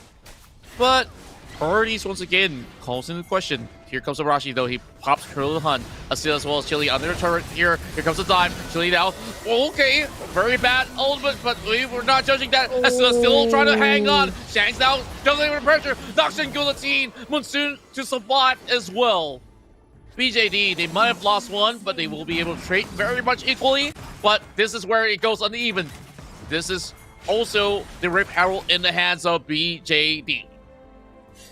That, I mean, the Mega Inferno Bomb was already questionable, but if Jana could have popped the Monsoon a little bit earlier, Rengar might be able to survive that. But perhaps maybe it was on cooldown just now. I didn't realize or notice that, but it was a very nice play right there, even though they did trade 1 for 1. Yeah. But I would say it was a blow for both teams. Yeah, at the very least, you know, like, we give them benefit of the doubt, you know, like, we just welcome back Chili into the mid lane after, you know, a couple of seasons of PC. So, kind of fat fingered that Mega Inferno Bomb, which maybe just did just a little bit of damage. Instant replay, once again, brought to you by Maggie Hot Cup. They immediately went in for a dive, and it's definitely unwise to focus on connecting first, but that also leaves him that much room. And the redemption popped perfectly in time, as Winter did manage to get a little bit more spacing for the rank to really shine. So Asila as well as Syndicate's debut here in the Malaysian Warrior scene has been looking pretty spectacular. Very positive score lines, especially on Asilla. 3-1 so far, while Crown is looking to have some slight struggle. And when we talk about slight struggle, it's 1,000 of difference in goal between two of the Baron laners thus far. Yeah, and that 1,000 goal lead difference is, and I really like. I'm really liking how Attila actually managed to build his Darius according to his opponents. Like, you have the Bramble Vest to answer against the Renekton, so he won't be healing that much with the Grievous Wound. So I'm really enjoying it, and perhaps maybe we could see a potential fight here. Good Aqua Prison on top of Arashi, but it won't be able to actually do too much. I guess some health bars is going to be adding up as well, but Asilla is also posing the threat over onto the Baron lane. A little bit of a good pokes coming out, and that's what BJT wants to do. Lower down the health bars and force UndeRank to eventually fall back. And when they do, that's where they can just start hitting on towards the Infernal Drake. More bombs being lobbed right in. Here comes Shelly to say hello as well. And now eventually they just march right in. Valkyrie being popped pretty early coming in from Sagi, but that also leaves Troll Hunt being open, so they do have a little bit of information. BJD secures the Drake, and they didn't really need to worry too much about UndeRank because they were a little bit too slow on that process. They're still going in for the chase. I guess it's better to just call it off. And now if we're looking at the situation right now for both teams right now, I'm guessing UndeRank is going for that split kill, but a very nice super mega bomb right there. Syndicate now going in for a chase as well. Rashi does make a little bit of spacing for himself. Kagami now in the awkward position. Aqua Prison lands over the corner, but not for long. Teleport coming right in. Syndicate still going for a chase. Look at Sagi though. Sagi tries to look for the kill, but Musun keeps them all alive. And that's where Coffee is the first one to go down in this fight alongside with Kagami. Let's make that 3-pointers in for Berjaya Dragons. And wow, just pouncing on them in the most unsuspecting of times. And with Berjaya Dragons here having the Zig still here, that Satchel Charge will be able to blow this up real quick. 7-2. Now, goal swinging in favor of our reigning champions, Berjaya Dragons. I'm not gonna lie to you, Contra.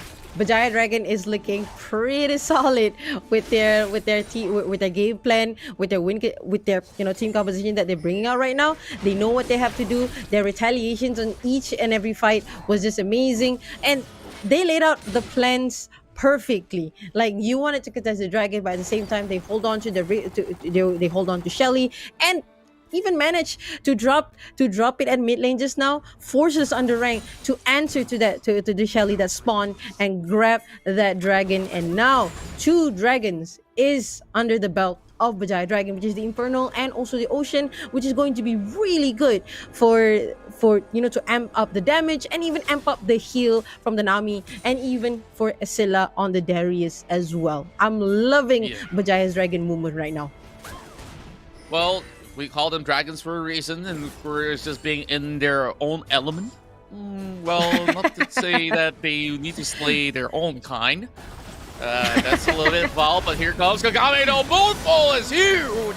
But what's bigger is Berjaya Dragons now marching over the mid slot here.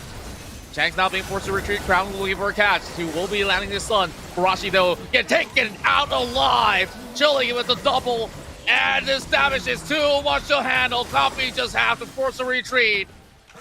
Berjaya Dragons telling them to back up and just give this turn up, because there's no way that you can even try to get near us. I'm at loss of words. The plan was just perfect. The way they maneuver is just perfect. The information that they have from the very first start of the fight was just suffice for them to say, guys, we need to grab these guys and go. And that's what they did. They are just widening the gap that they have with UndeRank right now. Right now with 11k gold lead difference right now. That just sums up everything. They have superior control over the map. They even managed to take down the first the mid lane inhibitor turrets, and this will they will put a lot of pressure for UndeRank, and at the same time opens up the opportunity for Berjaya Dragon to take down Baron and closes out the game. Okay, let me give you a little bit of fun fact as well about Berjaya Dragons. Chili does have a twin brother. And so far, he may not be in Berjaya Dragons, but Syndicate is somewhat like a carbon copy of how he would like to actually play the game. So just look at Syndicate really going in for, no kills whatsoever on this Jarvan, but full assists overall. Is telling you that, it's all about making sure you go in for perfect setups out there, and it's about Chili this time around being able to actually close things out alongside with Scylla as well as Sagi. And just look at them go. This turret just melted down like butter. And Sagi says, yeah, this Valkyrie is not really necessary. I don't need the big package. I am the package. We are the full package, guys. With Berjaya Dragons now, breaks open the hidden river, leaving only one behind over the bot side. And this is just them trying to solidifying their foot in this game, looking for a very easy dragon, and it's going to be a mountain dragon. It's going to make Scylla even more of a beast with the increasing armor and magic resistance. And perhaps looking at perhaps maybe they are going for an easy Baron just now, or maybe while they wanted to take the Dragon Lane inhibitor turret first before grabbing the Baron, or maybe just end up the game entirely.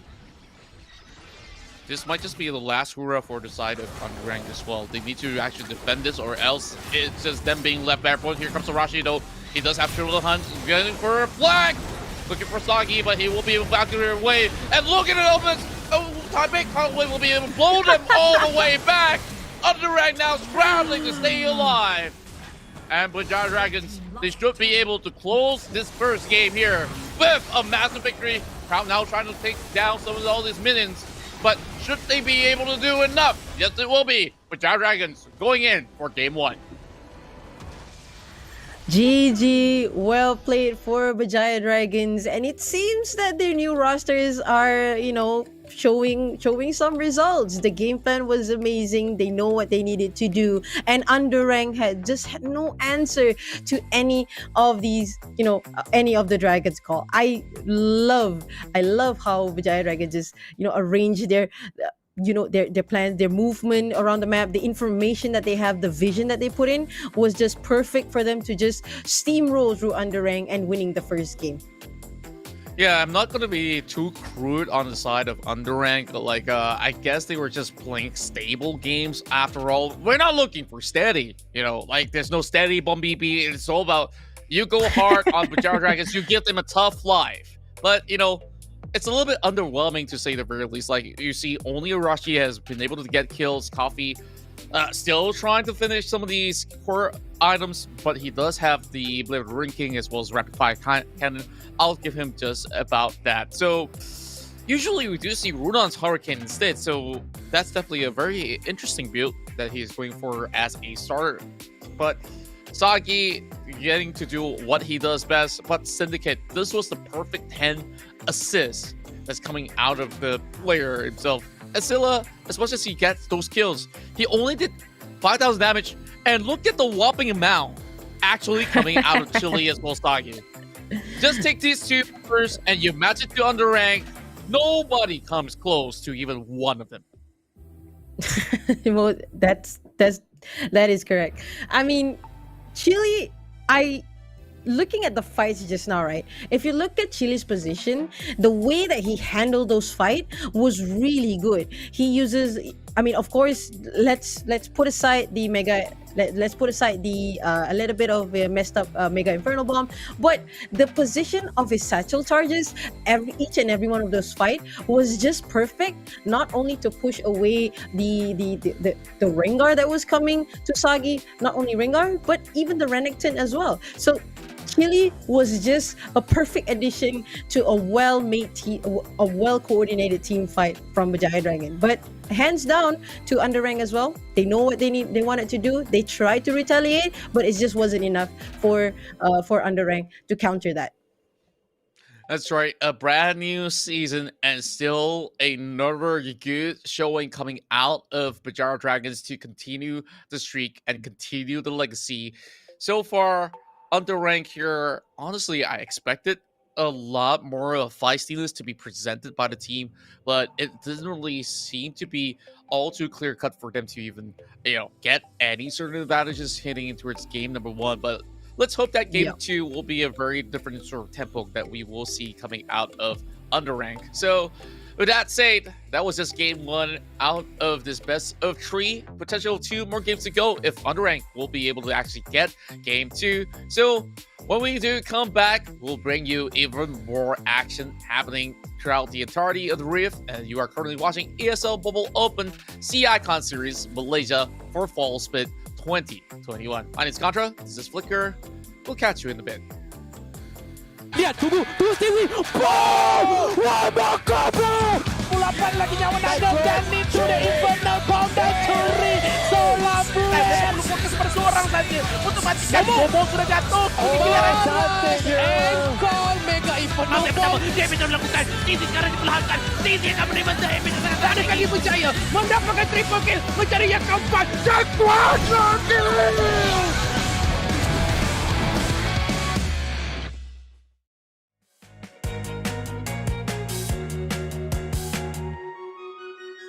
You need a friend. I can't help this time. I'm in trouble.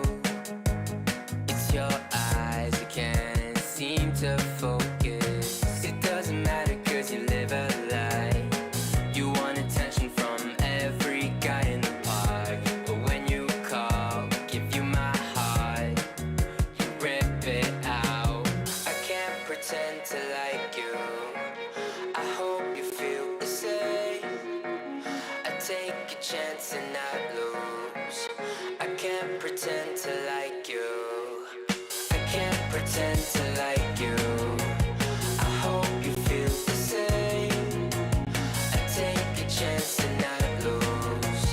I can't pretend to like you. I can't pretend to like you. I hope you feel the same. I take a chance and not lose. I can't pretend to like you.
Been a long way since day one.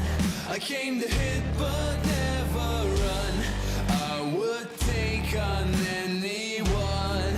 I got a feeling that it's just begun. It's my I got a feeling that it's just begun. It's my I got a feeling that it's just begun. Can you hear me? I think I'm still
Lihat, tunggu Stewie. Boom! Wah, bakar bro! Adakah Berjaya mendapatkan triple kill mencari yang keempat dan kuasa kill.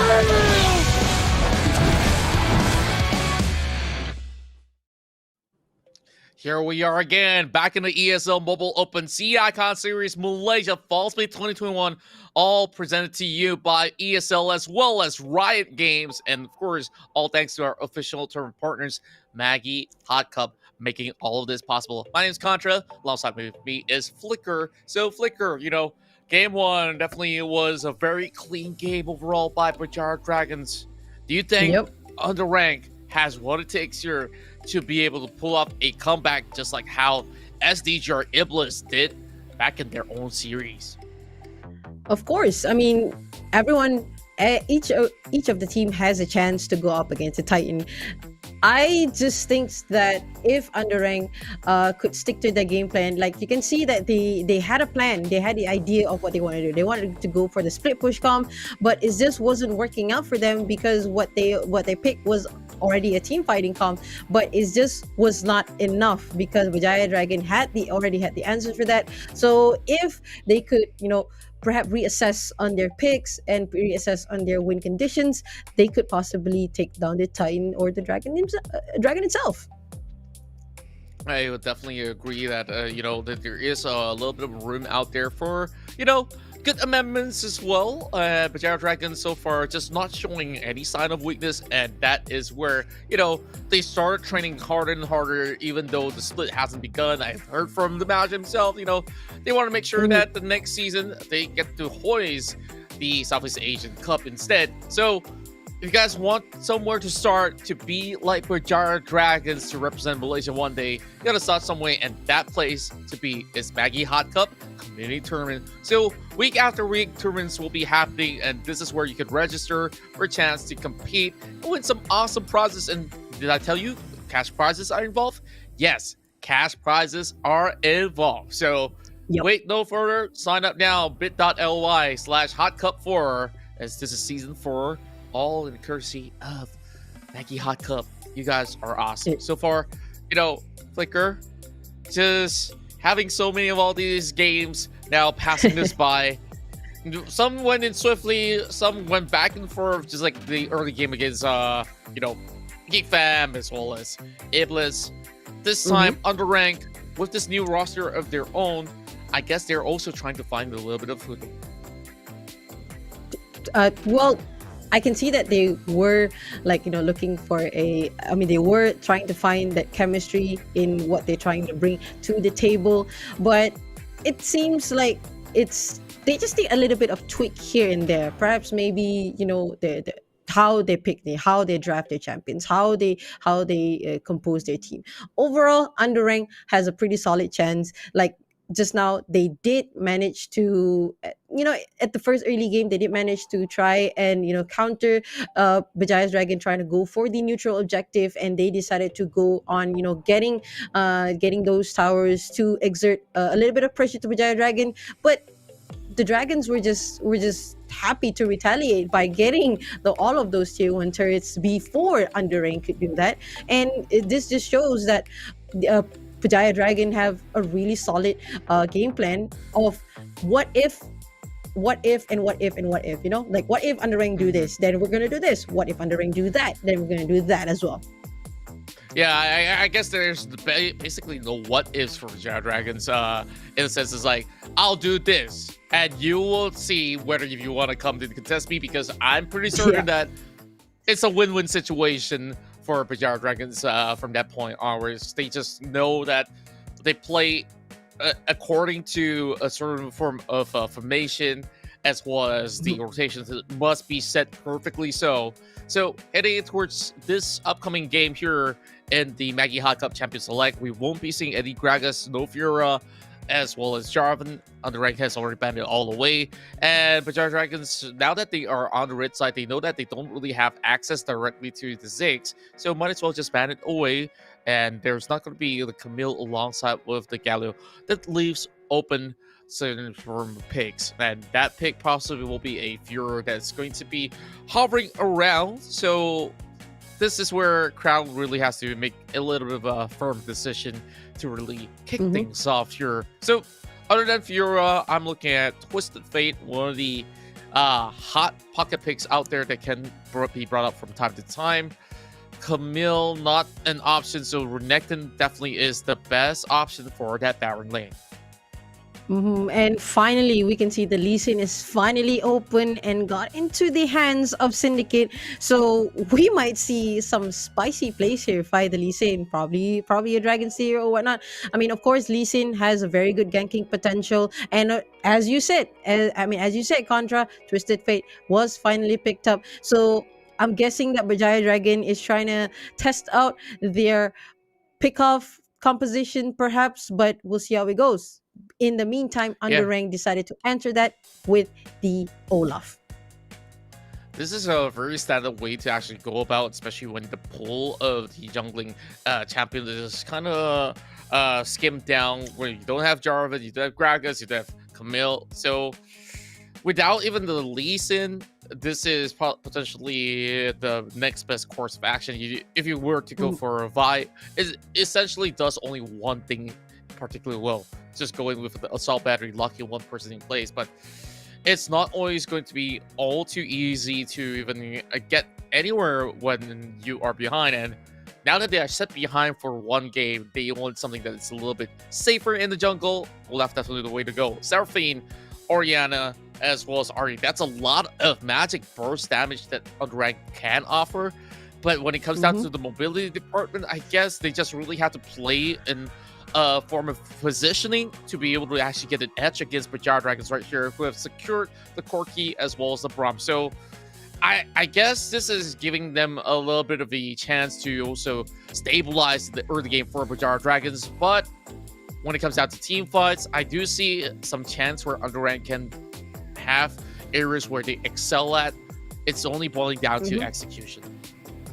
Yeah, and I really like the Braum pick from the Berjaya Dragon, because for me personally, it's a perfect answer to counter against an Ahri, where you can just block the Spirit Ball, and also the ultimate from Seraphine as well. This is actually a really smart choice for a Ghost to the side of Berjaya Dragon. So this Braum will be the key in protecting Sagi to, for Sagi to deal as much damage as possible, which we are going to see in game number 2 of match 3. Berjaya Dragons going up against UndeRank. UndeRank right now definitely having that pressure here to at least stall it out, or just, well, not really exactly stall, but to secure themselves the equalizer here against Berjaya Dragons. And with the current form, Berjaya Dragons honestly looking better than ever.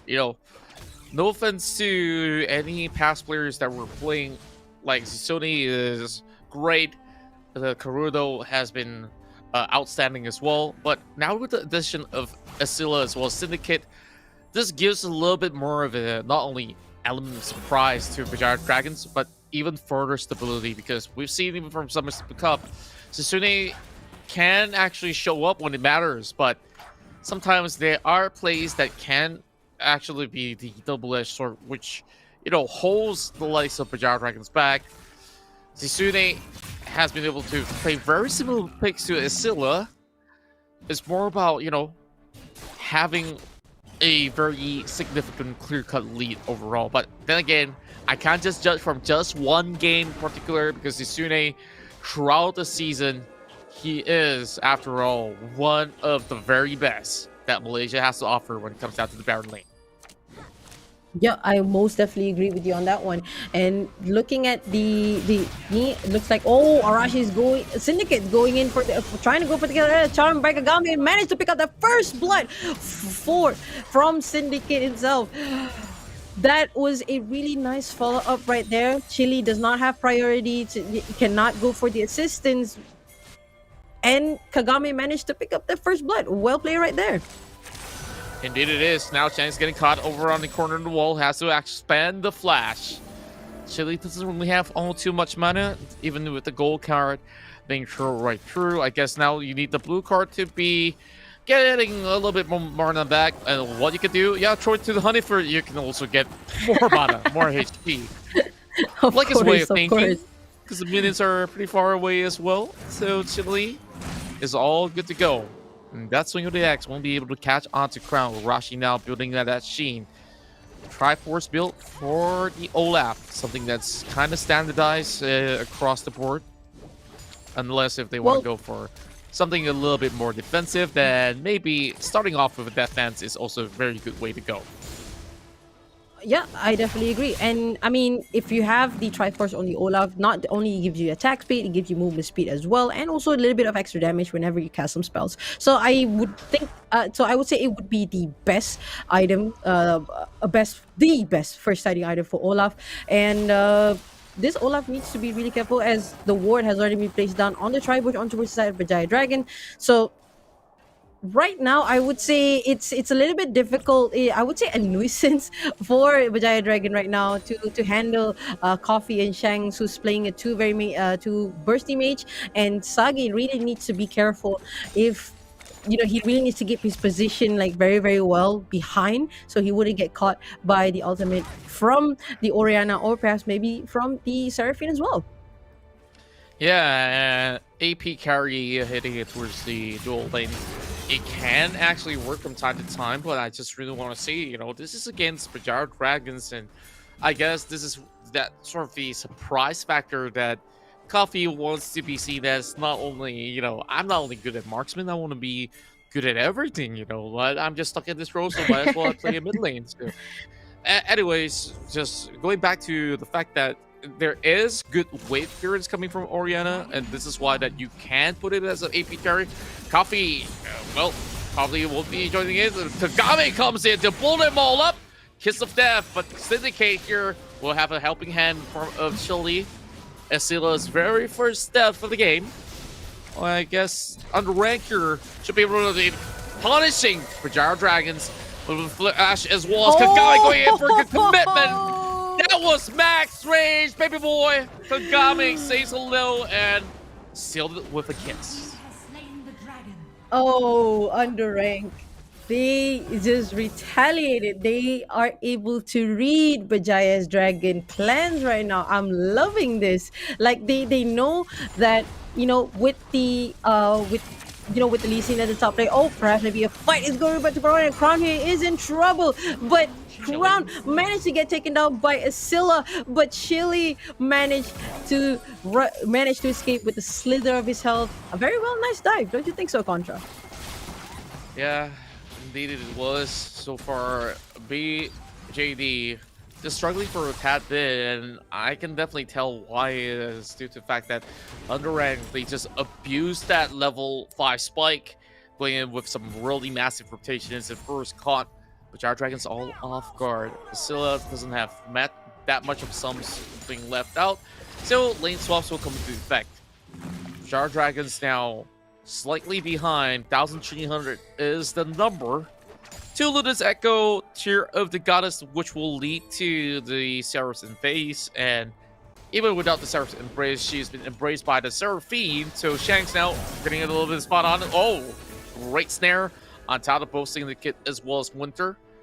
But that will already be good enough for UndeRank to really send members of Berjaya Dragons back into the jungle. Meanwhile, just going back to the itemization, Pretty Force now accomplished by Arashi, and he wants to start with Drake. We're already seeing a little bit of fight being set up here as they march up forward. Right to the Rock probably will be kept just in case, the party onto the Rift Herald is waiting, but oh, Destiny over the bomb side. This will be a 2 versus 1, but Crown is pretty much full health, trying to juggle with the pressure here.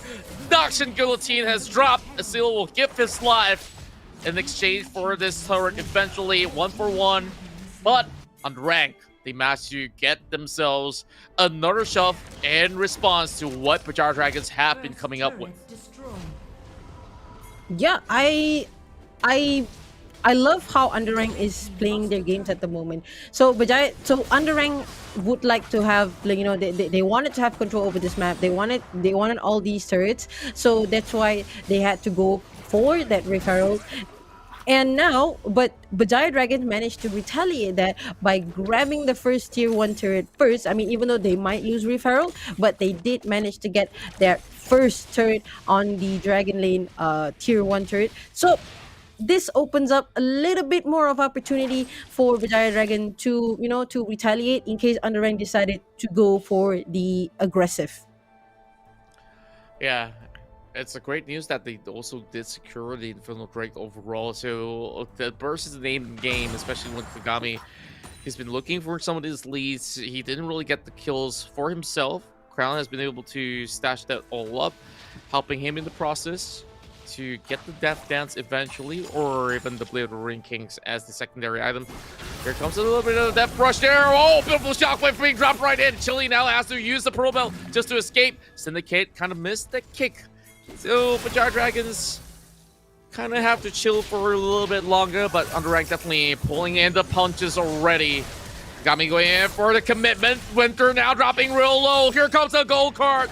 And now it's being stuck in between. A rock in the hard place. Kagami now gets a little bit of a helping hand. And that's where the encore will be able to land. Well, Syndicate, he gets punished for it. And Berjaya Dragons with a whole lot of setback. And Crown is already tickling down the turret. I guess there is a little bit of communication breakdown going on for the likes of BJD. UndeRank now having the chance to secure yet another turret. And here comes Destiny. And Crown pops the flash. It's going to be retreating all the way back. You don't want to mess with this alligator. Meanwhile, UndeRank goes for the dragon. I think Berjaya Dragon is committing, for me personally, I think that Berjaya Dragon is committing a little bit too much on Crown here. I mean, of course, you have a Renekton who's split pushing. He can deal. He has a quite a high amount of pushing power. I mean, he could potentially deal out a lot of damage and push out a lot of towers. But I think Berjaya Dragon really need to reassess the situation right now. But very nice dragon kick right there. Spirit Rush clashes everybody right there. Chili's gonna go down. Syndicate's the only one left. He's gonna be flashing over the wall as well.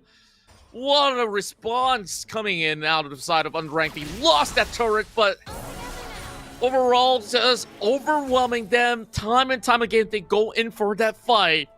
Kagami is the man to look out for, and it seems like Berjaya Dragons have barely any vision over another river.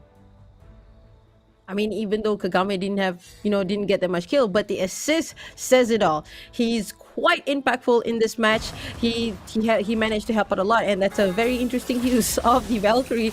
But Kagami is just the man to look out for, to be honest. On the side of BJD, I don't know, my point earlier that they overly committed a bit, and Asila might get caught here. Olaf goes in towards the background, pops in the dominance, trying to go in towards Asila, but Asila just keeps trying away. Look at the damage on Crown. Only with a single slash W, managed to slow it up by the Olaf and gets taken out by Crown. And it looks like, a very nice block right there of the ultimate, right there by me. And Kagami just goes in with the charm. Sagi's trying to get in. Glacier Pitcher is popped. Sagi's trying to back away as hard as he can, and that he did, Contra. Kagami not going to be having any more room for catches already. It was BJD. They tried for the Baron. They did pull some eyeballs back towards the Baron pit, but UndeRank, they're just securing more and more of these objectives as they go. Good dodge coming from Sagi. Now they're going to be Valkyrie in all the way forward. Kagami now trying to buy time, and buy time shall Syndicate do. But he will still fall nonetheless. Double kill coming in for the Olaf. Arashi tearing them all apart. Lost out with Crown. That takes a big bite. UndeRank, they are a little bit too low to secure Baron, so that calls for a reset. So UndeRank has been able to answer back to that question that I popped just before we started off this game. So this is where I think we may just see either this goes extremely close with both sides losing many of these turrets, because Berjaya Dragons, they are very much behind for this second game. And UndeRank, they don't really seem to have that clear-cut answer to ace out Berjaya Dragons also. So Syndicate, I guess, Lee Sin isn't really that much of a comfort pick going on for the likes of Berjaya Dragons. And this Olaf is just turning out to be a massive beast. Yeah, with the Triforce pickup and also the Deathland as well, it gives Olaf so much room, and Dominance was popped right there, but wasn't able to manage to get Asilla. But the Olaf is just such a strong pick, or such a strong answer against the Lee Sin, the Braum with the concussion blow. It's just a perfect solution to try for the Olaf to just go to the backline. And we're looking at tier 2 turrets get taken out by UndeRank right now, and they are looking pretty solid to take game number 2.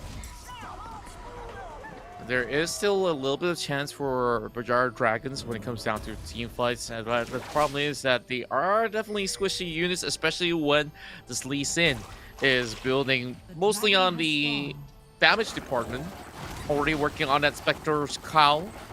Probably will end up with a Force of Nature. The push can only get them all so far, and it's really boiling down to some of the priorities when it comes down to the key objectives that's currently left available. Dragon now online. UndeRank has already taken 2 out of the 3 dragons that has been spawned up. So why not make it a triple sweep at the very least? Well, Berjaya Dragons understand it is not going to be the right position for them to even call in for the contest. That's where a lot of all these pings are calling in for a push over the top side of the map. At least a little bit of vision control coming out of Berjaya Dragons. Valkyrie will expire, so might as well use it. But UndeRank, if they don't keep pressing on of this open wound that Berjaya Dragons have, then there is still time to be bought. And once you buy time, this core key, once you hit that turret item, I guess one of these mages will be blown up. I'm still wondering on that as well, actually, Contra. But at the same time, looks like UndeRank already got their eyes on that Baron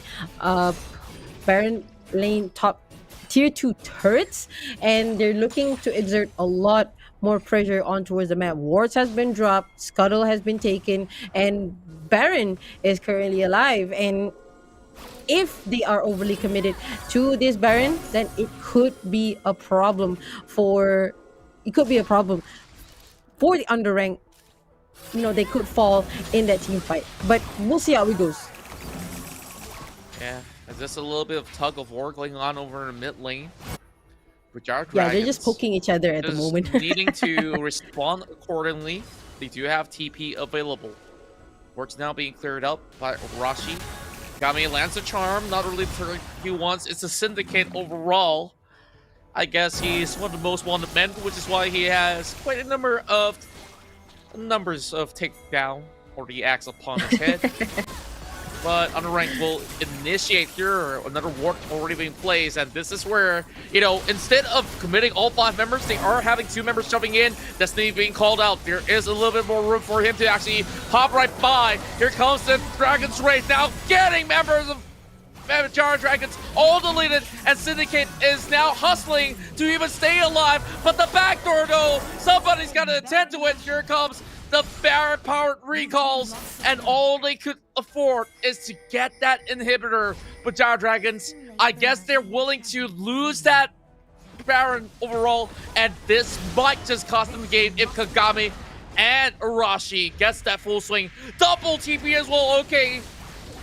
I believe this is going to be game here, equalized by UndeRank. All they have to do, hit hard on that Nexus, and well, here goes the Shockwaves as well. And Asilla will be landing the Guillotine. Game 2 goes in favor of UndeRank. Now, coming in, looking for another reverse sweep of the evening. I like it when you say reverse sweep, because this could potentially be another reverse sweep. UndeRank shows so much composure in this game. They had what they wanted to do in mind. This time they really stick to their game plan and managed to disrupt Berjaya Dragon in every way. The engagement was perfect.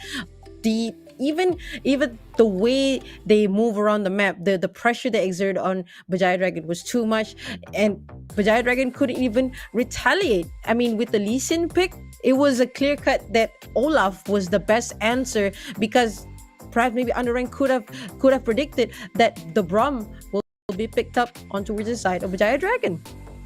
Yeah, and for Berjaya Dragons to really get things going, they just need a huge snowball forming up for them. And just look at it.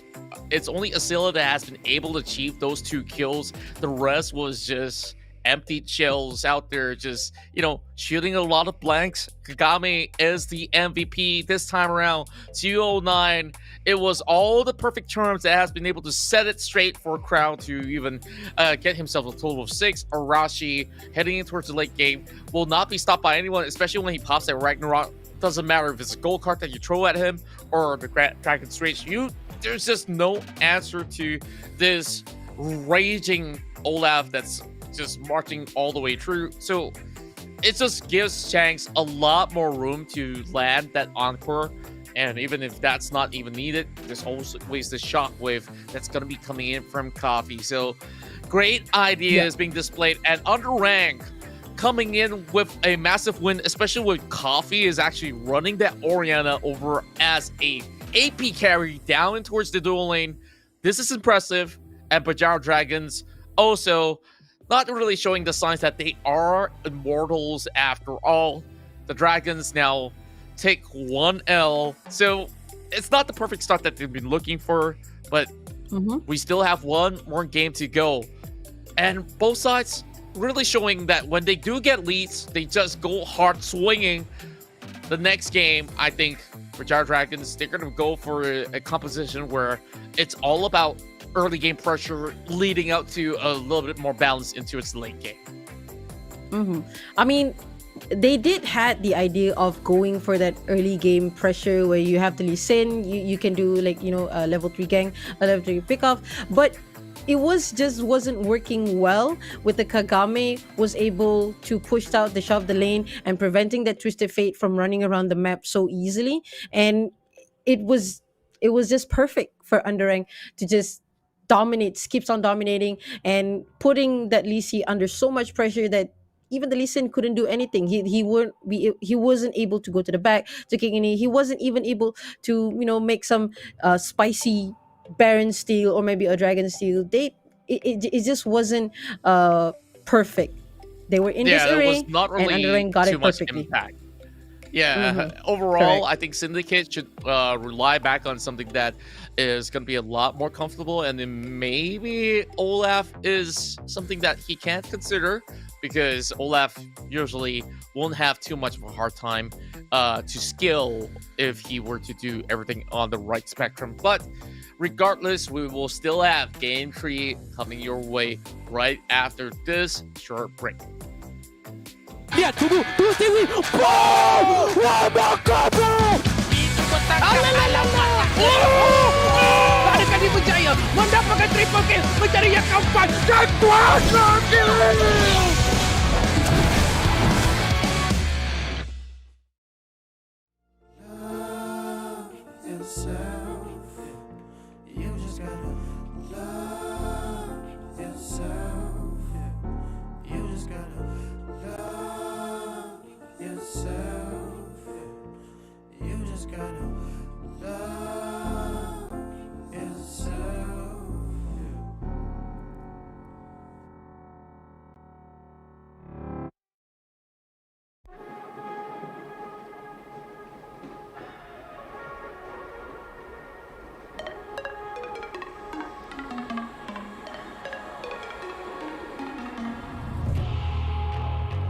When you found me like that, I was doing not bad, didn't care about you. I was high as fuck, wasn't looking for love or anything new. It ain't funny, little devil in disguise, think you got me, yeah. You're so naughty, I feel something leaping into my body. Cause you shut me in the heart, can't get over it. In the other part, I recover it. When I look what you done, you made me fall too fast. Wait.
I've been with you for as long as I can remember, and you stood by me and held up my head. But it's getting hard to say that I am not a pretender. No, I don't wanna leave any words unsaid. Now I think that you hate me, and I'm driving you crazy.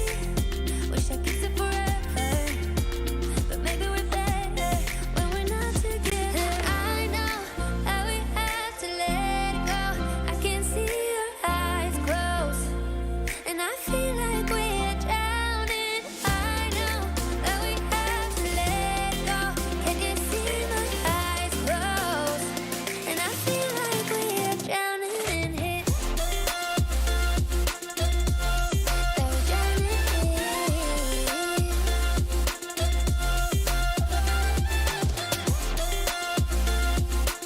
Lihat, tunggu Stevie. Boom! Wah, bakar bro! Adakah dia berjaya mendapatkan triple kill, mencari yang keempat dan kuasa kill?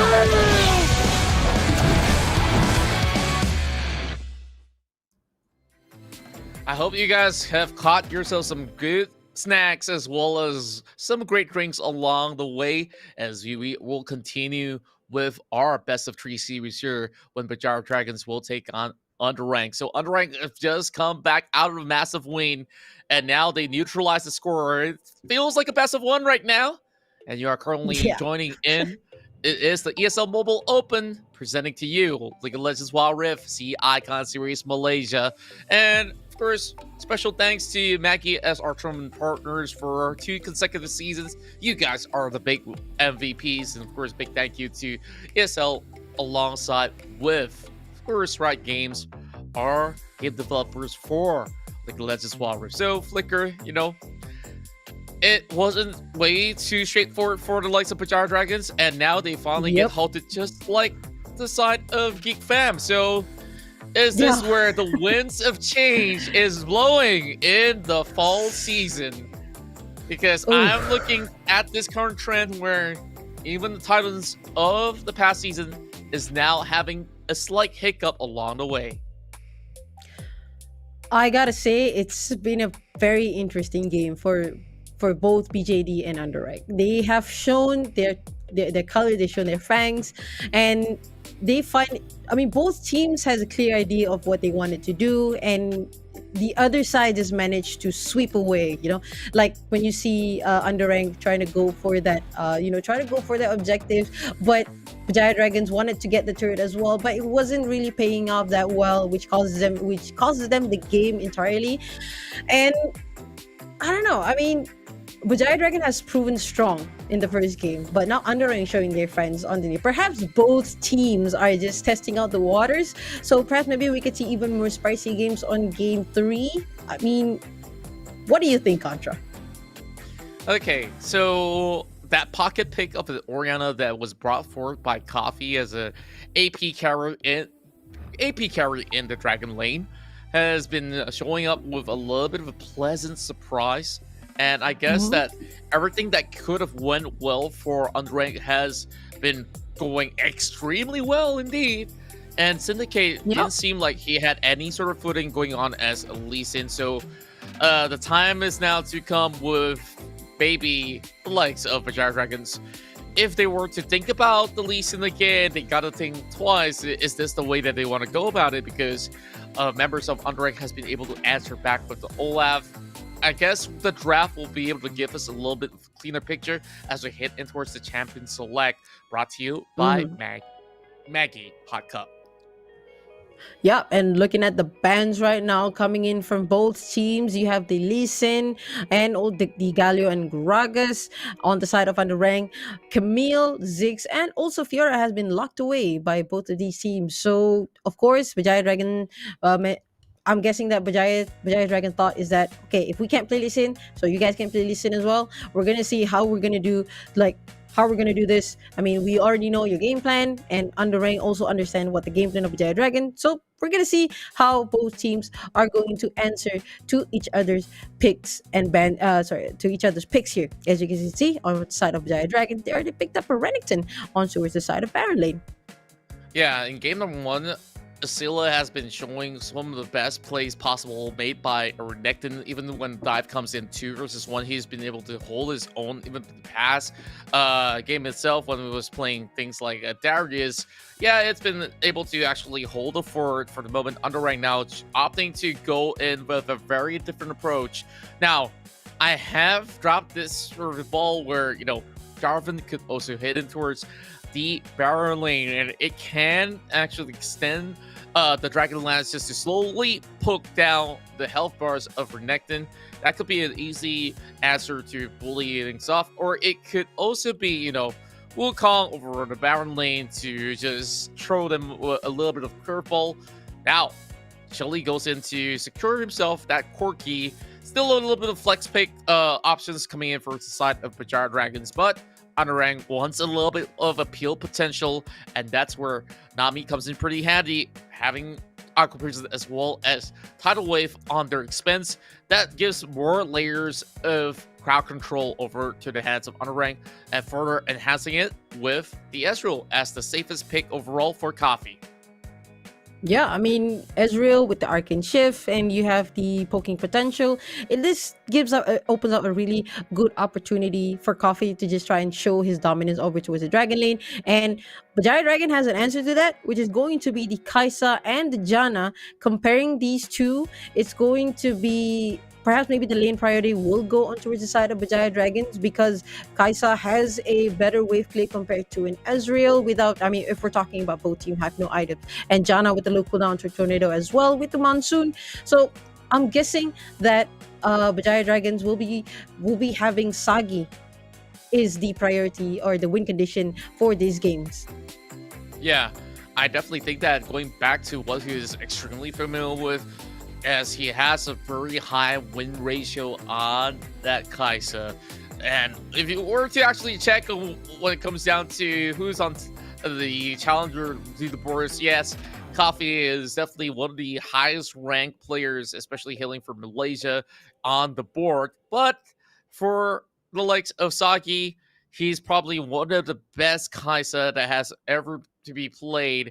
And, you know, the entirety of Summer's Rift. So now Berjaya Dragons needing to secure this pointer to chase up against the rest of the teams out there, because Ebliz has been able to secure a 2-1. Now it calls the question once again, is it going to be UndeRank or Berjaya Dragons? Pop in your comments down below. And now going back in towards this game tree, ladies and gentlemen, it has to be one or the other here to take a very uncalled for loss, because both sides have been able to display great quality. Chile now being all alone. 4-man party up in the mid lane here from the likes of UndeRank just to clear the wave, sharing a little bit of EXP, and I guess this is how you do get a little bit slight edge when it comes down to getting your levels up. Yeah, and I actually thought that it was Aram instead of Summoner's Rift, but well, everyone just need a little bit of that EXP to try and have a little bit of edge when they go back to their respective lane. And as you can see, on towards the Dragon lane, as I mentioned to you, Contra, before, now Kai'Sa has a better lane superiority compared to an Ezreal, and now is looking at the wave has already been shoved in. Janna drops a ward onto the river to prevent any potential gank. A really good ward position right there, because that is the exact location if you want to prevent any ganks from the jungler from the red side. Olaf already making their way, already clearing the jungle, starting from the red buff, goes towards the south side, which is going to be the blue buff, and perhaps maybe would like to try and gank the bot lane to try and get it, because they are overly pushed. Yeah, and speaking of, you know, going in for certain setups, now the Wukong's already going to be working on the Skull Crab. We definitely saw a couple of pings going down. So it's more of how UndeRank needs to actually play it really safely, let Coffee go into skill, and also just look at the summon spells. Coffee is going to be utilizing that exhaust. It's not really about the slow that will be brought forward to play. It's about damage negation. Asila now playing with fire, extending for a little tad bit, but Crown does have a huge wave being shoved right at him. And This is where I mentioned about how much damage can the Jarvan bring to the table when he goes on that solo lane. And judging for the fact that he started with a Ruby Crystal, imagine if it were to be the other way around. A little bit of deep warping placed there by Kagami as well, but no significant dives just about yet. We're probably spotting out the Wukong already. Meanwhile, Arashi tries to also go in for a little bit of a response, a little bit of reset going on. Not too much of a huge significant difference in lead when it comes down to last hitting. That's where Berjaya Dragons maybe get a little bit of extra 200 gold. Chilly though. Okay. It's going to be a little bit of a bummer. It's a little bit of touch of love by Ari there, trying to prevent Chili from going back. Now, I'm guessing that what they're trying to do is that they're trying to set up for the dragon, which will be spawning very, very soon. And meanwhile, Sagi is just trading blow for blows with Coffee here. And Coffee has a significant amount of EXP advantage and also level as well. Meanwhile, Kagami tried to go in with the Spirit Rush, wasn't able to catch Chili in time. And now, the Spirit Rush will be goes on cooldown.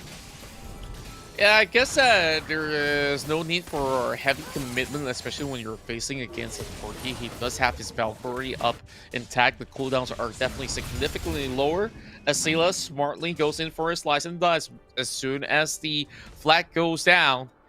And every time that you go into this matchup against Renekton, Renekton still has the potential of an outplay. It's all about positioning because it's predictable for how a Jarvan will be sliding across when the flag is being dropped. Now Rashi goes in, takes the Lone Scuttle over onto a river just in time for the Drake as well. Winter now going a little bit back and forth. Kagami trying to dish a little bit of poke damage. Now this is going to be a good knock-up onto Coffee. And while Chili is playing with fire here, Kagami is looking for a pick. Here comes Tidal Wave. No, they managed to take down the first blood. There you go. Wukong managed to get first blood, but it instantly gets knocked out as well. And now both teams are trying to, they're just trying to poke each other right here. I mean, they traded 1-for-1 Arashi and also Syndicate. Both the junglers are out, and now both teams are they still wanted to contest the Ocean Ray because this Ocean Ray could prove really useful for them. And meanwhile, on towards the side of Berjaya Dragon, they know that all four teams are still in the mid lane, so they decided to chip away at the tower on towards the Dragon lane. And there you go, Sagi. Coffee doesn't have any answer for that because he's a little bit low on mana, and now since everyone has already been resetted, looks like it could be another potential fight. Well, not just about yet, but there is a little bit of a good control being set up by the side of Berjaya Dragons. Just look at the amount of wards, like that is enough being provided. They should be able to secure this one in the back, and they quickly do so. A little bit of march of troops coming in from UndeRank just to try to exchange with a turret takedown. Asila is a little bit too late to the party. Just working hard on the grump, which he just have to watch as they will fall. Coffee though, as much as he is having a lot of mobility, this should be good enough for Sagi and the rest of them to actually break down the turret. But Winter now gets caught up with the Aqua Prison, and they have to make their move. Syndicate has to flash away. Coffee now going for the chase as well. Arcane shifts forward, double kill, but Chili's here.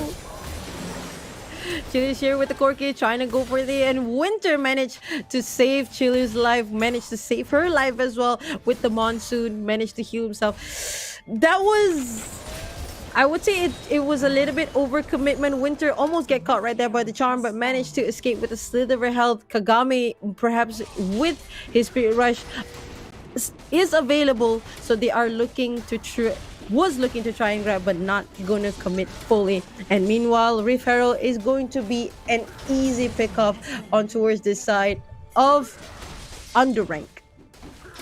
Yeah, UndeRank have a really good rotation overall. I guess that they didn't really have to have heavy commitments over the bottom side, and Coffee so far holding very well on his own.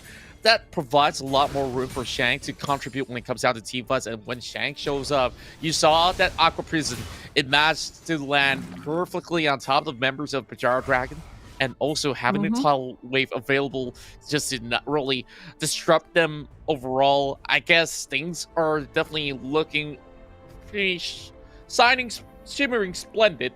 I know I got that quote from somewhere. You don't have to mention to me. So Berjaya Dragons now, I guess all they have to do is to really find a way to get this stash of gold back up. Now Rashi's going for the chase. Not advisable to commit. The rest of UndeRank a little bit too far to even do all too much. A little bit of a random true shot barrage just to shred a little bit more health bars out of Chile. Good accuracy coming out of the marksman of UndeRank. Now, turret's pretty brittle over the mid side as well as bottom, but Berjaya Dragons, they just want to make sure that this turret still stays intact. So they are just going to rotate all together. No major fights because UndeRank still understands and notice that there's always going to be a little bit more of a significant sort of threat if Syndicate does pull off a good cyclone. And let's talk about Nami, right? Nami here is probably the best pick heading into the support role when UndeRank goes in for the final pick because of how Winter has to stand still when he does channel the Monsoon. So when it comes down to team fights, BJD may not always have this full channeling heal coming out of the Janna. Meanwhile, UndeRank can always force any sort of response. They don't always need to rely on just Arashi and Crown. Kagame, you saw just like in the past game, it was working very well on that Ari, and it's all about how they actually get a beautiful catch. So once Chile as well as Sagi does get those items, perhaps that's time where Berjaya Dragons really have to roll. So far, everyone's playing very, very safely, not wanting to commit the very first mistake. Next Drake up available is going to be the Mountain Drake. So let's see what could potentially Berjaya Dragons do for the next one. They've already got the Ocean, so that helps at the very least. But now lies more troubles ahead because Shelly is going to be coming from base and Asila is anticipating welcoming some hugs and kisses coming in from what you want to call Sheldon, you want to call Rift Herald, you want to call whatever other names, up to you guys, right? So 3, 2, 1. Of course. UndeRank needing to actually get this dragon secured, but firsthand, they want to look for Chili. Nice turn right there. They want to look for Chili, but Kagame and Arashi managed to pick up Chili. A very nice charm right there by the Kagame. Kagame is such an impactful member. Ari is just an impactful champion in this currently right now. Coffee, meanwhile, trying his very best to try and Cataclysm open up for Sagi, and Sagi will get caught in Cataclysm, but Syndicate is trying his very best. And Aqua Prison managed to lock the Janna, who was channeling for the Monsoon. This is not looking very well for Berjaya Dragon at this very moment, Contra, because you see the fight just now that happened. It was clear. Oh, Coffee almost hitting that skill shot, but Sagi managed to flash away from Coffee's mystic shot and managed to escape with the slither of health at this moment. And now the Mountain Drake will fall under the hands of UndeRank, which means that the Jarvan, who is already building tanky anti with the Sunfire and the Olaf as well, is going to be really, really tanky. It's going to help out with the Ragnar, or when the Ragnarok pops in as well. I am loving UndeRank's game plan right now. I believe that Berjaya Dragons here, like this whole composition that they feel that here, it's a little bit of mixed priorities as well. Like, you want to go in for the team fights and you kind of want to take it in all different kind of ends with a little bit more of that shoving power when it comes down to securing turrets. But the problem here lies when it comes down to the team fight. If they're all being grouped up, it's also not going to be looking to be all too sufficient, especially when tidal wave comes in wave after wave. And here comes Kagami. Look at that. Kagami just tried to go in with the Spirit Rush, but Ignite was popped, but was not able to deal enough damage. Meanwhile, trying to go on towards Syndicate here with the Spirit Rush Proto Bat as well. Not managed to hit the charm, so he had to back away right here. Chili is trying to poke these guys down, but UndeRank is just looking pretty solid at the moment. Meanwhile, Sagi is alone on towards the mid lane here. Kagami with a very nice jump on towards Sagi. Status has to be popped. Winter is not able to do anything with the tidal wave as well. Sagi is gonna get knocked out for 30 seconds, and this opens up a really big window of opportunity for UndeRank to grab this Baron and just mow down the turret to have more control and presence. Meanwhile, Syndicate tried to go in, Coffee with the very nice Arcane Barrage there, a Cataclysm as well, TP coming in, but Syndicate can do so much but aren't able to do anything. Achila's running really low. Chili managed to Valkyrie away as well, but BJD is in shambles right now.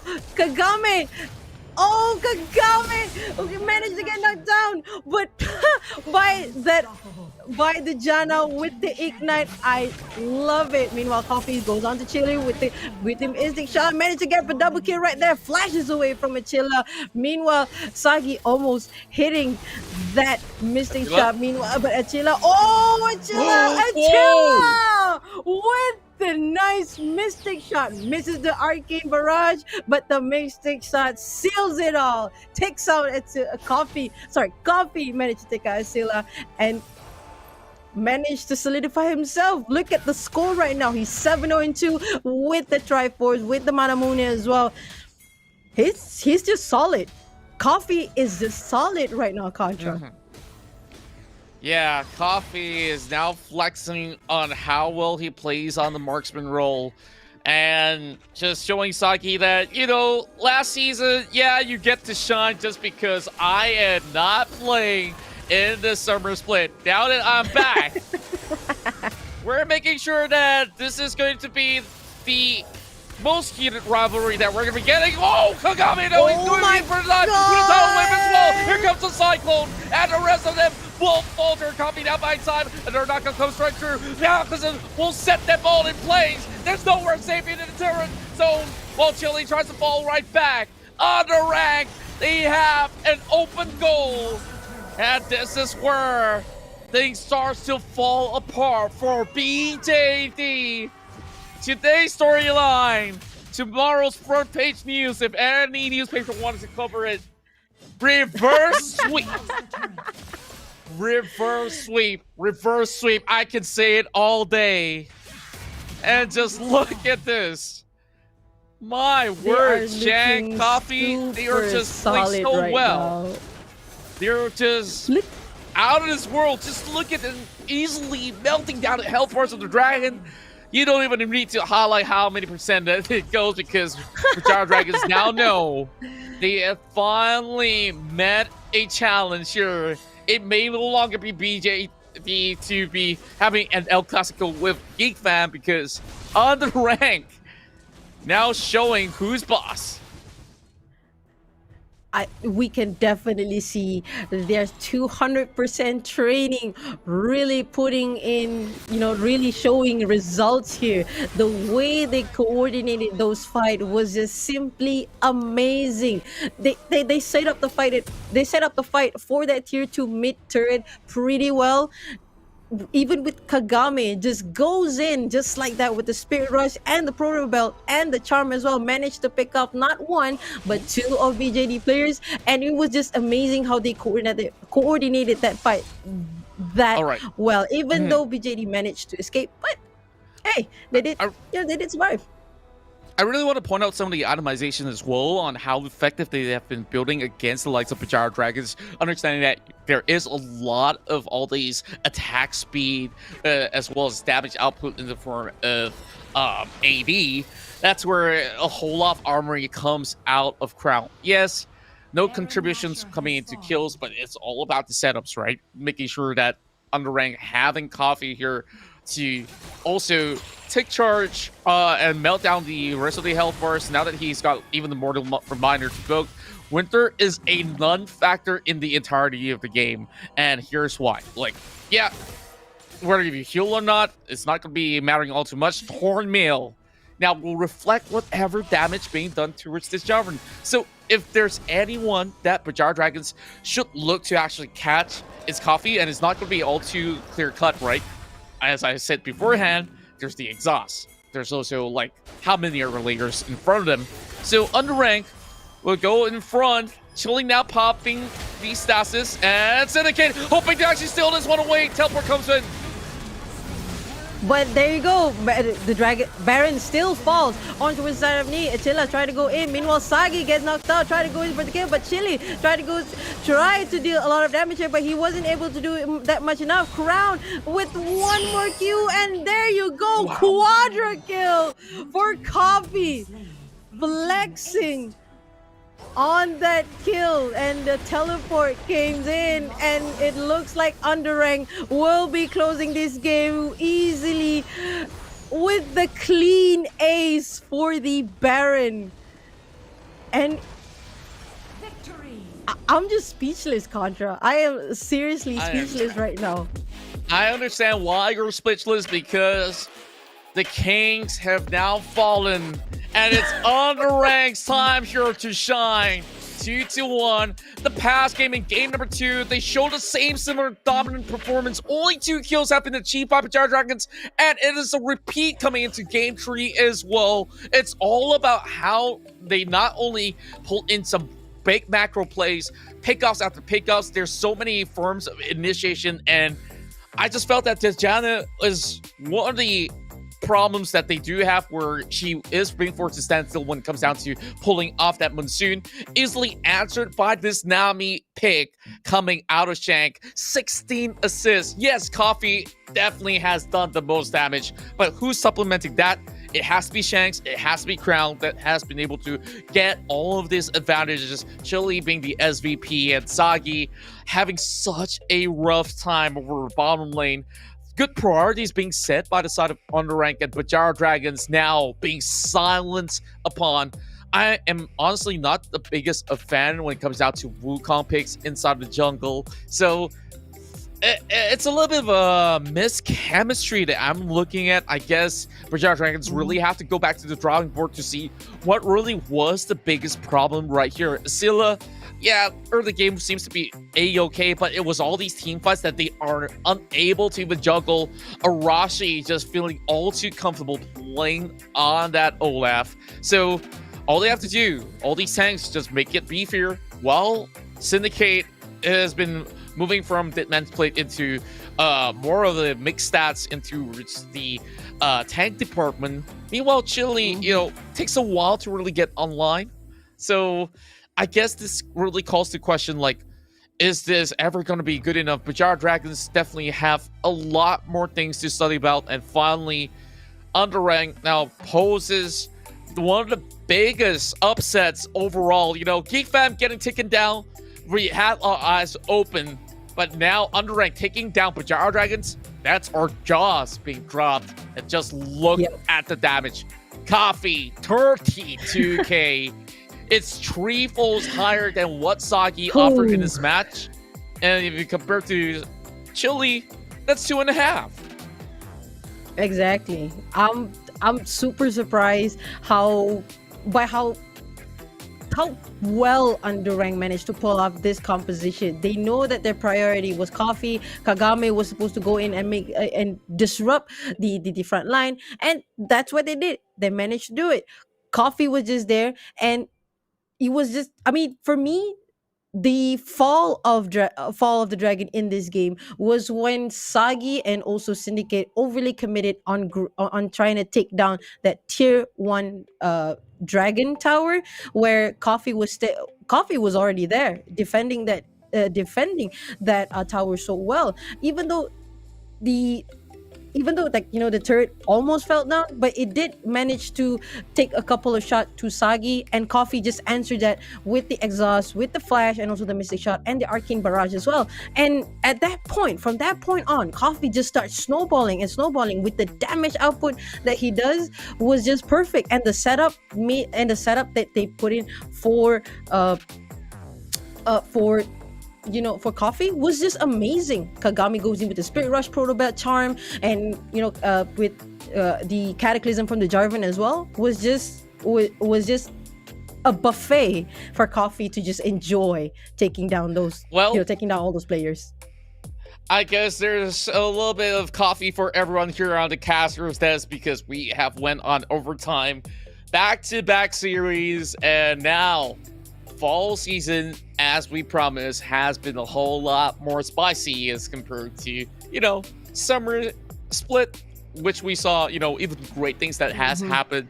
Now, new contenders have arrived to the scene here with the sheer hunger to represent Malaysia, to fly the nation's flag in the Southeast Asian Cup that will be happening eventually, or Southeast Asia Championship, if I really want to call it correctly. So, see Icon Series MY Season 2 here is definitely a pleasant surprise overall. So, this is the series being done, and now both these teams, Ebliz as well as UndeRank, they both tie at second place because of their victories for today.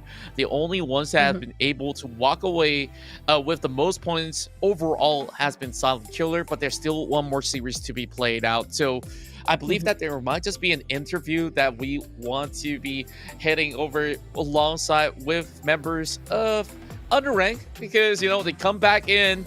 Last season wasn't satisfactory for them because they were not in that top 3 position overall.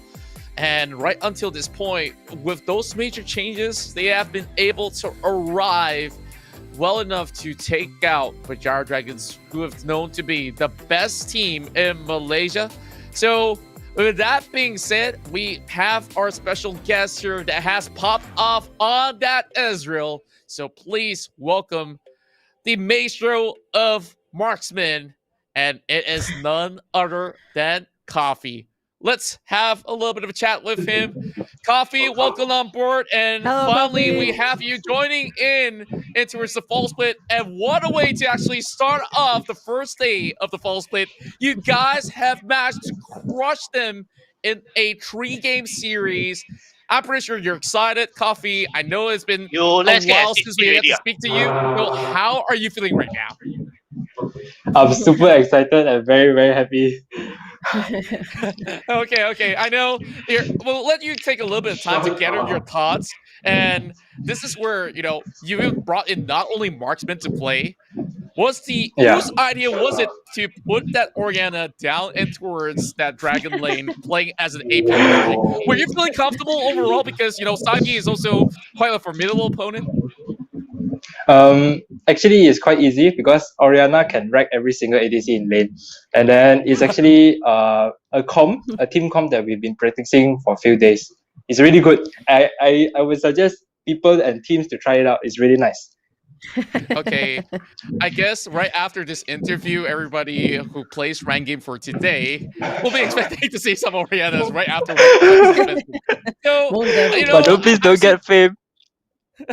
Yeah, no flips whatsoever. If you guys feel, you guys just gotta try harder. So, Coffee, we did chat a little fair bit, and we saw that you've been climbing a lot of rank. Like, can you actually share with us a little bit of tips when it comes down to solo queue or do you usually go with a partner to actually go in for the climb? What's like the formula for you to get all the way high up in the ranking system? Actually, it takes a lot of dedication to be playing rank every day, first thing. And another thing is I will never blame for my teammate if I lose the rank game. I will try to find my best, a reason for me to improve more. And I won't blame my teammates for being too heavy. I will blame myself for being not able to carry them. So that's my way of playing in rank games. That's right. You guys who are toxic in the chat, all there, listen to what Coffee just said, because this will help you win games. It's not about blaming your teammates. It's all about you being unable to carry. So, Coffee, Season 1, there was a little bit of setback overall, and you were unable to compete. I know you were looking forward to this. So what does this season mean to you overall? Because there's a lot on the line, and UndeRank so far has gone through a major overhaul. How are you feeling about the chemistry that you have with the rest of your members playing for this season? For chemistry, I think it's pretty good. It's going well. And what we are aiming for is to be able to play for the Super Cup and to represent Malaysia and be the top 1 in Malaysia as well. We want to take down the Berjaya Dragon's throne. And you guys have been able to start off here taking that win against them. So this has been sending the score straight. So last season, Sagi was known as the best AD carry. Now you're gonna be there challenging him, and now you're taking this. So if you were to send any sort of message to Saki, what would that message be?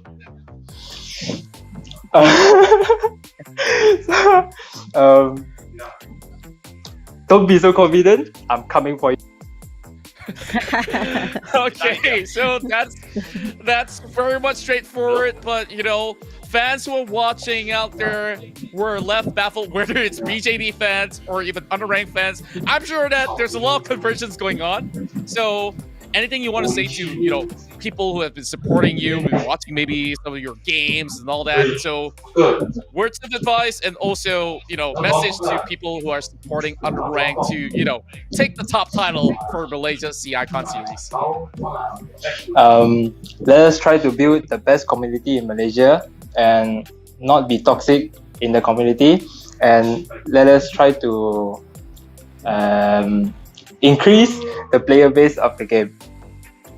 All right.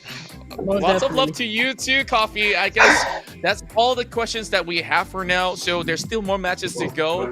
So hopefully you guys are pretty much well prepared for that. So I don't want to hold you for long. All the best to you as well as the rest of UndeRank. Thank you, thank you. I'm so sorry, Flicker. I know you got a lot of questions for No. yourself. The producer was like forcing me. Oh, it's the last question already. cool. I was so overly It's excited cool. because to beat Berjaya Dragons is no easy task, right? Exactly. I would understand that. So it's definitely fine. I mean, you took the question out of my mouth anyway, so I'm all good.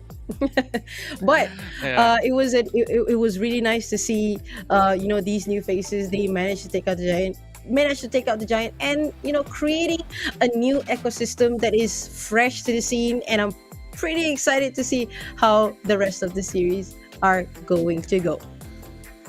Yeah. And wow, I'm just so glad that I get to cast alongside with you today for day number 1, because if I were to be snoozing out and not watch what was happening for today or even casting for today, who would have thought that these sort of results will go swinging? And now, time to announce the MVP. We just spoke to Hands him early on. down.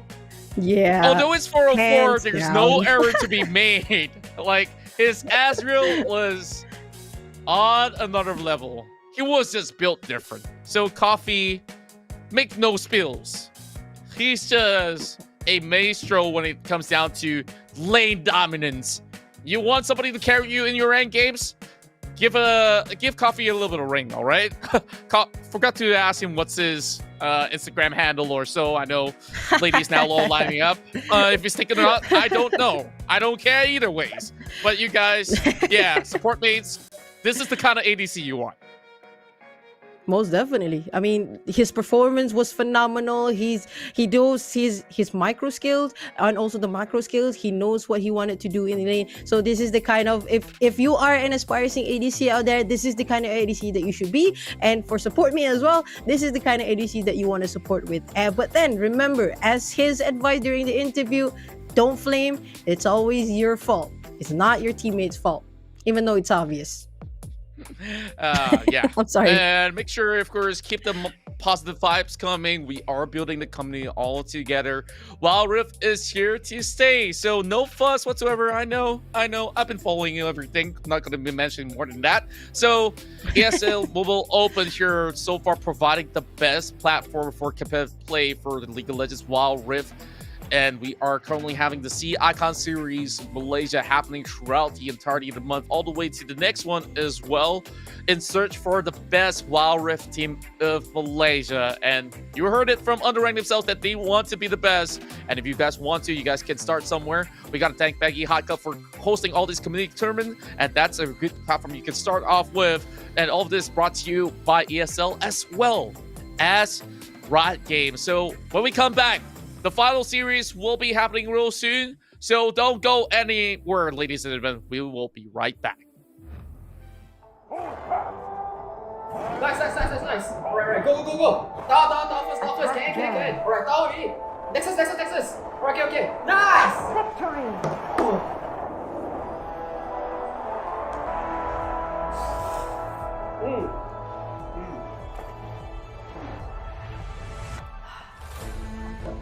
I'll see you in the game. Alright guys, let's go one more. Okay. Lihat, tunggu sini. Boom! Wabaka, bro! Itu kotak alamak. Adakah dia berjaya mendapatkan triple kill, mencari yang keempat dan kuasa kill.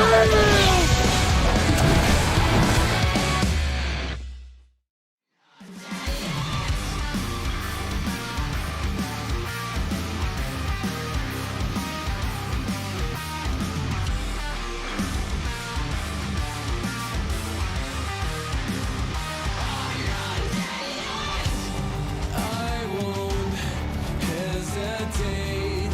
I will never fall behind. Spare me the details.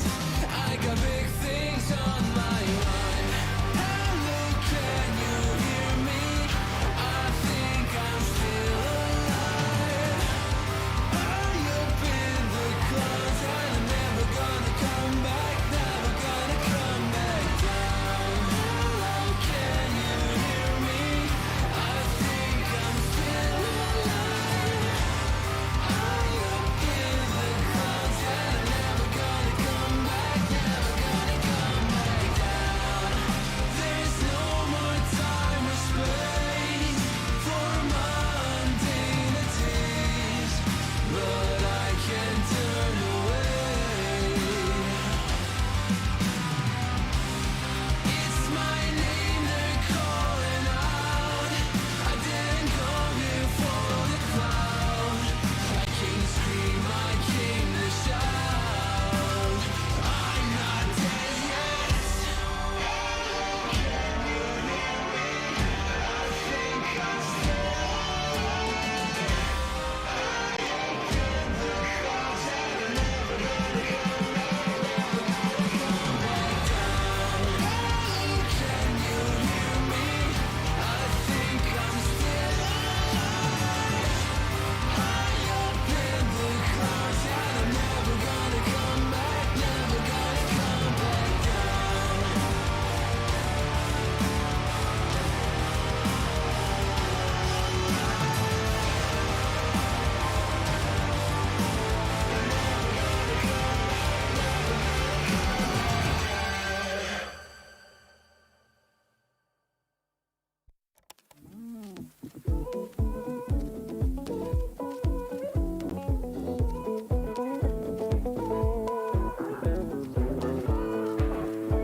Carpe diem, I know I got only one life. Don't wanna spend it, listen to your bitch one. It's a little mean, I know, well, apologies. But my New Year resolutions and my honesty. Trust me, it ain't nobody lives. Nobody lives. It ain't none of my business. It ain't none of your business.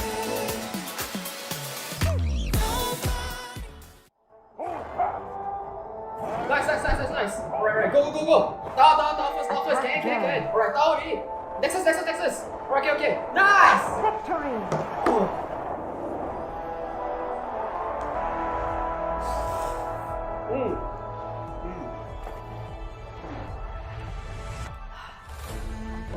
I'll see you in the game. Alright guys, let's go one more. Okay. Lihat, tunggu sini. Boom! Wabaka, bro!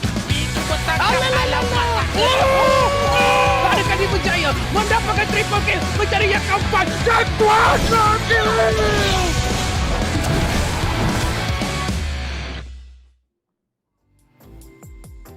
Welcome back once again. This is the ESL Mobile Open presenting to you League of Legends Wild Rift, and this is the SEA Icon Series MY. Well, of course, the provisions for Southeast Asian Icon Series Malaysia, and all this is brought to you by ESL as well as the likes of Riot Games that have been giving us this perfect platform not only to cast all these games alongside with Flickr, but the whole tournament run from front to back. So with that being said, we are down to our very final game, and we also would like to thank our partners that has been here alongside with us for 2 consecutive seasons and many more to come. Maggie Hot Cup. So I know now might just be past dinner time, but if you guys are still feeling hungry, why not grab yourself a cup of Maggie Hot Cup. All you have to do is boil your water, and whatever flavor you choose will never go wrong. All of it is delicious. Well, Flicker, very, very, very long day for us here. I barely had enough time to actually get myself dinner, so that's what my go-to option is. So, what about you, Flicker? Have you gotten your dinner just about yet? I got 5 Maggies back here waiting to be eaten. So yeah, I'm definitely looking forward to have the chili fiesta and the tom yum. That's 4 cups right there waiting for me to be consumed. So yeah, and at the same time, I'm pretty excited to see the last match of the day, which is going to be Sem9 versus Splat Zone Insomniax. Insomniax, a very new, fresh team in the series. They shown a really solid gameplay during the qualifiers. And first up, we got Sem9. It looks like they bring a little bit of fresh new roster, which is Wild Rabbit isn't going to play, and it's going to be Dazzle Me, which is going on towards the marksman role. SWAT still, I have a little bit confusion how to pronounce his name, but I'm going to go with SWAT, which is going on towards the support. Raven will be going on towards the mid lane. Kazuo still on the jungle. And of course, our man of Sem9, RH, is on the Baron lane. And well, he can always dazzle me with his eyes if we're going at this rate. So I really do wonder, right? Like, with Wild Rabbit taking a little bit of backseat this time, and there is a huge difference maker to be played out. Sem9 still looking to seek glory, where RH, back in the days, he has been champions for Hyperplay when he was playing League of Legends PC, and he's been representing Malaysia many a time. Swak has been able to also show up alongside with couple of all the stints with Kuala Lumpur Hunters, so it's more of them trying to fight off against Insomniax, who is on the roll. They're not exactly a brand new team in particular. They've been relegated from the regular season after the playoffs, needing to play from the qualifiers, and now here they are back again, not being able to be wiped off from the qualifiers. It's the Vi1, Evolution, Wadu, Ceres as well as Linus here to be fielded by Splatzone Insomniac. So far, I love the plays that I see coming from Wadu, Vi1, Evolution, Ceres. Well, everybody in particular, because they always go for these massive team fights, and Wadu, you just got to keep an eye out on some of the RE plays that he'll be bringing up. And I heard that he's even more proficient when it comes down to Assassins. So, yeah, Splatzone Insomniacs definitely won't go easy on Sem9. yeah, perhaps maybe we can see, perhaps maybe a Zed or even an Akali if it's not banned in this, in this game, because I haven't seen a single Akali. I mean, of course, we've seen a single Zed on Astro just now for Silent Killer, but we have not seen an Akali or any other assassins in the game. So I'm pretty excited to see how Wadu is going to pull up against Sem9, who has shown a really strong dominance, even though they did fall a little bit short in the summer split, but they're bringing a fresh new roster coming into fall season. So I'm pretty excited to see how these guys are gonna pit against each other. Are we gonna see perhaps maybe another reverse sweep? Question mark. Well, thinking emoji. That's going to play a lot with our emotions here. Yeah, I'm not talking about the other emotion that has been able to actually secure the win against Geek Fam. But, it has been a roller coaster ride for today. Only one of the series have been a little bit more straightforward, with Silent Killer taking the lead 2-0. So, there are chances overall for 3 consecutive games to be played out by either side of the party. Now, factoring things in, Sem9 versus Splatzone Insomniacs, any sort of prediction that you have here coming into these 2 exchanges that will be played out in the Summer's Rift overall? I would say Sem9, because they still have that solid gameplay even without Wild Rabbit in there. But what do you think, Contra?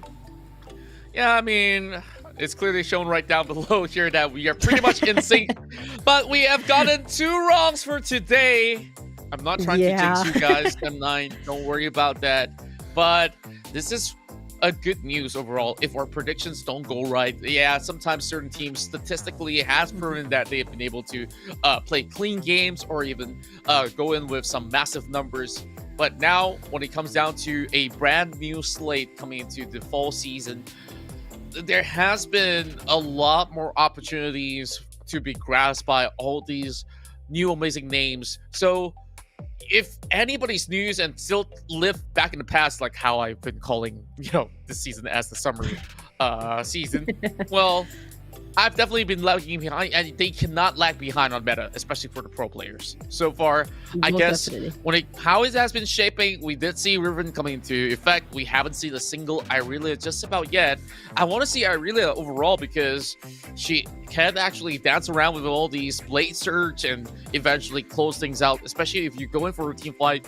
A good stun being pulled out with pretty much the ultimate being dropped right in, it can form another huge arena, forcing members of the opposing side to retreat. So I haven't really seen like the highest level of play coming from any pro players of Irelia just about yet in the Malaysian shore, and that's what I really want to hopefully see somewhere within the week or maybe the next one.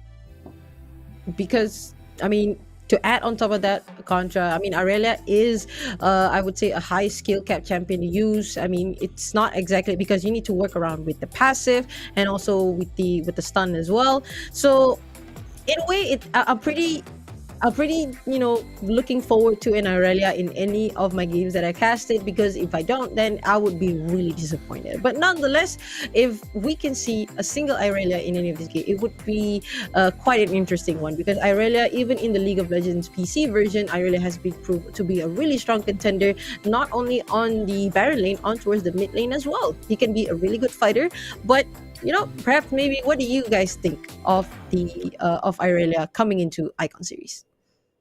Well, of course, drop it right down in the comments below and share us with your thoughts. What do you want to see coming into the fall season? And a lot of guessing games have been played out, but here we go. Maggie Hot Cup Champion Select, as we will see what will be fielded into the very first game between Insomniax as well as Sem9. So the bans that have been coming right through is going to be Ziggs, Fiora, as well as Galio, all being locked away by Insomniax. Over on the side of Sem9, they don't want to be seeing any sort of Braum, Gragas, or even the Camille. So it's pretty much similar to what the trend has been. And Gragas was only open for one particular game. He has been very relevant in whichever role that you've given him. So Divine One, he goes ahead to secure this Twisted Fate for Wadi. So I guess this is where, it's not going to be Williams here that can show that level of finesse when it comes down to how to make plays with the Destiny. And to respond to that, I guess Ari will be able to just make sure to put more pressure on towards the mid lane, since that they've already secured that mid pick. So might as well just reveal it alongside with Renekton being a powerhouse over on the Baron side. And looking at towards the side of Insomniax, Lulu has already been picked up. So I'm assuming that they're trying to go for a late game composition where you support one in here, but a Leona, which that's very interesting, picked up here by on the side of Sem9, and also a Kaisa. So I guess this is the perfect answer for a Lulu in the bot lane. Yeah, I do think that when it comes down to the early levels, the advantage will definitely be handed over to the side of Lulu. But do note for the fact that Leona did receive a slight buff on towards the Zenith Blade, where she has slightly extended range as compared to before. But now that leaves open the hard counter to every possible Leona player. The Vayne. Okay, I like this, because Insomniacs, they know their matchups very, very well. They will respond to this. Meanwhile, Olaf says, yeah, crowd control, I don't care. I got an Olaf. I can just run you through. And hopefully so that this is going to be a good factor for them. So when it comes down to, roster changes out there, Insomniacs definitely looking much better than before. As the past season, we didn't really see them getting all the way in towards the top 4 position. But here they are again, making significant change to be able to climb back up. 7-9 only needed to change one player in particular. So we want to see where will we be mesmerized or be dazzled by Dazzle Me. And now heading to game 1, 7-9. We're going to be seeing whether or not this change is going to really add up in terms of firepower. Well, Insomniax is ready to heat up the rift there. And that pleasant surprise is going to be in the form of the Vayne. Here we go. Summoner's Rift. Round 1 out of the tree. It's Insomniax here that will be trying the best to set up vision. The flag has already been popped. So Divine One knows that there is not going to be any potential invades coming out overall. Oh, but the damage on the flag is just, I mean, even though it's just a minor damage, but still, that could prove, that could be a slight advantage over Divine One going back to the lane, because, you know, with a little, I mean, you need like as much health as you can going into fight. So even with that little health loss, it can be prove fatal whenever, you know, Divine One going up against, when Divine One going up against RH, which is on a Renekton. But then level 2, health is already back full, and now looking out towards the Baron, I'm assuming that it's going to be a slight passiveness. Oh, a very nice Genius Blade right there. Going on, goes on Lulu. Lulu is at 25% health left, but Ceres is just popping up with that Silverbolt passive. Managed to chip down the health of Dazzle. Yeah, so far Dazzle at least having to recuperate from that as well.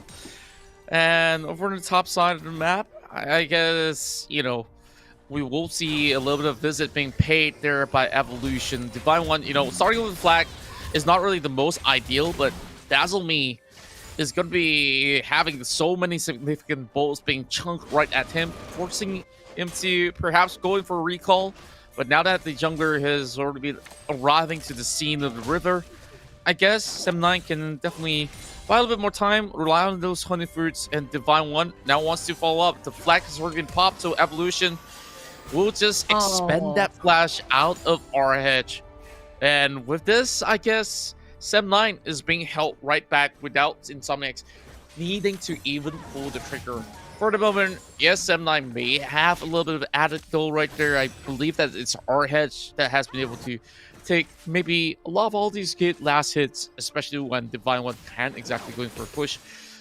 I'm not a big fan of flag start, honestly. Like, yeah, you did say hit damage. That's level 1, guys. Nobody's gonna get killed by a level 1 Jarvan flag.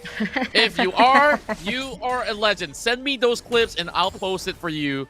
I'll shout out your name. I'll make a billboard out of you.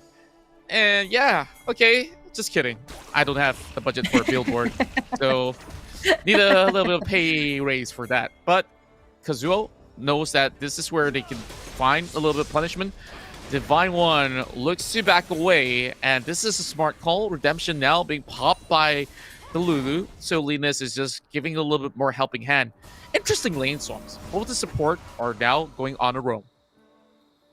Yeah, I mean, it was a really nice call for Divine One to spot out the potential gangs and just, you know, decided to back away. They know, I mean, he still have the flash available, but he's not going to expend such a valuable summoner spell on a gang that he could easily avoid it with his Dragonlance flag. And right now we're looking at the situation where Dragon will be spawning in 30 seconds. So both teams aren't looking to, you know, they aren't setting up quite well, I would say. And now I'm guessing that, you know, Insomniax trying to go over this Baron and trying to see, this Dragon, my apologies. They're trying to see if they can do anything about this Dragon. Meanwhile, on side SM9, they see if they would like to retaliate this. Insomniax managing to really put more vision over on the corner. Swag just says, okay, I know you got some vision, you know, I'm challenging you to take this tango here. I don't care about the skull vision that you have already secured. I just want you guys to commit because 7-9, they do have a lot of damage to book. Ceres now face checking. Oh, Solar Flare already being popped out. Redemption as well. Here comes the catch. Oh, very nice charm right there onto his side of Sarah's. Sarah's health going down. Raven's just trying to go for the kill, but first blood goes on towards our edge. Managed to get not only the dragon, but Evolution, Sarah's, and Linus as well. I still have a little bit of question, like what was Wadu doing? I mean, he already got in a very good position to try and assist the team, but he just decided to back away and decided to shove the lead instead. Perhaps maybe there was no priority for him to help, so they decided to just, you know, not commit it to the fight entirely. And meanwhile, RH going on to a Divine 1, trying to disrupt that a bit. And not only they got Dragon and 3 kills, Sem9 is looking pretty good with that tier 1 tower on the Dragon lane cracked already.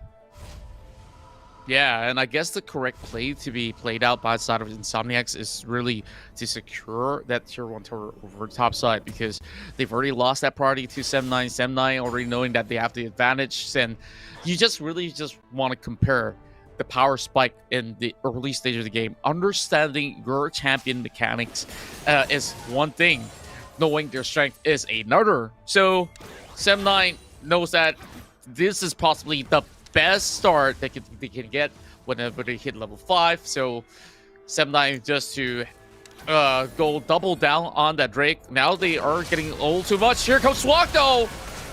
Oh, a very nice jump right there by Raven. Goes on towards the Lulu. Managed to take down the Lulu, but there you go, SWAT get taken out as well, and Rift Arrow is now spawned. Now both teams have expended most of their ultimates and also their splashes, so now they are looking over to get this Rift Arrow. But Dazzle decided to say, hey guys, we can still grab this, we can still ask for Shelly for help. But now Insomniax is looking to try and contest this Rift Arrow, this such a valuable Rift Arrow, if Insomniac wanted to retaliate on this. There's only Kazuo and Ravens at the moment. Stun, gold card been pulled off. Saris is on towards the side, trying to get the Shelly. But so far, oh, there you go. Managed to pick up Shelly right there. I say thank you very much for the leash. I didn't really have to commit all too much, I guess. Insomniac, so as much as they do have the position, they really do worry about the sort of crowd control that the Leono can provide, and it was really Swag all the way in front of them, and he says, okay, I still got this flow of flare up. If you want to walk up, you just have to lose some members in order to pick up the Rift Herald. So I guess Sem9 making the significant plays matter, and they really don't have to do all too much to secure that. And it's all about, you know, using a little bit more of a positioning dominance to really challenges like of Insomniac. So they didn't really get any sort of turret exchange being done either ways, especially when RH is being that powerhouse over the top side. Now that we are going to just look at how things are going to go. Sem9, they can force something happening right here, and it might just start a catch on a Linus or even Saris. Oh, very nice solar effort onto with Sarah. Sarah had to flash away, and even this as well. But Dazzle Me goes in with the ultimate, but gets knocked out with the assault and battery, but still alive right there. Meanwhile, the Swag is getting pounded down by Sarah's with the silver bolt, and Swag is gonna change his life for Evolution. Amazing fights right there. Yeah, like that fight itself is that confidence that Swag has, including Dazzle Me. Like, he went in, killer instinct on top of 3 members, and now here comes a flash coming from Wadu. A little bit of exchange going on. They should be able to actually take the turret. They're a little bit too far apart, so if they were to actually lay their hands on this dragon, Sem9 with advantage now on the Drake yet again. Especially with our Herald going to be popped up over the mid side here. Sem9 might just actually walk away with 2 of it, and Evolution not having enough time to slide right in for a steal. Yeah, the Rift Herald or Shelly was just a perfect distraction for Insomniacs to just either like like when Sem9 dropped that Shelly, it was a question that they posed. Oh, a very nice Zenith blade. Trying to goes on towards Evolution here. Evolution gets chipped down very, very low, but managed to get killed here. Meanwhile, Divine with a great Cataclysm on towards the Raven, but Swag gets knocked out as well. Saris is just pounding everyone with the Silver Bolt, and Kazuo had to flash away, but he is not going to be able to escape from this Vayne, and that's a triple kill for Saris, and this is gonna be a huge advantage, or I would say a really huge gold gain for Saris to get his core item. Meanwhile, Arhe just goes on towards Wadu and took him out entirely. Now, Arhi's just going to be on the hunt as well. With a little bit more exchange, and here comes a little bit of a chase. So, I don't know how much Arhi can actually do, but he's still going to try. Black and Drac is going to miss as well. Now, the Charm's going to be landing on top of Saris. That Raven doesn't really have much skills to expand. Now, he just gets condemned to the wall. Saris with the big flex. 5 kills in for this Vayne. It's the early game, I tell you this, but this Vayne is already popping off. Whoa! Okay. Oh no. Flicker, I know I took a little bit of limelight right there. I'm not gonna say sorry because that was a big play. But our heads, he sees that opportunity. Barrier was not being utilized. Maybe with the barrier, okay, maybe there's a chance, but Raven, no. Raven, okay, let's have a look at once again. This is Maggie Hot Cup replay. This Black and Drag by Divine one was the first thing, and another one was Cataclysm. Absolutely sending the rest of Sem9 all scattered, all stuck under that arena. So I don't know. Sem9 kind of looked very messy in that sort of team fight. It's currently looking at 7-7, but the goal advantage is still on Sem9 because they do have a little bit more control over on some of these turrets overall. Now, Baron is not going to be the smooth call for either side. Yeah, maybe a little bit of a bait and switch might just happen, but Insomniax, they want to find ways to break open the mid lane turret. There wasn't the Rift Herald because Sem9 has already got that in the way. Look at the itemization as well. Divine one going on a pure tank build. Same goes to what the Vi is up to. So, double Sunfire Cape, very interesting. Just going to be chipping slight damages when it comes down to the team fights. Meanwhile, Sem9 doesn't really have pure tank other than the Leona that has been able to work on that Dead Man's Plate. So, I don't know. Dazzle Me has got to look for a little bit more of a footing. I think he's doing decently well on that Kaisa.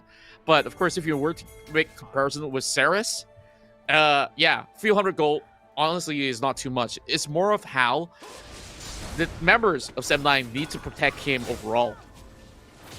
I mean, they are looking pretty good right now, but apparently our hedge decided to go to be the bait right now, and look at that.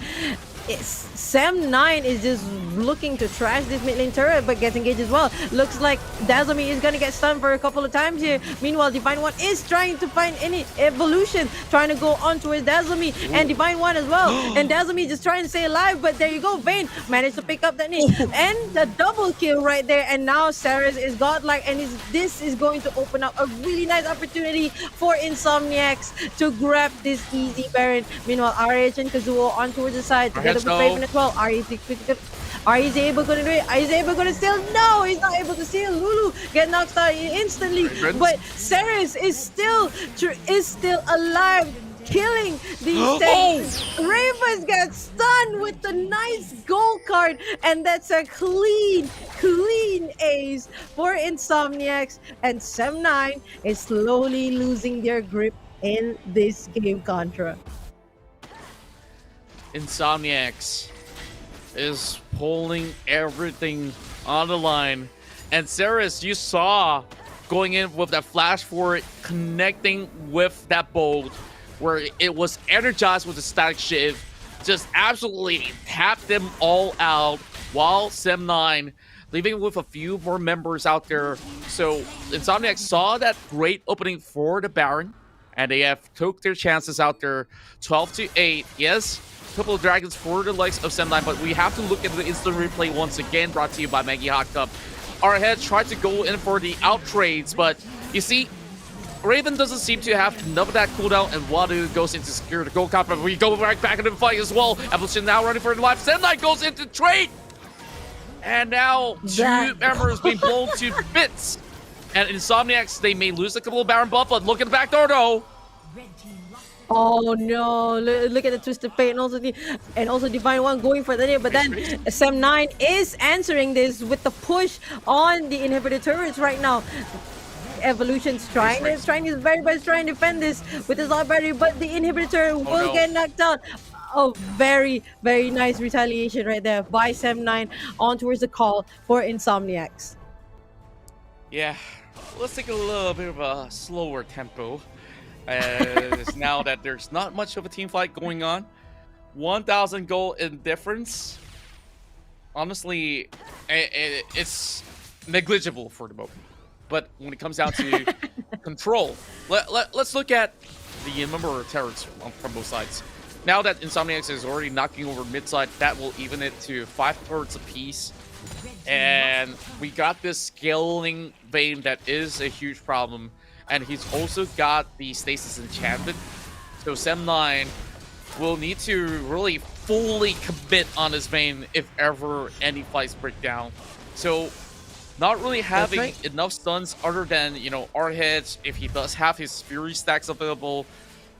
Get second skill on top of any of the members that he can actually get. Linus also providing another layer of wild growth for the Bane to be able to pop off. So Swag absolutely gets hard countered by the Condemn, so not really the best solution necessary, and Ceres is just going to be stalling on them overall, especially just rolling around, tumbling across the field. 25 more seconds on the clock for the next Baron buff, while Insomniax is already knocking down the doors, and Wadu now with the gold card tries to steal it away. Here comes the Cataclysm. Very nice collection right there by there, but Dazzle stays on the back trying to need a Silent Battery been used on towards the Raven. Raven tried to go Spirit Rush away, but was not able to. Meanwhile, Dazzle is still trying to stay alive, trying to take down someone to see. But Ceres is getting knocked out instantly. Evolution is the only one left, and Dazzle is knocked out. Arhead is trying his very best, trying to stay alive. Stays there, managed to save his life. Kazuo was trying to go in the save here, but no. Oh, Kazuo don't have Ragnarok left. Trying to go for his Stygia, but did manage to take down here. But a clean ace for Insomniac managed to secure them this turret. Well, I beg to differ if it's going to be all too clean, but it gets the job done. Insomniacs now, and you know, a couple of HP left. Okay, Evolution, you better stay alive because they need you here. But he wants the max X of attack speed. Here comes the final blow, and it's the first one being secured by Insomniacs and this best of 3. What a back and forth going on. There was slight hints of the base raise. And wow, Sem9 pulls a close one, even though they lose the Baron. But Insomniacs has already had all this minions all stacking over the top lane, and they hit him where it hurts. So Sem9, I guess there is, you know, the first game jitters that's getting onto them. But now I believe in your words that 3 games is what I will be expecting from here onwards, because Sem9, they look to be pretty good in the early game, but the response coming in for Insomniacs even better when they choose to commit to team fights. There were moments that they didn't want to commit because they weren't exactly ready, but heading to mid-game onwards, they know power spike is on their favor, and they managed to go pretty even initially, and that one bad fight costed Sem9 not only their own lives, but that Baron buff definitely broke them apart. And look at Ceres, like 9-3. And Divine One might just actually be one of the best jungles that we have been able to witness throughout the entirety of the day. Yeah, I mean, look at that. Look at the pure tank pickup right there by Divine One. Allows him to just goes in for the engage, locking the key targets. Like the way he uses Catechism was just phenomenal. He managed to like have the information that what if Raven still have his Spirit Rush or not, and managed to lock the Raven down. Not only Raven, even Kazuo, even still having his Ragnarok. I mean, he knows that, you know, no CC can, you know, can get to this guy, but perhaps maybe a cataclysm would lock you down like right there. So perfect composition right here from on towards the side of Insomniax. That's right, and this is coming from a Baron laner, by the way. It's not a jungling Jarvan that has been able to, go in for all these sort of setups. And he wasn't playing on an island. He was participating in majority of all these team fights, in charge of trying to secure the very first turn for Insomniax over the top portion of the map. And the snowball effect is real because the factor of the win was also that opening up top, and they also tried to pry open from the bottom lane. Sem9, they send 3 members over the mid side here with only the Vi defending that inhibitor turret, and thank goodness that she has been able to clear all those minion waves, holding Sem9 from getting all too far forward. Yes, they did actually get the inhibitor after all, but when it comes down to that sort of situation, I think Insomniax knew what exactly to do. Shove the wave as hard as they can, neutralize that because there's always going to be that super minion wave crushing over the bottom side, and all they have to work on is over the top lane. And Sem9, I feel like there's a few things to address right here. They went in for a Leona pick very, very early on.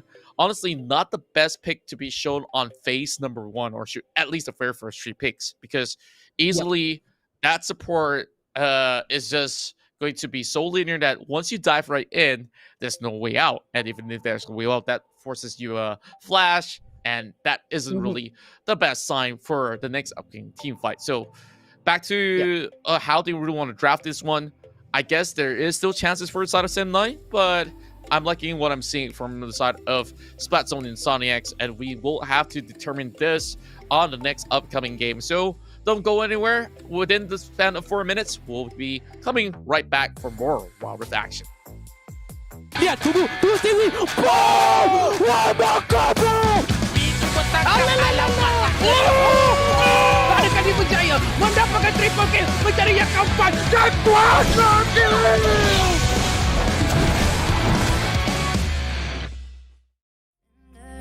No, I don't wanna leave any words unsaid. Now I think that you hate me, and I'm driving you crazy. Wish I could stay forever, but maybe we're better when we're not together. I know that we have to let it go. I can see your eyes close, and I feel like we're drowning. I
came to hit but never run.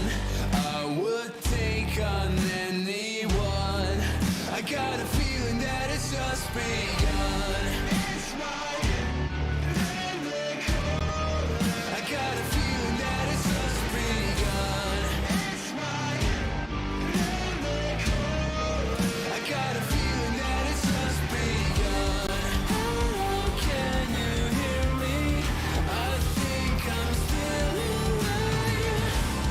High up in the clouds and I'm never gonna come back, never gonna come back down.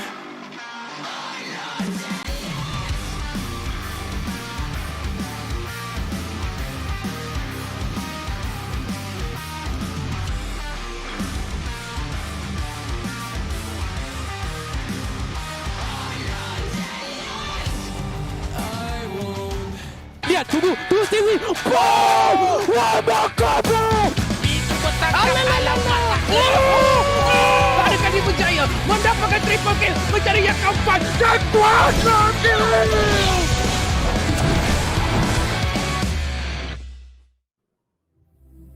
Welcome back once again. This is the ESL Mobile Open. And of course, you are currently watching the best Wild Rift has to offer in the Sea Icon Series Malaysia for the Ball Split 2021. My name is Contra, and this is Flicker alongside with me. Today has been the pace being set up.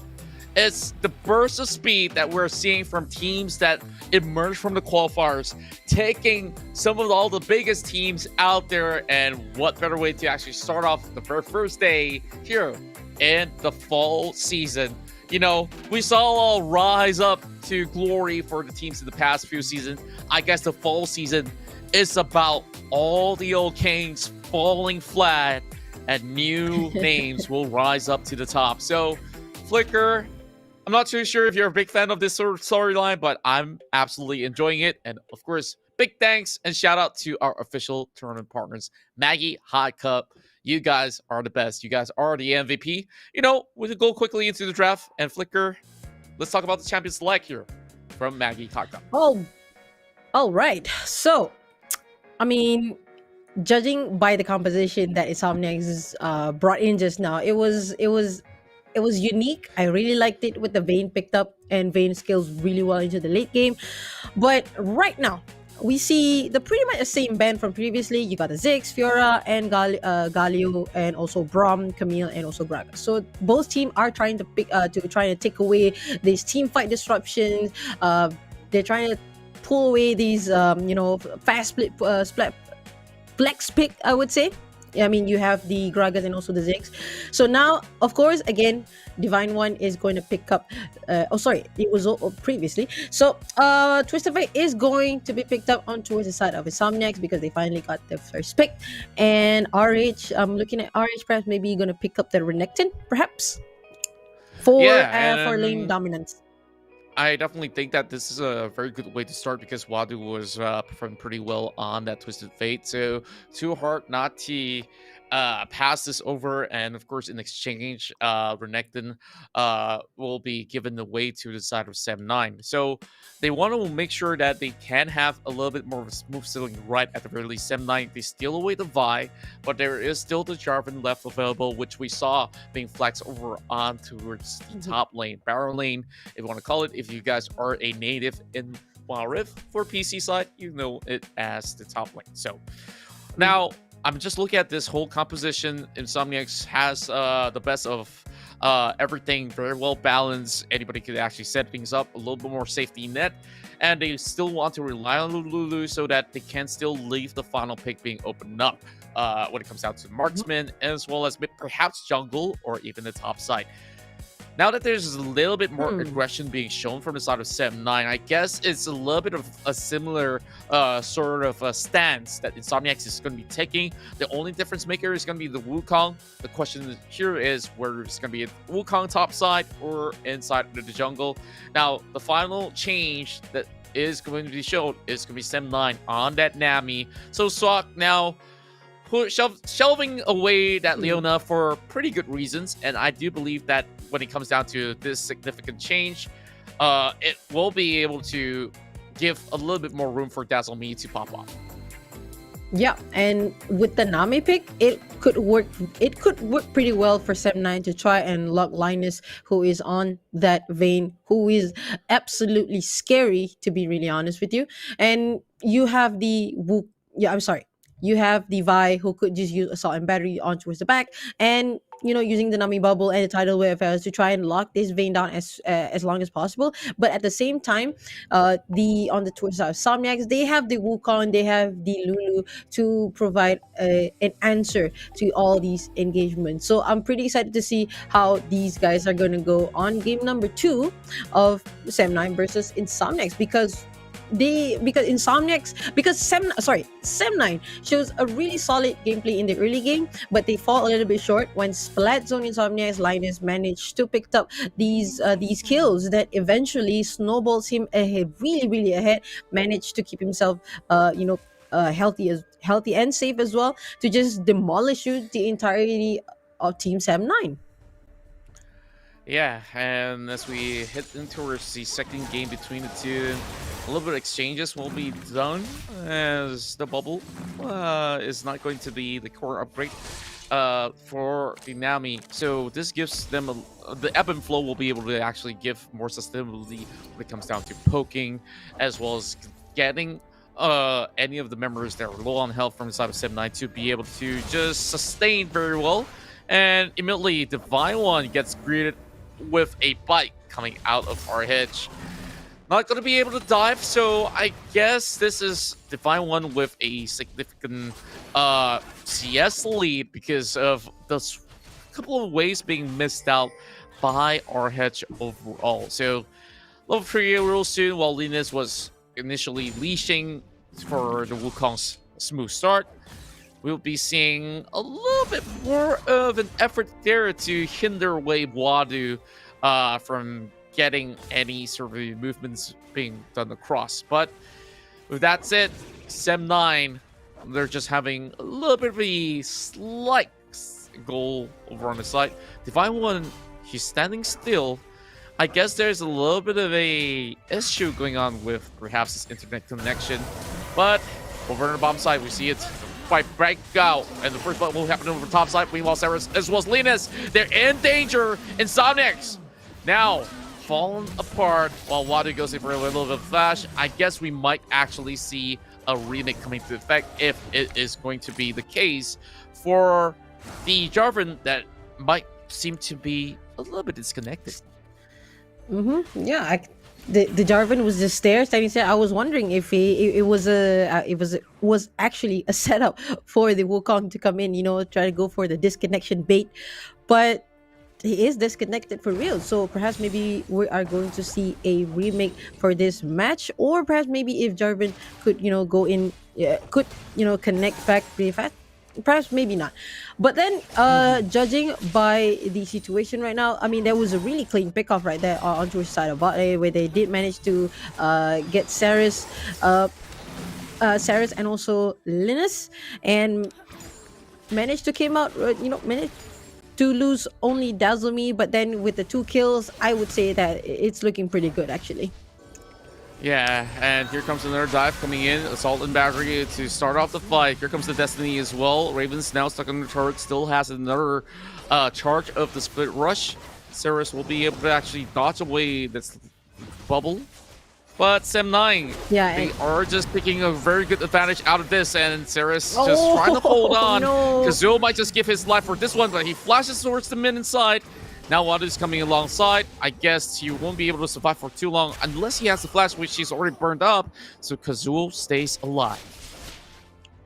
That was actually a really nice pickoff right there. As of course, as I predicted, they have all these sorts of means to try and lock down Saris, who's on the Sarah, who's on a vein. They really don't want this vein to pop off, like as much as he can. And there you go, we can see Divine One already connected back into the game. So I'm guessing no remakes for this one, I guess. So Now it looks like Sem9 has a pretty solid foundation to try and grab this early Infernal Drake, because this Infernal Drake is gonna amp up their damage by a lot, by about 5%. So it's going to be a really good pickup if they are able to, you know, converge together near the dragon and picked up this dragon. I feel it is quite unfortunate for the side of Divine One now that he's kind of behind in terms of level. But at the very least, those weights will be shoved towards his corner. His items probably will come a little bit later as expected. I just hope that, you know, Insomniax, they don't get heavily punished for it because of, you know, this sort of situation. Now here comes M9. There's no steal coming whatsoever as Evolution tries his best to navigate this way. He does have the Cyclone, buying time with a little bit of knock-up, and eventually flashes over the wall. So, Sem9 now with a little bit more of a firepower in the arsenal now that the Infernal Drake's going to give them about 8% of stats when it comes down to the damage department, whether it's AP or AD. 8% definitely matters a whole lot heading into the late game. But speaking of late game, even Sarah is now being negated. Sem9 knows where exactly to focus because that vein, it'll be going uncontrollable heading in towards the later portions of the game. 5 minutes, 20 seconds. I know, a little bit of sign of I love you if you were to speak it in Mandarin. Not that I speak the language that much myself. I know, shame on me. But Kazuo now gets his hands on the Trinity Force. Meanwhile, Divine One will be completing his very first item, which will come in the form of Sunfire Cake. So, next objective available is going to be over on the top corner of the river in the form of the Rift Herald. So, it's more of we're not can Insomniax go in for the challenge. They're slightly behind when it comes down to the goal. It's about 4,000 at the moment. So, when it comes down to the difference in items, it may actually set them back if they were to take any sort of fight. So instead, going for rotations is the way to go. Meanwhile, Sem9 looking to trade the turrets right back at him. Oh, there you go. Raven's trying to go in with the Spirit Rush. Already used first charge. Second charge already popped out as well. And it looks like Insomniac is struggling just by a bit in this game, and it looks like it's going to be a very easy. Shelly goes on towards the Sem9, and Sem9 is looking pretty solid to take game number 2. But hey, miracle could happen. You know, Insomniacs could, you know, in like how they did just now. Insomniacs looking, you know, like I thought that they were gonna, you know, go into disarray and a little bit chaotic, but instead they managed to pull off a win. So hopefully they can pull off the same thing. But at this point, it's looking pretty solid for Sem9. They did manage to take down the Baron lane and now the Dragon lane tier 1 turret. So now they are looking to converge and mid lane to try and grab this that tier 1 turret onto the mid lane. So far, they are doing pretty well with the itemizations. They're playing it, I wouldn't say passively, but they did manage to do a couple of pickups, and now Dazzle Me with already like three kills. It's looking pretty good for Dazzle to try and deal as much damage as he can, even though Evolution was trying to go for that tanky build same as the Vi as well. Yeah, and at the very least, we really make certain comparisons when it comes down to scalability, right? I know I'm just going to hold that top because Wadu now being caught up, well, he's going to go down nonetheless. So let's carry on with life. Not necessary for the stats to be popped at all. So with even more of those cooldowns expanded, this is where the team fight erupts over mid side. Raven can actually look for a flank. Now Ceres is going to be the one popping the final hour. This is where the big collapse happened. Cataclysm locking them in place as well. Raven will be able to dash away into safety. But Kazuo is going to be pretty much having a hot fight. Took us long enough to actually get the remake, but of course it is what it is because we just have to be fair to the likes of Insomniacs. Evidently, Divine One was disconnected. Not only did he disconnect and not return to the base, he gave that kill away unwillingly so to the Renekton. And that forces the members of Insomniacs here to play a 4 versus 5. So we just want to make sure that we keep the esports integrity intact. Sem9 also was perhaps just waiting for this cue to call anyways, because there wasn't they had that significant lead already. They weren't pressing on, and I guess this is just waiting for confirmation. And I guess we will just take a couple of minutes here for us to recuperate. Even I myself am getting a little bit of a cold right here, but it's time for us to just warm up the tables once again while we wait for the players to return back to the lobby, get themselves loaded, understandingly. So we will just need to get a little bit of time for them to set the tempo once again. So unfortunately, whatever kills that has happened, all of that will be shoved aside.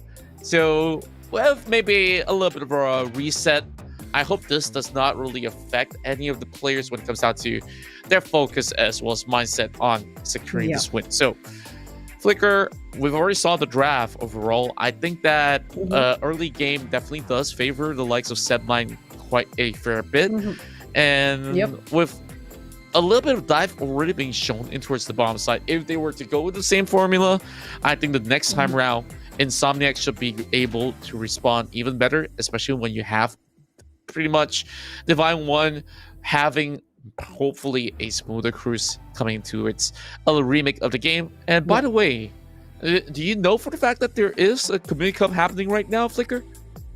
Of course I do, because every Friday there's going to be a Meggy Hot Cup community tournament, which is of course brought to you by Meggy Hot Cup, as I mentioned twice now, and the links is under the comment section. If you're on a browser or if you're on a PC, just head on and type in bit.ly/hotcup4 and get yourself registered. And I'm sure Contra has mentioned to you so many times as well, there are cash prizes to win. And at the same time, you could find yourself a team that you could play very well, and perhaps maybe establish your own team to try and take on these giants, because these guys are absolutely phenomenal in these fights, in these games. So are you going to be the next Sagi maybe, or the next Coffee? Who knows? That's right. Other than, the marksmen out there, there's so many all these spectacular roles now being filled all across the board. Our top 8 will contend in this group stages, and this actually decides where they will be placed heading in towards the playoffs. Top 4 will go up and towards the upper brackets, where they do have a little bit more advantage. Over on the bottom 4, it's all about that only chance that they do get, meaning to say they cannot afford to drop any certain games. Nobody really wants to slide downwards in form, and with so many changes being brought into play for the fall split, there's a rise of all these young bloods and also the kings of the past season here struggling to even, get some clean wins off. I won't really say that, the castle has crumbled for the moment. It is just the start of the race, and sometimes it's not about going full speed ahead. It's all about this marathon that you're running, and you got to find that sort of the stamina to pull through by the very end of the season. Yeah, most definitely. And of course, these guys are just, it's just the first day of the group stages, so perhaps maybe they're trying to get their momentum, trying to study their opponents. So all of this is usually they are, they just testing the waters to try and see how they can, try and look at what kind of, plays, what kind of strategy that these teams are pulling. So of course, it's not necessarily like one loss and then that's it for them. No, of course not. I mean, it is the group stages. They still have a long way to go. They still have about 2 or 3 weeks to go. So perhaps maybe we can see, of course, Berjaya Dragons did, fall or wounded right now. So maybe perhaps they can, get back up towards the end of the season. All right, so we do have a little bit of community spotlight, and of course, I know this one. Roti Lup Kepang says, "Ini macam episode Kimetsu no Yaiba, Ebliz killed my family." Okay, well, is this actually a reference to SDGR Ebliz that has been able to secure some massive victory earlier today, and they managed to take down the likes of Geek fam? So, do you watch Kimetsu no Yaiba? my dear friend, Yeah. because I did catch a couple of episodes, and yeah, Yeah, of course. I understand the reference overall, Roti. So thank you for dropping right by, and hopefully, love this comment. somebody could stop the demon eventually. Unless if the demons could get really strong with the upper tier eye, who knows? Who knows? Up to your eye. Okay. More and more comments to come. Daniel Nawawi says, Saudagar kinatuka namun ke saudara untuk family power. Okay, another one for the likes of SDGR Ebliz. So I guess they say that, they just have to change their name to family power. So I don't know. Doesn't sound as edgy as I want it to be. I guess we'll just stick to Ebliz. But yeah, maybe they might take a little bit of pointers out there. Daniel Nawawi next season, maybe that's gonna be the case. The Toretto meme is still going strong, to be honest. So I don't know what's your favorite one, but I've seen quite a number myself, and well, it goes on for variety and varieties, but where do I even start? So speaking of which, Ayman Yang Busala, he's just gonna say that you cannot win against the team that carries the family name. So I guess many of them were stand corrected, They say blood is thicker, if that's the case, but I'm not gonna finish the sentence anyways. Yeah. Isn't that they say family runs thicker than blood? Is that the correct one? Blood is thicker than family. Whichever way Either works, way all right? around. Anyways, it's been a long day. Forgive us. We've been throwing, our thoughts out there. We're just waiting a little for the games to start. So, Ebliz, I think they definitely have been pulling some great surprise for all of us watching for today. Same goes to UndeRank because of that huge revamp. Kagame now looking great overall over the mid lane, showing off that RE dominance against members of the side of BJD. Chili also made that switch from jungle to mid. So, which switch is a lot more impactful for the moment? You can definitely say Kagame, but I think one big factor to the side of UndeRank was also the fact that Coffee now finally being able to play in this particular season, as he was having a little bit of setback, and of course he missed out on the subway split overall, but he didn't really take this chance for granted. We had a good interview with him, so I just want to see a lot more good news coming from many of the likes such as Coffee. Yeah, and I'm actually surprised with Sem9's roster. I haven't even been able to speak with the members just yet.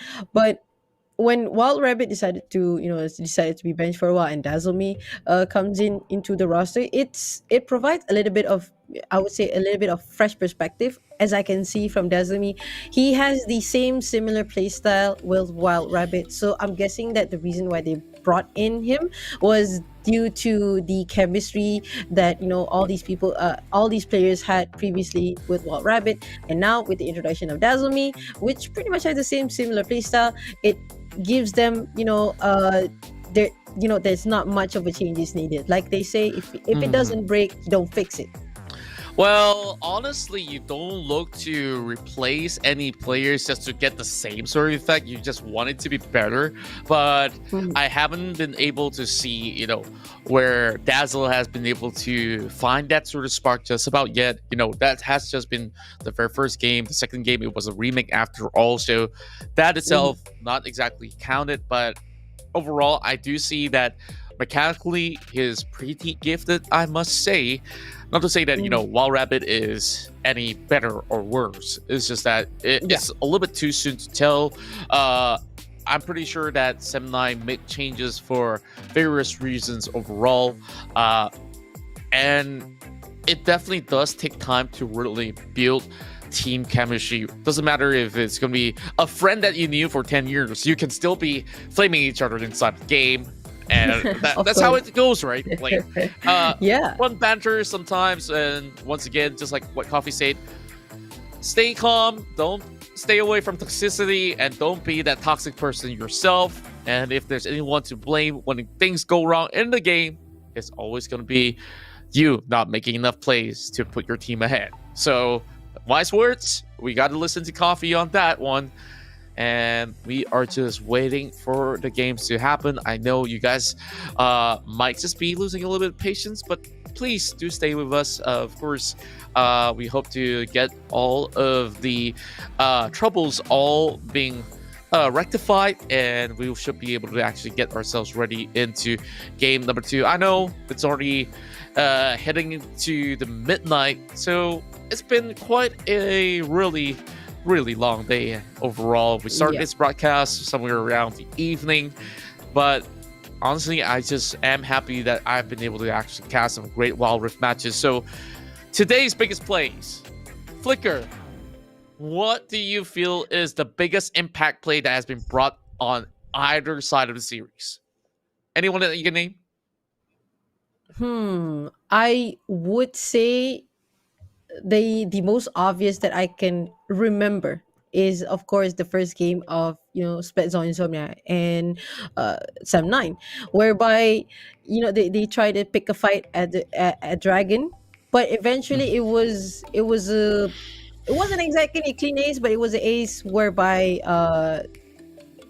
whereby Ceres managed to pick up a triple kill, and it just snowballed. And from that point, he just managed to snowball really ahead. And when Sem 9 decided to lock Ceres down, but they just don't have enough capabilities to try and lock her down, and with the support from his teammate as well, Ceres was just a beast. Yeah. And what about you?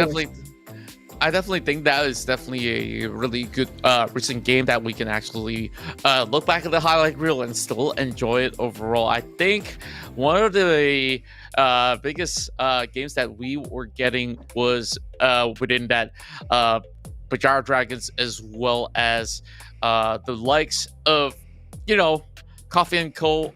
alongside with many of them just crashing right across. So let me just get my thoughts all together, all right?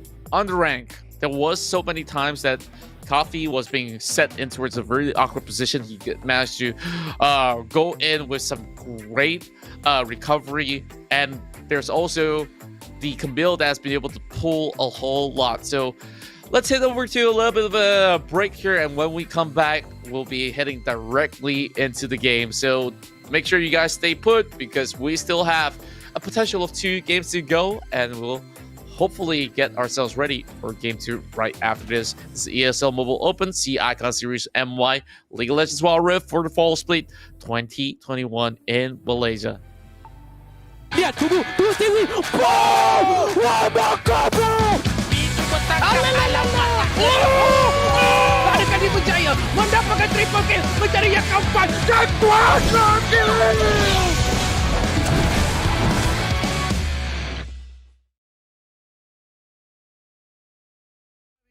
Didn't go to therapy. Thinking everybody, even you's an enemy. Brutally awake and quite undertaken, did not do nothing wrong. Life isn't easy, why did you leave me here to get drunk alone? And I don't wanna wake up messed up, 'cause I can't spend another day like this. Another type of caked up breakup, where I've been finding any way to my fix. But I know I need you now, 'cause I don't wanna be around. No, I don't wanna wake up messed up. There's gotta be another way past this. If I am so wrong and so gone, miserable, won't you stick around just for some be visible? But you don't, no, you don't care. Leave me to suffer, erase all the doubt, pouring Jack in my mouth, in a love with enough of the pain and the drugs to be present for now. All I'm right now, I don't wanna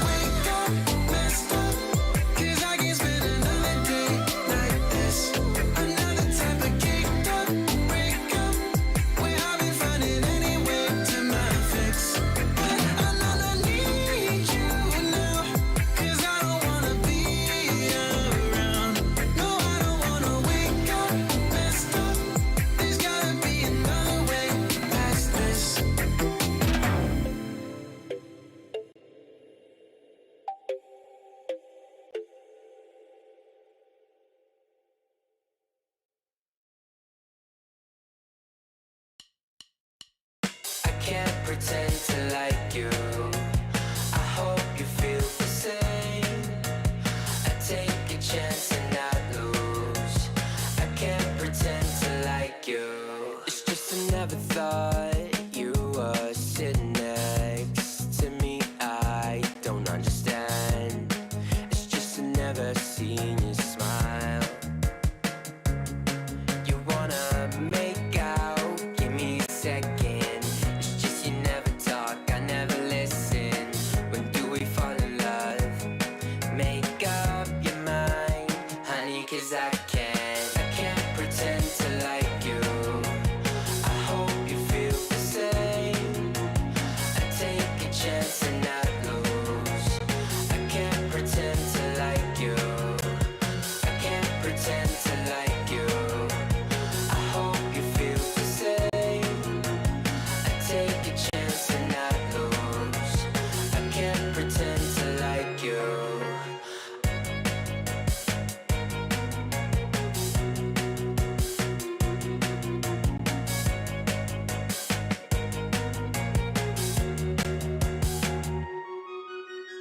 You need a friend. I can't help this time. I'm in trouble. It's your eyes, I can't seem to focus. It doesn't matter 'cause you live a lie. You want attention from every guy in the park, but when you call, give you my heart, you rip it out. I can't pretend to like you. I hope you feel the same. I take a chance and not lose. I can't pretend to like you. I can't pretend to like you. I hope you feel the same. I take a chance and not lose. I can't pretend to like you. I can't pretend to like you. I hope you feel the same. I take a chance and not take a chance and I can't pretend to like you.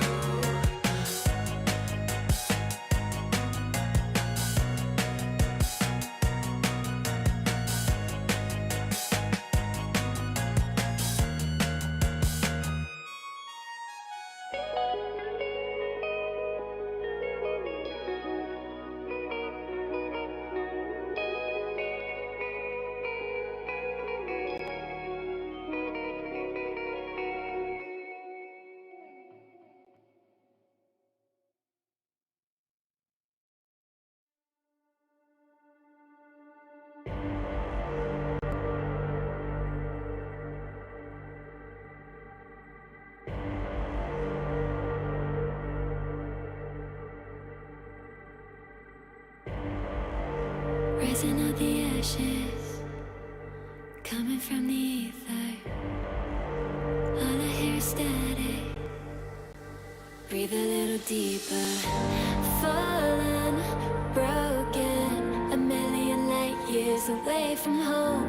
My eyes opened, and now I've come to claim life.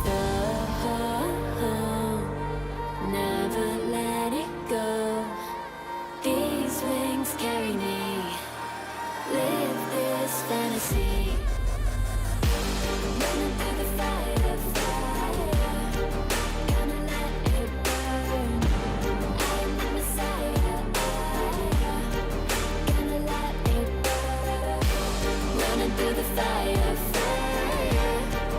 gonna let it burn. I am the Messiah, gonna let it burn.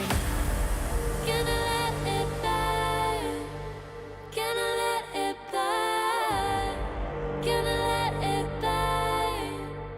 Gonna let it burn. Found me in the darkness. Now they see me shining. Calling me a goddess. Thunder and the lightning. I'm falling, I'm faster. Making my way back, I'm close to home. I'm fighting harder because I've come to claim my throne. Never letting go. These wings carry me.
Up, up, up.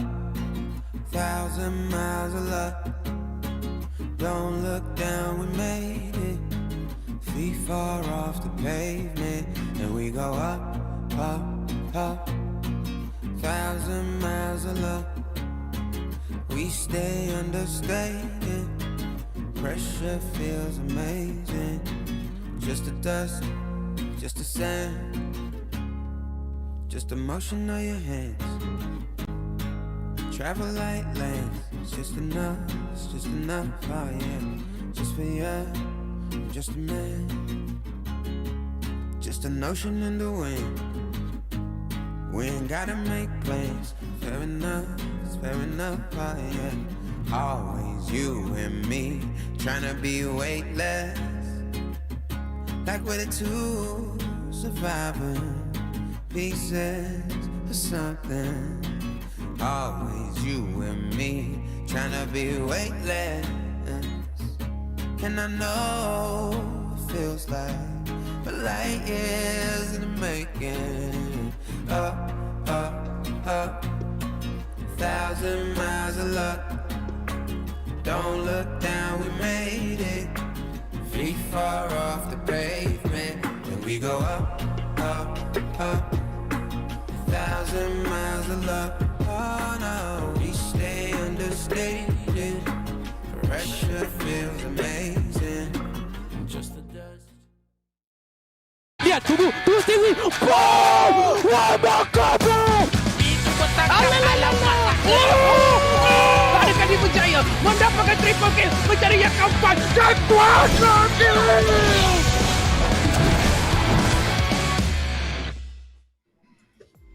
Here we are back again, and now we've already got everything smooth sailing. This is the ESL Mobile Open presenting to you the CE Icon series for Malaysia in the Fall Split 2021. So, Flicker is joining alongside of me. You can drop us a follow. My page is ContraCast. You can definitely go ahead and shout out yours, Flicker. It will be DVG Flicker. That will be on Facebook, but on Twitch, I do have one as well. That will be Aiman Flicker, AIMANFLICKER. If you guys wanted to follow, though.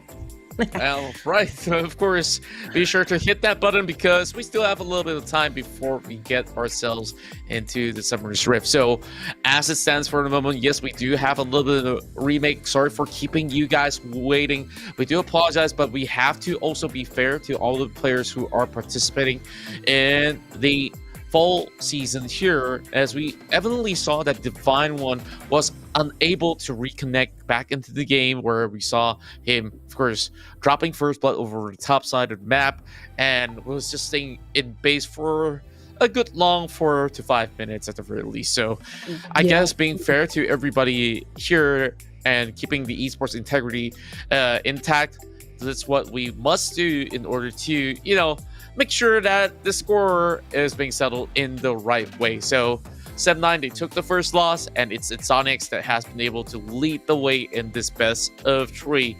And when we head into the game, we saw a Jarvan pick up for the side of the Divine One, which he managed to pull some significant plays with a lot of all these flag and drags across and the Cataclysm to really set away 7-9 members. But 7-9, they made a few changes. Now they do have the Seraphim over on towards the support role, where I do think it's a little bit easier to work around with as compared to the Leona facing off against the Vayne that Insomniax has been fielding. And Ceres, oh boy, he's got that 9 kills going on in game number 1.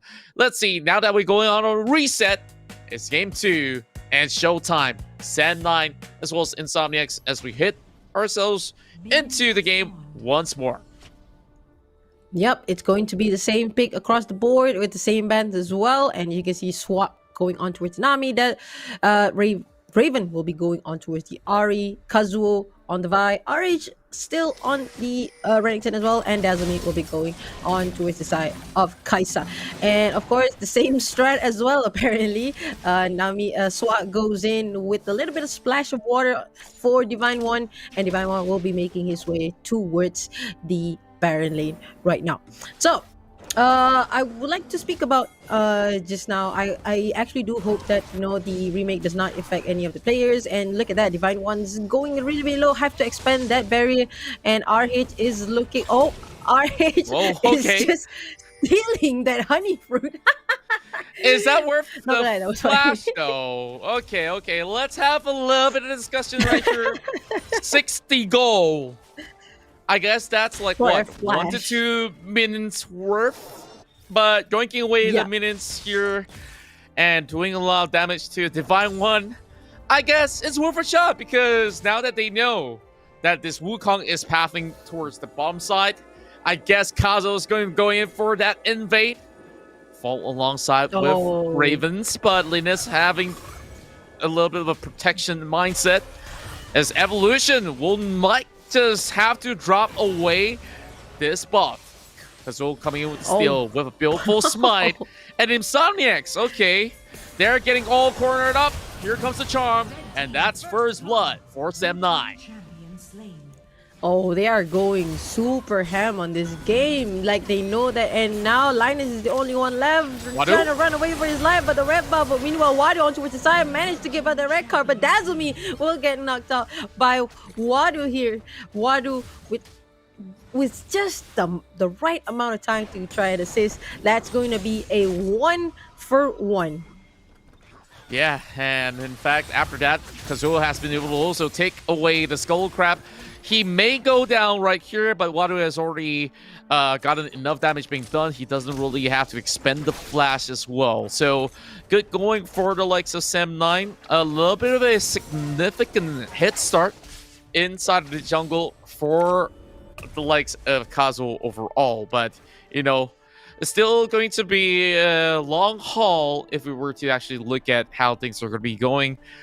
Insomniax, they may not have the best level ones to actually do much, especially Ceres.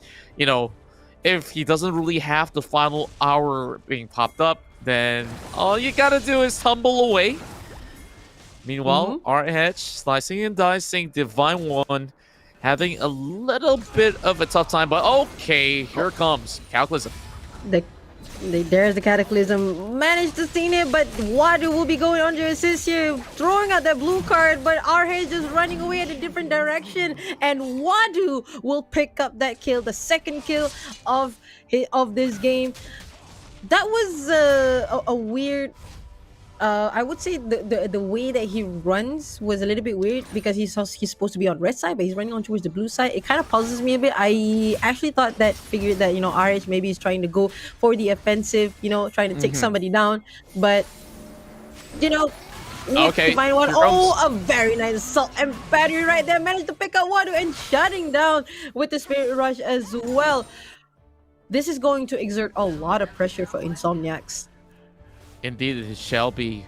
Sem9 getting very relatively good picks overall. Wadu didn't really force open the flash because they are also preparing for the Drake. So I guess Insomniax can actually look to charge right in to respond to Sem9. That's what they've been saving their summoners for in order to get a little bit of, advantages when it comes down to team fighting prowess. Dazzle Me will have his flash available in a matter of seconds. So Sem9 here is still setting their eyes on the prize being the Cloud Drake over on towards the pit. Warded by Insomniax, but the response will still come into effect. Now here comes Evolution though. He is looking for a steal attempt, going for the Cyclone, and the smite comes in. That's the steal for Insomniax. And now they go in for the hassle. He won't be dropped nonetheless. But Divine One, he flashes away, and here comes Killer Instinct, trying to look for the kill. Flag and drag. Linus now moves out of the way, and yet again, that's going to be another final blow on top of the Renton, and the party of Rivali is not done for yet. Kazuo goes down, Ceres gets one, but it's not going to be enough. Riven's now being empowered with a triple kill and a rampage. Sem9 now says mission complete. Now we will take down the bottom lane turret. Oh, that was a really amazing fight, but it's just that I would say Insomniacs position was a little bit out of position just now, whereby you have the Vayne, you have Saris, and also Linus on the back of the wall. They tried to go in for the assist, but they just couldn't catch up really quickly as the Wukong, who just jumps over, able to steal that, but at the cost of 3 of their members. And I would say it's a fight that Insomniac shouldn't be picking. I mean, of course, you could have sacrificed just the Wukong, but try to fight that without Wadu, even without the Destiny just now, it was a really risky fight. They did take it, but it didn't pay out too well for Insomniacs. And now we're looking at probably a really good lead for Ari here with the Luden pickup as well. It's going to be an easy way for me right now, but at the same time, Sarah is going pop to the final hour, and the Destiny came in from Wadu, managed to stun Naomi right there. Swice goes down, but Assault and Battery goes for Sarah's Wild Growth. Managed, they popped out to Sarah. Sarah is still going strong and still pounding it's in front of Kazuo, and Wadu managed to take down Dazumi as well. Meanwhile, RH on towards the side, and also Raven is still there trying to assist. Charm slightly bit missed there. And 4 members of Insomniacs managed to back away safely. Wadu definitely come up with some significant outplays, even though, those tradings were being done alongside with Sarah's managing to tumble away and really condemn them all the way across the wall. But look at the bottom side. They managed to break open another turret, and Sem9 is hoping to actually secure this one, but here comes Evolution though. He might just be able to stash this one away. They do get locked up in the air with the Aqua Prison, but this is going to be Sem9's Rev Herald to take. Evolution now going for a little bit of hustle there, trying to pick up the kill against Kazuo, but there is going to be Saris there with the 100 TP coming right in. Back and forth trades. Here comes the Cataclysm. They will be able to shut down Raven overall, and now still going in for a little bit of chase. Now, our head's looking for a slice and dice, but Saris now goes in for the wall, go play with Linus. Oh my goodness me, it still survives, and it's a double coming in for Divine One.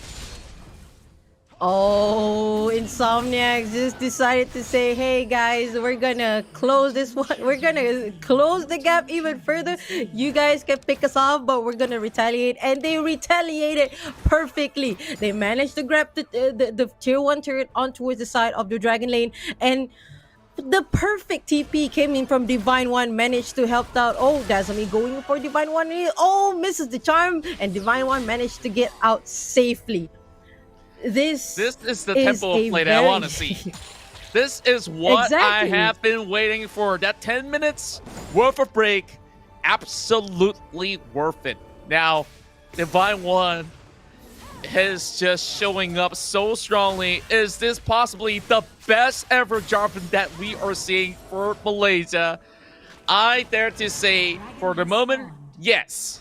Day 1 has so many great picks, and this is a Jarvan top lane, not getting bullied by Renekton because of the way that he's been playing. Yes, maybe a little bit of a slight hiccups to start off with honey fruit steals and all this kind of shenanigans that happen overall. 7-9 now. Or working over the Drake, and Evolution is looking for another steal. Here comes Destiny though. Here comes the Cyclone, and yet again another steal comes into effect. 2 dragons in for Insomniacs, and now they get to pick them apart. Kazuo is the first one to fall. Evolution will be the next one on the chopping block as well. Meanwhile, Ravens as well as RS looking for the kill. Divine One survives only for slightly longer. Wadu now trying to make a run for his life, but he will not survive. Linus, the only one remaining for Insomniacs. So 7-9. I guess that they may have actually lost out when it comes down to securing the Drake, but now they break open the mid lane turret will be opening up a lot more chances for them, and they have only slight bit of a goal advantage. So Insomniacs should be able to really scale very, very, very, very, very well heading to the late game. Yeah, most definitely. You have the Vayne who is scaring him. Looking at the instant replay just now, look at the amazing charm there by Raven, but then Saris get picked up immediately with Dazumi and also Vi going to the back. RH just trying to dish out a lot of damage, and also Raven as well supporting, trying to assist the team very, very well, but Wadu just get picked up at RH and just get demolished entirely. It was a really, really phenomenal fight shown here by Sem9. Here comes the Cataclysm flash being Cataclysm. popped coming in from the side of RH. So it's all good clearance coming in from RH. It's one tough alligator to be caught there. Not even Steve Irwin could do so. So, you know, in due respect, of course, rest in peace. Of course, heading back to the side of Sem9. All they have to do is just convert this slight lead into something special, and they really have to find a way to really pop Linus, or else, you know, Ceres is just gonna get so much more of all these added buffs. I've been seeing Linus using the Whimsy to get a little bit more of the movement speed for the Vayne so that she can kite even better. Now, that's gonna be the Rift Herald being popped over on the mid side, and Sem9, they're looking to collapse. Fury Bar hitting in towards 50%. I guess with Dominus, they should be able to actually get in a really good stun. While over the back, it's going to be a flank. Oh! Divine One, what are you doing in the back? He's trying to go over the flank, but Wildgrow have been used there by Ceres. Ceres trying to pretty much to put him in very, very far away. But Wukong gets knocked out there. Evolution gets knocked out there, and meanwhile the Shelly managed to deal 50% of damage to the tower, and now Sem9 is looking for a very easy Baron here with Divine One and Evolution. What was that like this. play? Well, it's a very big pickup. That's what they're looking for. And this is the killing spree that Kazuo as well as Wade will be able to secure. Now, look at the HP bars. This is one of the riskiest Baron calls that they've been able to make. But Insomniax, they thought that they could go in for that big shot if only they march in all together, then to be picked off one apart. So Sem9, they have finally got their foothold into the game. 12 minutes in, and we're seeing them having very slight lead. So I really want to look at the items when I do get the chance to do so. So when we have this Ari 716 completing that death cap, he's already working on Morelos heading into the late game. So Linus is not going to be able to contribute too much of, you know, HP percentages, or if you actually pop all this on top of Ceres, it's going to be real good. There's no form of high lifesteal as I look at it, because he's building onto a Trinity Force, but that's a good gold card being shoved on top. Evolution now looking for a Cyclone, but he's just going to be putting his clone instead. Here comes the Divine One though. Oh, Cataclysm used right there by two onto its side of Ari, but Soft Raven managed to get away from that. And meanwhile, Arhe is just looking to crack the turrets onto its side of the Baron lane. And there you go. Perhaps maybe mid turret inhibitor is gonna get knocked out as well. There goes, slowly goes down one by one. Evolution gets charmed, gets tidal wave as well, and Evolution managed to fall out. There you go. And then an opening right there. Divine One doesn't have any. Divine One managed to get a wild growth, but it wasn't enough. Sarah's get knocked out as well. Linus, Evolution, and also Divine One gets knocked out instantly. And there you go. Sem9 looking to close game number 2.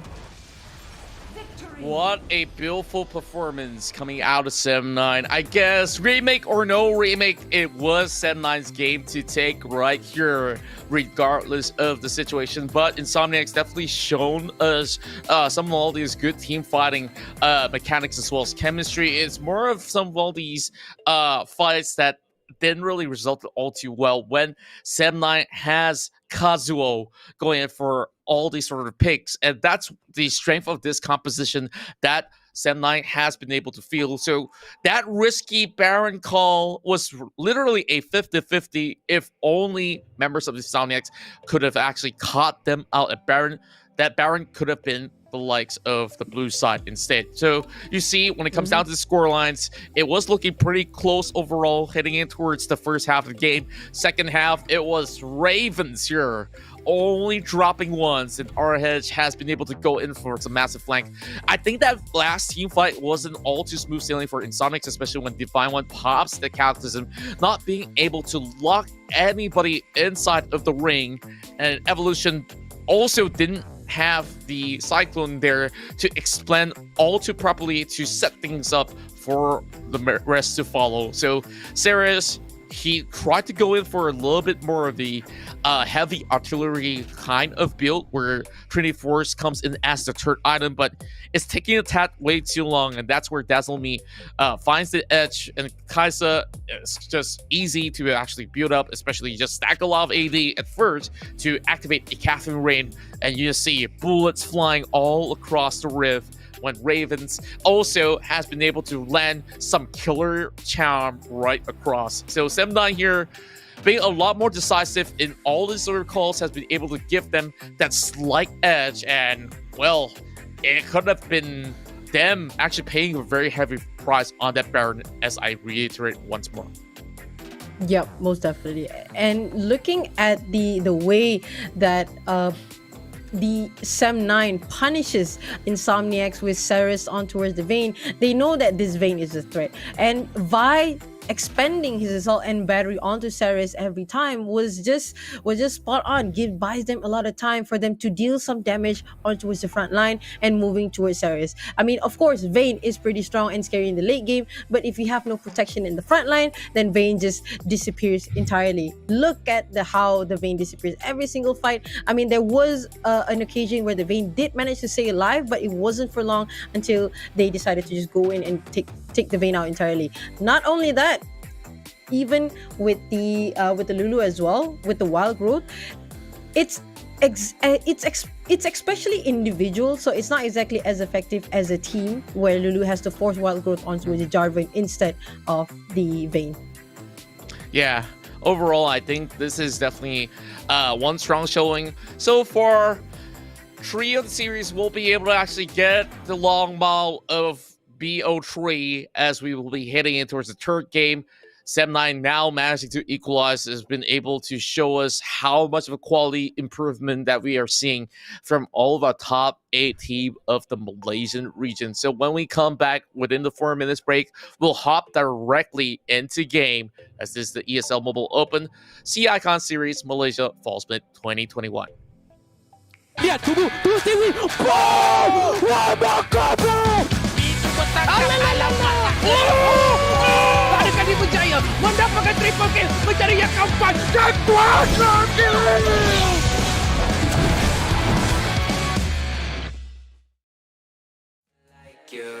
It's just I never thought you were sitting next to me. I don't understand. It's just I never seen you smile. You wanna make out, give me a second. It's just you never talk, I never listen. When do we fall in love? Make up your mind, honey, 'cause I can't pretend to like you. I hope you feel the same. I take a chance and not lose. I can't pretend to like you. I can't pretend to like you. I hope you feel the same. I take a chance and not lose. I can't pretend to like you.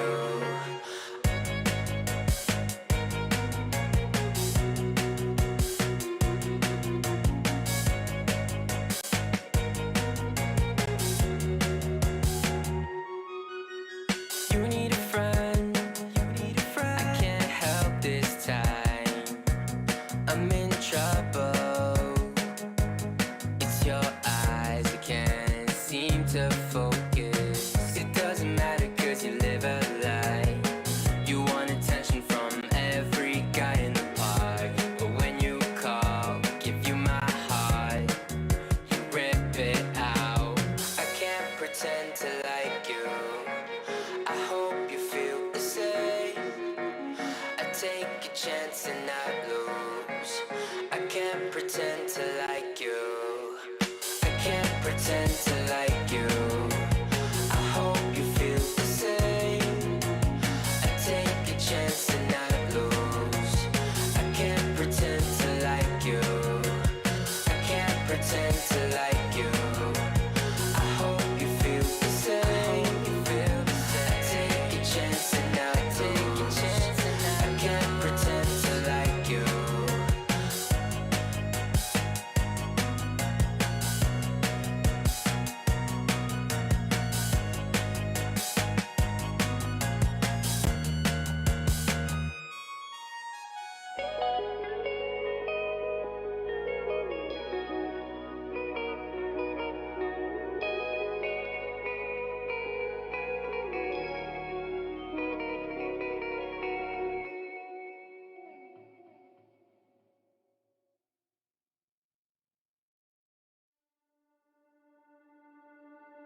Rising out the ashes, coming from the ether.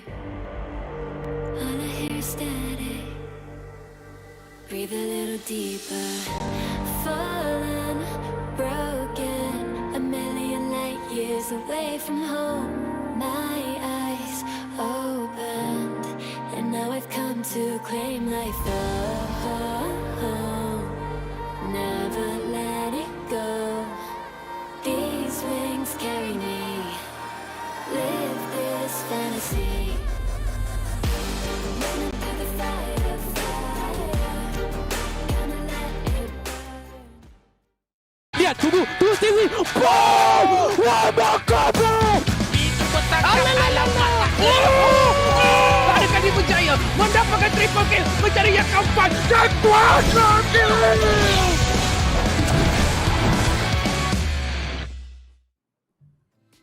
Here we go in towards the final game of the evening, or should I say very early into the morning.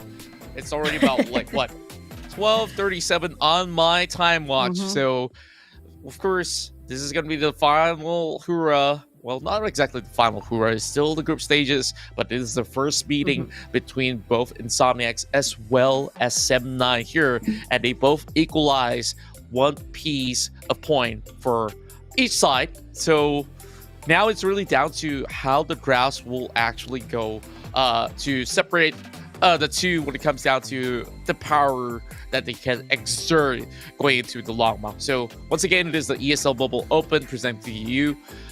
See Icon Series Malaysia. This is League of Legends Wild Rift, and we are heading into the fall season here.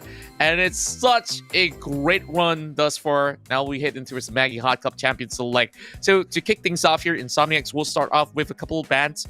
We're already seeing Ziggs, as well as a few other picks now being locked away.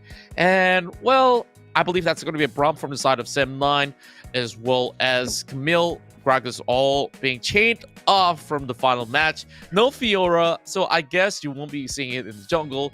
None of it over on the Barrel lane. That leaves open the Twisted Fate that has been the trusty pick for Wadu to make some cross-map plays with the Destiny. So the question is, would they really want to match up when it comes down to tempo?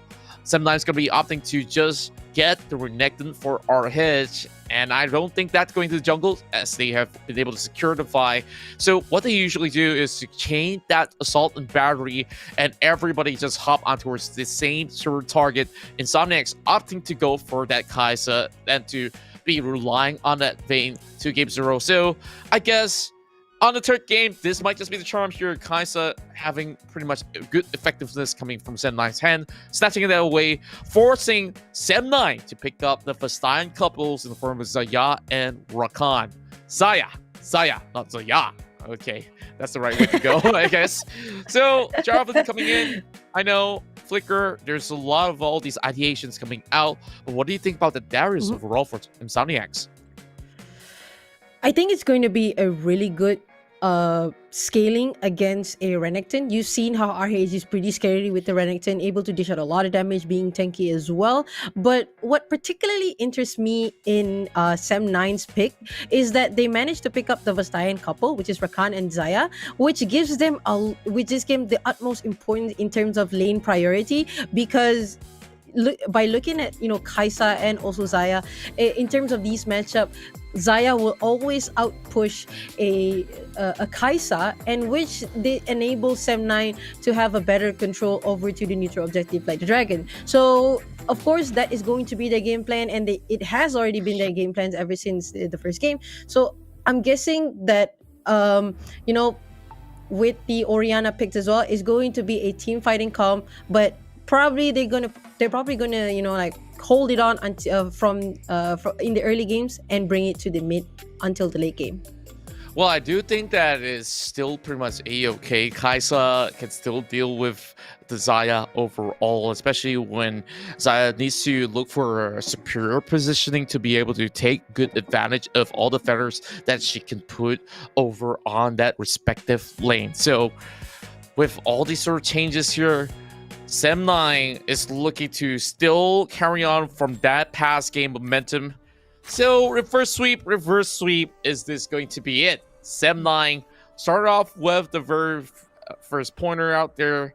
Insomniax was the one that started off with the first point. 7-9 has just recently got themselves one. Pardon me, right? It's been a long day. Hope you guys don't mind. No Okay, worries, good. Contra. I got Electric you. Divine One now needing to back away. So I guess this is going to be a really good shove coming after all. But Linez now gets knocked up in the air. Well, with the grand entrance being popped. I love the discipline on Swak to just hold up, wait until he enters the bush, and the moment Linus enters, he just goes like one auto attack and one grand entrance, manage to damage the Lulu by a bit, which could help, Sem9 Dragon Laner to try and shove it up a bit, but it seems like they are the one being shoved. Oh, a very nice grand entrance right there. Ignite has been popped, but the shield will make him stay alive. Ceres is the only one left near trying to deal a lot of damage. But it seems like they're just poking at each other. Yeah, and Linus already popped a lot of summoners just to be able to actually get that thing done. Meanwhile, another recommitment coming out. Pornmorph going over on side of Dazzle. This is going to be a good trade, but here comes the barrier as well. Sarah's managing to walk away to safety. Dazzle is only one hit away. Very close call. Meanwhile, we might have actually missed a first blood going over the top side here with Divine One managing to pop great hemorrhages on top of our hedge. And that is a very massive win for Darius. You know, whenever Darius secures that one kill, he's just going to be bullying out whoever he's going up against. So our hedge needing to tread a lot more carefully. And perhaps maybe we're looking at another fight here. Evolution, not gonna get anything. So he just, he's just trying to, trying to see if he can get anything. But I, of course, with the dash away, he managed to dash into safety under the turrets. Now he has to be really careful here. It seems like it's going to be a Triforce pickup for the Darius. I mean, it's Triforce on the Darius, it's going to be insane. You have the attack speed, you have the damage whenever you cast the skill, and you have the movement speed as well. So they really need to be so Sem9 really needs to be careful with this Darius right here. Yeah, and traditionally, if you do win your lane, you just want to exert that dominance, and you can see just one swing, and it already brings RH close to a quarter of health being taken off of that bar. Meanwhile, Linus, he still does not have flash available because he wants to go in for a little bit of punishment, join alongside with Ravens, while Evolution is already being ready here to go in for the counter attack. But there is a ward being placed there by Kazo, so he's going to be yoinking away a little bit of the crux. And Evolution says, okay, yeah, I know what you're up to. No wards being set into the tri-brush, but overall, I guess it calls for a little bit of a truce. For the moment, Sem9 here will have our heads going for the slice and dice. Apprehend does miss just by a very slight bit, but Divine One. He's going to be looking for a juicy slam dunk on that Noxian Guillotine if he does get any sort of stack of the hemorrhage, but unfortunately, not the case. Here comes the grand entrance once again. Ceres will have full shields available. Linus going with those full protection. Now, wards in place. They try to back away, and now Swak's in trouble. Okay, Jose. That's not the place that you want to recall. Yeah, I mean, the ward has already been dropped there, and right now, Sem9 is forced to reset, and this opens up a really good opportunity for Insomniax to try and take, to not try, they will take this easy in, but here goes. Linus. Charm comes in. Oh, Raven's coming right in, and it will be able to support the steal. Sem9 being able to actually get that upper hand, and now Sarah's trying to actually get over the wall, and with a little bit more of the mana in that tank, I guess all you have to do is just scoot out of the way. Sem9, they go in with another spectacular steal. Meanwhile, that also leaves Divine One all alone to work on the very first turret that they could possibly get. So, honestly, Insomniax didn't lose all too much. In fact, they do have more of that goal advantage. 2 kills being given away for the moment, but Sem9, I guess, can definitely scale better now that they do have the Mountain Drake as compared to, Insomniax with Mountain Drake. Yeah, maybe having a beefy Darius is going to be a great case overall. But you have, a skirmisher in the form of the Runekton, and same goes to the Kazuo that can just maybe have a little bit of an added bonus to just survive. Plus the shields is going to be pretty take coming in from Swap. So I guess good going for Sem9. This is the priority that they wanted to set, and they lose that turret for it. Yeah, and judging by the itemization for Kazuo here, it seems like he did a little bit of switch up here. He's not going to go for that Sunfire Vi. He's going to go for the Triforce instead, which he's not going to be. I mean, he's not going to be as tanky as as in the previous game where he just goes in ham on towards the vein. But right now he has a lot of like option to go instead of just going for the carry. Oh, here comes the punish. Brand What a catch! Sem9 just blows him up. Is there even a chance for Evolution to respond? Like, yeah, he's got the flash and all, but that charm just hits him so hard. And, well, oh well. I guess they just really have to give away this Rip Herald. Like, no questions asked. No questions whatsoever. Insomniax. Yeah. maybe a little bit of chance here to take a plating, but that's about it. Yeah, and they're looking pretty solid at the moment. Oh, Spirit right, dude, and Charm is on Wadu right now. There goes Divine One, still hanging by a thread as well, going for a flash, tries to pull in the Noxian Guillotine, but he does not get any chance to do so. Ravens with another play. And this is one heck of an RE that you do not want to mess with.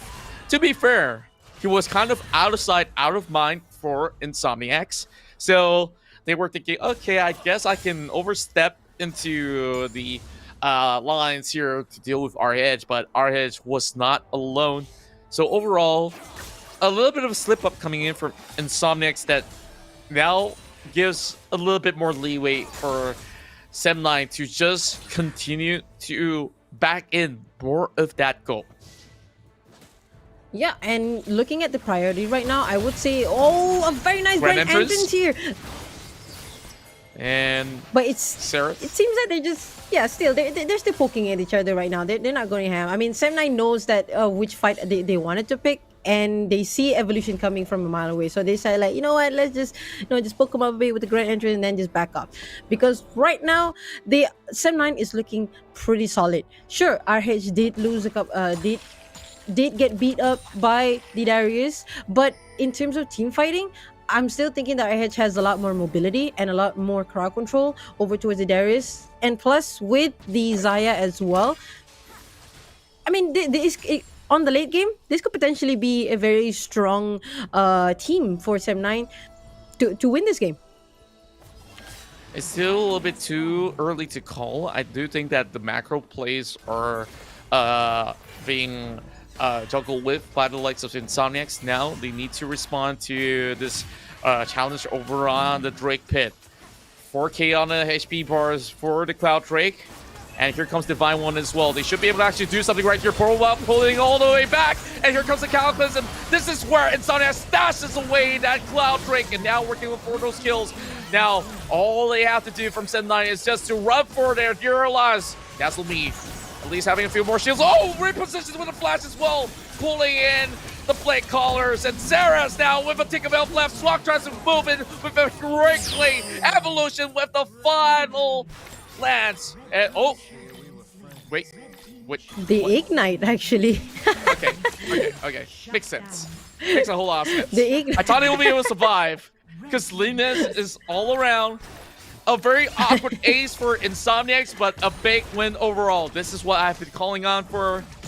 Chances available for Insomniax with one massive team fight. They are back on track. Yeah, I love how...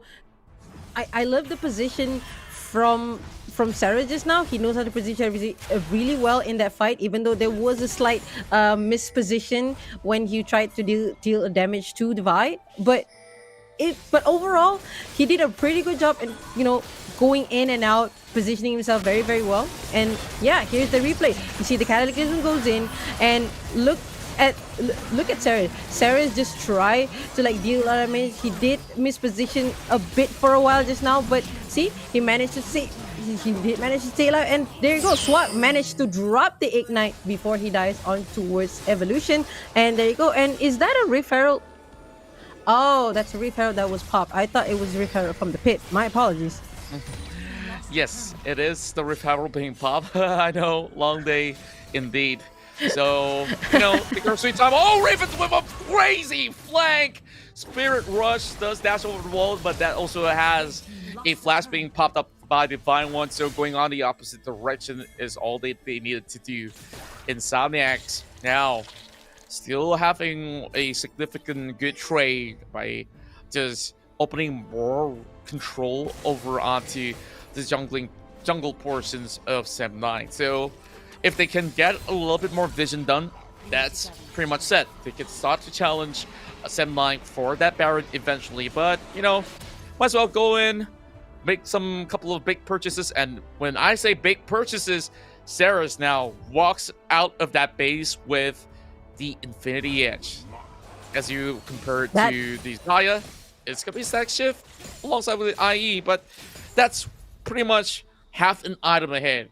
Or unless, Execution is calling and you want to burst with, the crossbow, you're not going to get that recipe done. No items to be made out of that.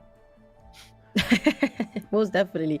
And right now, you can see the vision that was dropped by Insomnia. They put the wards in front of the Baron pit and also in the dragon as well. They are looking for these neutral objective to further cement themselves into this game because they really need this Inferno Drake to deal a lot of damage. Protobelt was used, try to hook him in, but didn't manage to do it very well. Yeah, I guess there was a significant distance anyways, and that's where SM9 could have also punished him. But understanding that sort of situation, you don't want to start an unnecessary fight. That will be a Baron call nonetheless.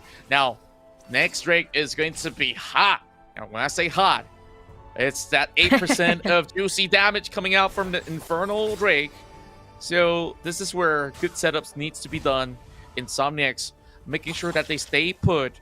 Vision control coming in from Sem9 more towards the top portion of the river. And here comes the fight. Here comes the capitalism. To be brought into play. Destiny will be popped. Kazo now running for a life.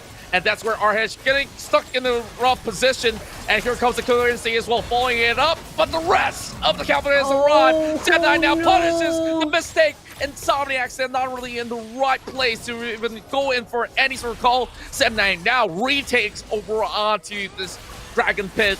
And slowly but surely giving away a lot more of that good notes and good vibes for Sem9 with the Infernal Drake. So Insomniacs, I guess they only lose 1 or 2, but overall it has been able to at least not suffer huge blows coming into the fight because they were absolutely out of position.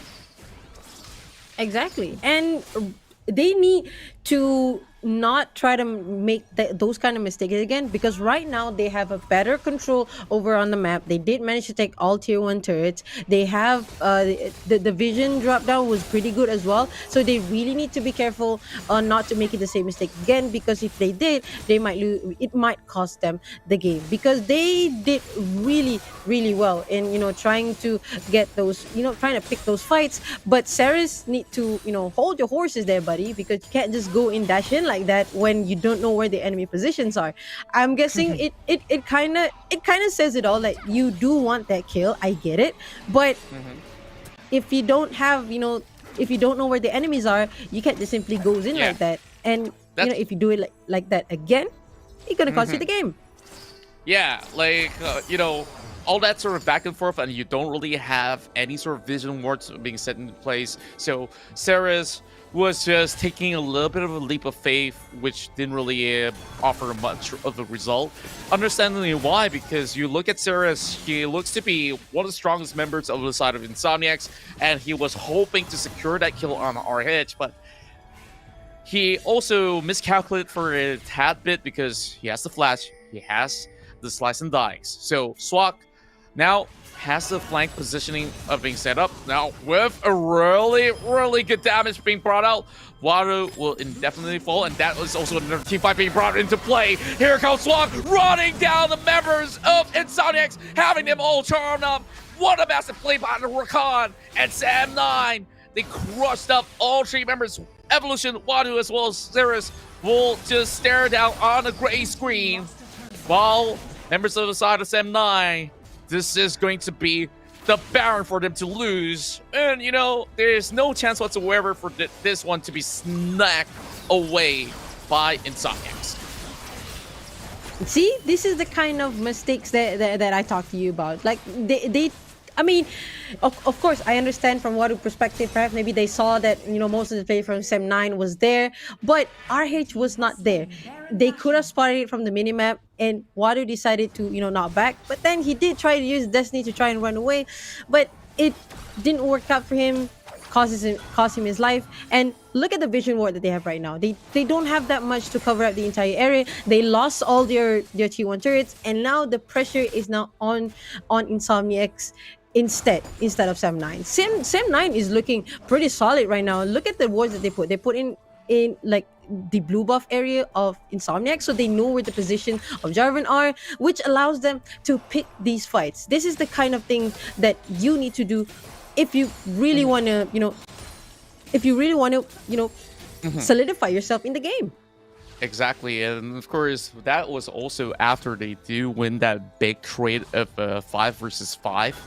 And that ward placement, of course, is to also secure a little bit more control over on the Baron if any members of Insomniacs were to choose to rush right in. So, no priority coming in for the likes of Insomniacs. They will have to give the next trick, and that is going to be Elder. That's where Redemption now being popped. And premature wild growth, and that's where another Ember gets popped up. Cirrus is already out from this trade. And that's where Sem9, they go in. No reverse sweep, my friends. Insomniacs, I guess you guys might have trouble sleeping tonight. And it has been a long haul of a fight. And they might just want to forget about it all. After all that is being said and done, Sem9 still have the punches to give them that uppercut. Say goodnight, Insomniacs. It's 2-1 for Sem9. Oh my god, that's all I could say. The first game, they got shut down by Insomniac so hard. They were just get punished by every single thing that they did. But this next two games, they managed to come back around, solidifying themselves, still having the title of, hey, we are still the Titan and we're here to stay. And that's what it did. Just, splat zone. Insomniacs just got splatted. Wow, what a day of Wild Rift. And that final game here, I think this is honestly one of the closest ones between the ones that have went on the 3 series format.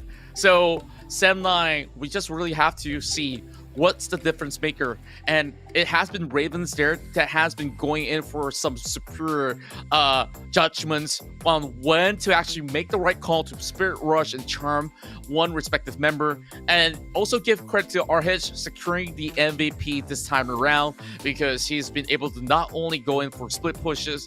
In those fights, he was in charge of baiting Ceres to dive right in. He was also in charge of really pulling the attention of that member of Insomniacs, where Evolution has been going to commit, but Cataclysm on top of Renekton, not really that sort of the clear answer to what they really need. So it's Linez, the support, that is getting the SVP title because of the clean record.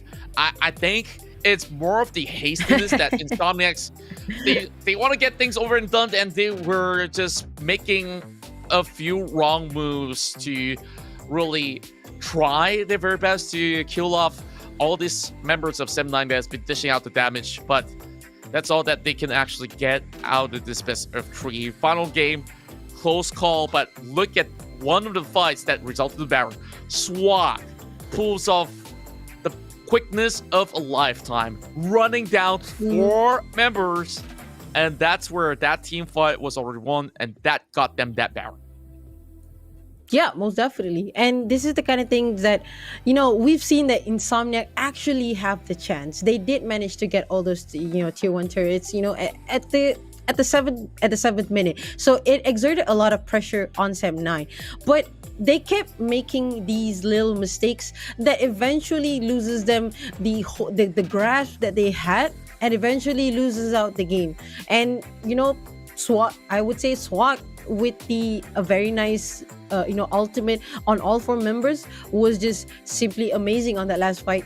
And it's a well-deserved win, definitely, for Sem9. That's right. Arhedge now having one of the highest damage output overall.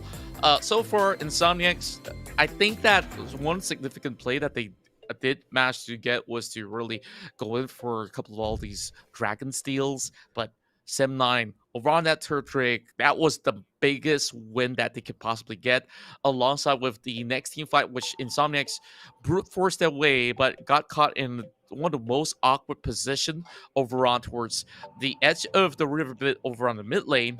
So from that position, I don't know, it's really hard for them to actually get out of, and it's just good follow-ups, good disengages that's being called for inside of Sem9, still having that discipline to how to actually burn out some of these core spells that can be thrown from the likes of Insomniax. And this is pretty much the closure of any sort of matches that we have. But, we had some great highlights for the entirety of day number 1. I'm pretty sure that our producers behind the scenes will be compiling it into a very good montage of some top 5 play of sorts. So this is how we have been able to run for how many hours? 6 hours plus that we have been going on air. So Flicker, it is closing to the end of the show. It's to be honest, I gotta say it's pretty tiring, but I'm not gonna lie, I do enjoy because today is actually my first debut into the Icon series, and it's that's just a lot of good games that I casted, even though I did as a new caster, I did find that I did a couple of mistakes here and there, but it was really good. I really enjoyed it, and especially with you, Contra, makes my day even a lot better. Long day doesn't even feel that long. I'm glad that you had fun overall, and mistakes only goes to show that there's a lot of things that we can improve for ourselves, and things can only get better from here onwards. This is just day 1, and there's many more days of matches as you guys are currently tuning into the ESL Mobile Open CI Icon Series Malaysia. I think overall, if we were to compare the quality of matches that we are getting throughout all the top 8 teams here, it is definitely a huge advancement now that we've already got good references for many of these teams to learn from the Summer Super Cup that has happened recently. So everyone is eyeing on the biggest prize of it all, not only to be eventual kings of Southeast Asia or even queens. Of course, we are pretty much having some of all the most massive plays, but once again, we've got to highlight Sem9 coming back a bit strong, and the only team to not really be shunned up by the likes of Insomniax. And finally, another reverse sweep coming right in. We have Ravens to join alongside us with the interview. So let's see what he has to say in a short bit. So Ravens is going to be coming right at us to, of course, give us some answers to what they were feeling across this. Hey, Ravens. Congratulations on that big win. And I know it's been a very long day. It's about 1 a.m. Now, how do you guys keep yourself so energized? And you've been making some very, very big plays over the mid lane on your Ahri. Any sort of tips that you can actually give us when playing on this assassin mage overall? I think Ahri, the most important is the position. Then you can catch the ADC, make more play with your jungle moving around the map. All right, let's talk about this whole series because it was a little bit of a back and forth. You guys dropped one game to the side of Insomniax. Were you guys actually expecting Insomniax to be this strong as compared to, past season? Yes, there is the rise, a little bit of inconsistency. Now they look a lot better, don't you guys think? And, how did you guys manage to make a little bit more of that comeback heading into the later parts of the game? Sorry, can you repeat again? Okay, what do you think about Insomniac heading into its this fall season, and also your thoughts on this massive comeback for Sem 9?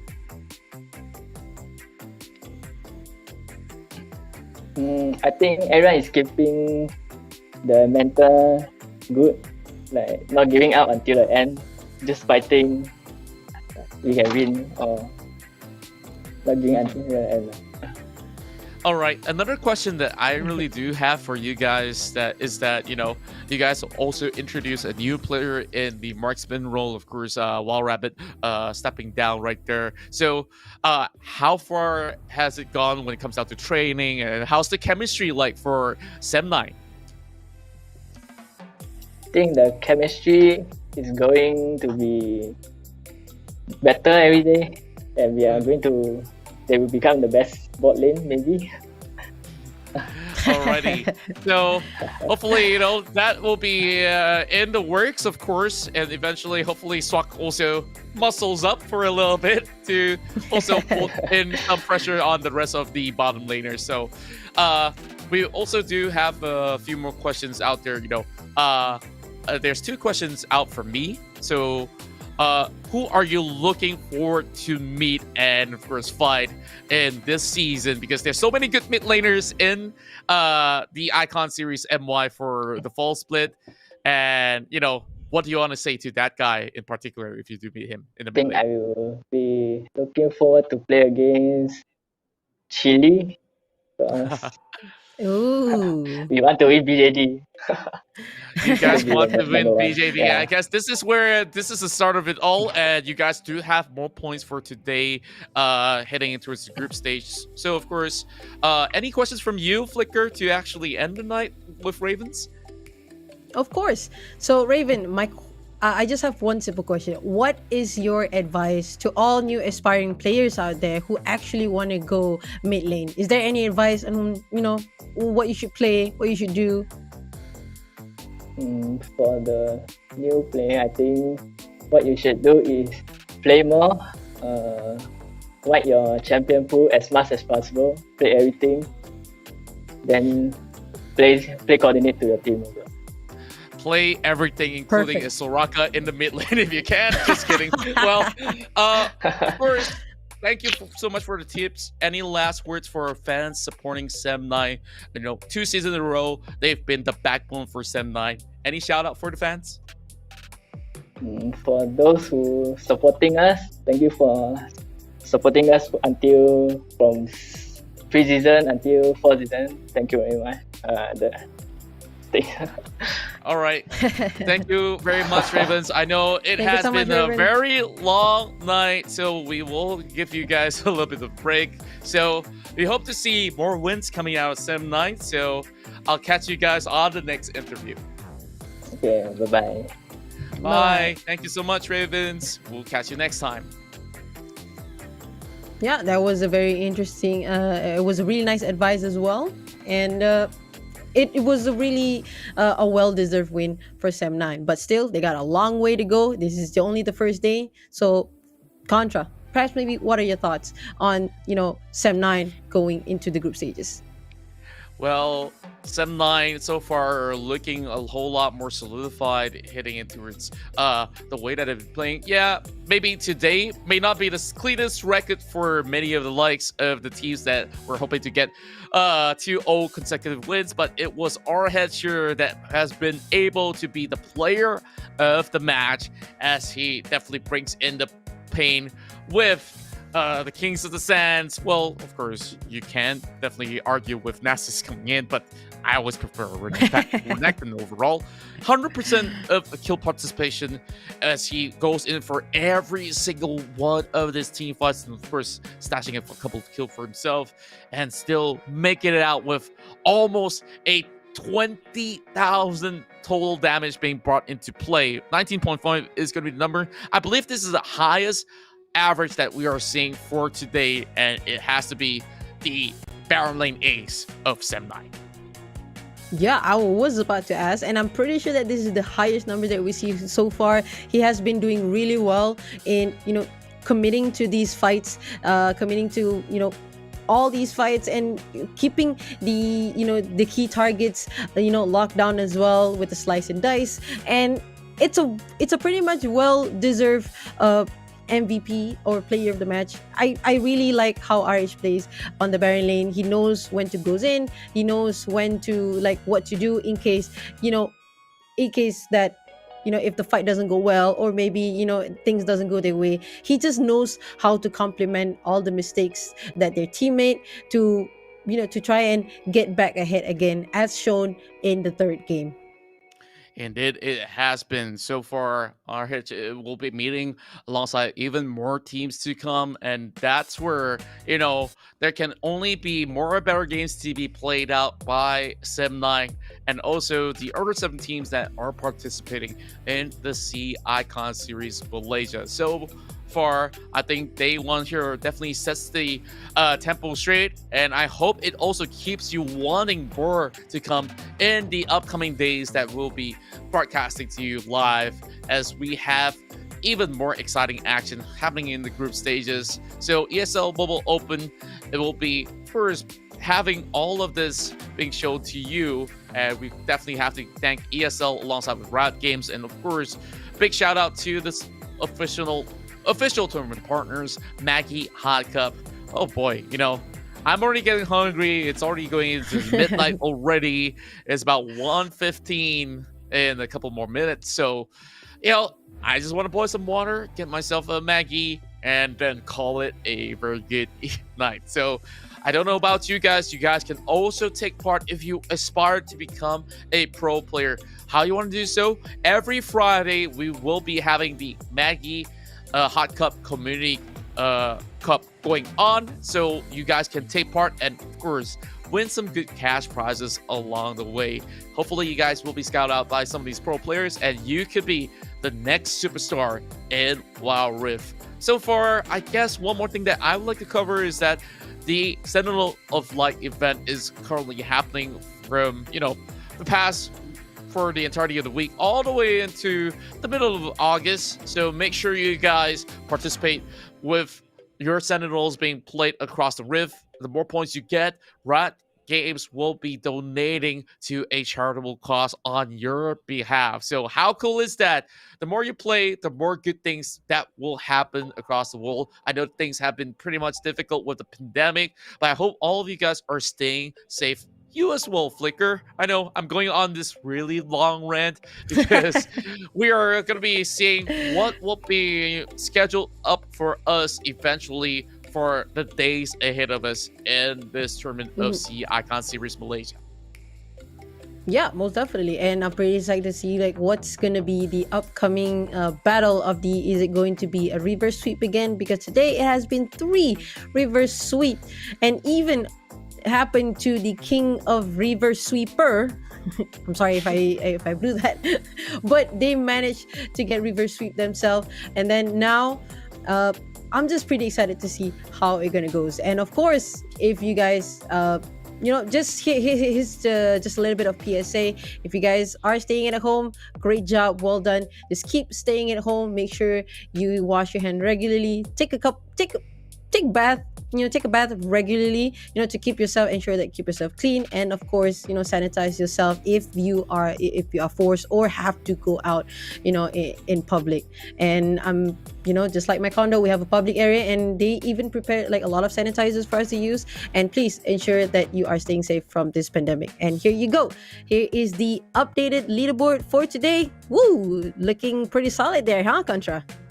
Yeah, and just look at all these points. So, just to correct myself, only the winners will be getting those 3-pointers out there, and I do believe that I'm not too sure if whether or not that 1-pointer out there will be considered, because that's where the score difference is. So, judging for that fact that Assassin Academy, they were taking 2 losses in a row, even though we're the side of Silent Killer, they will be leading on that number 1 spot alongside with SDGR Ebliz, getting pretty much a solid game against the likes of Geek Fam. And you remember that game where UndeRank has been able to actually go in for a reverse sweep against Berjaya Dragons?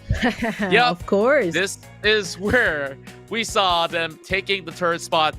It's so weird to me to see Berjaya Dragons, Geek Fam, not on the top half of the bracket, but at least 7-9 stood strong, still securing the 4th spot. Insomniax come pretty much closely, and they should be able to just get a few more games in, and that will be a little bit more of that momentum. So it's all about the score difference right now that sets them apart.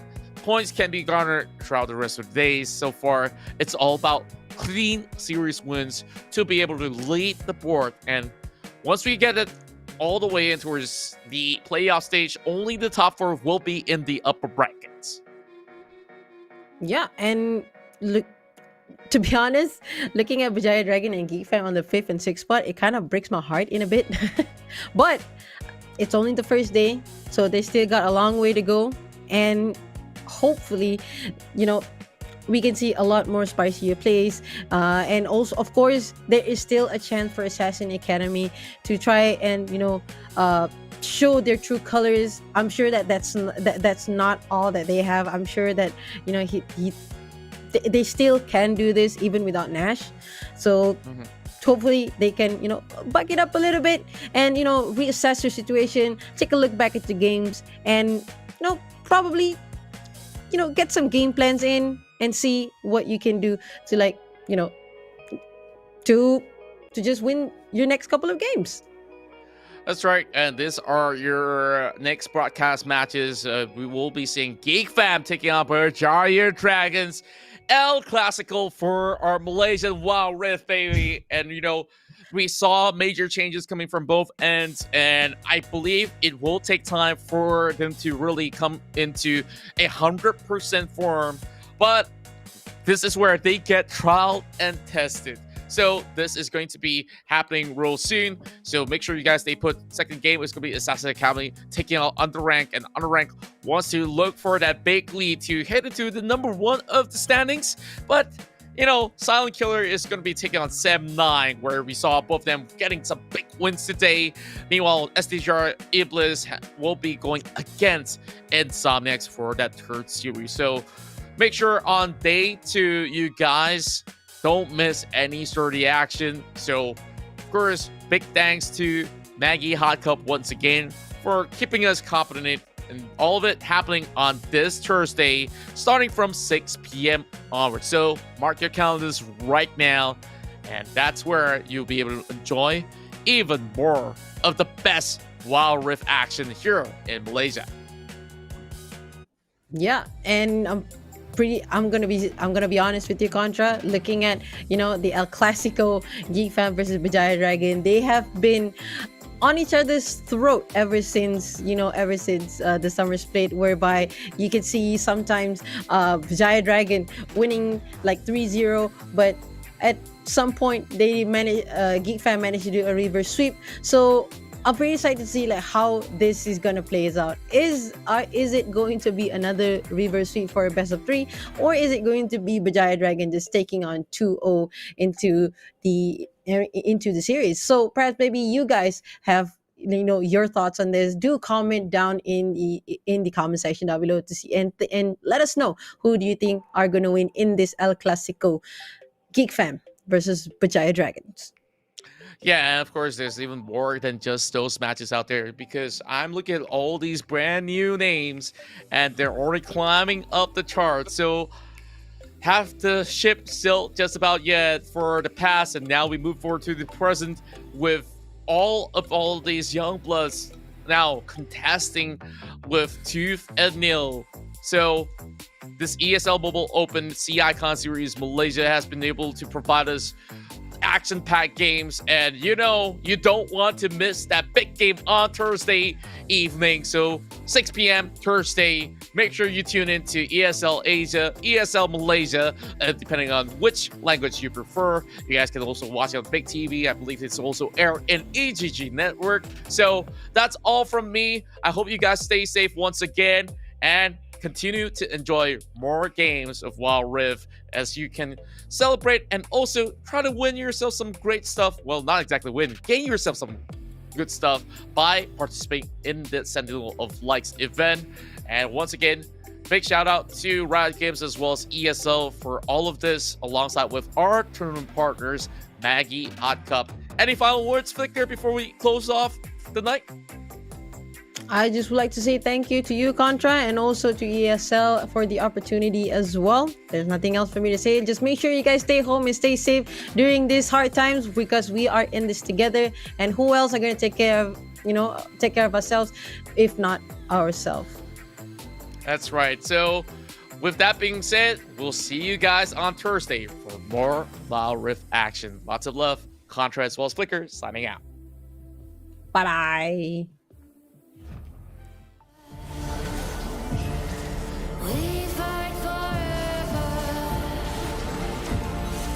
We fight forever. Standing together. We fight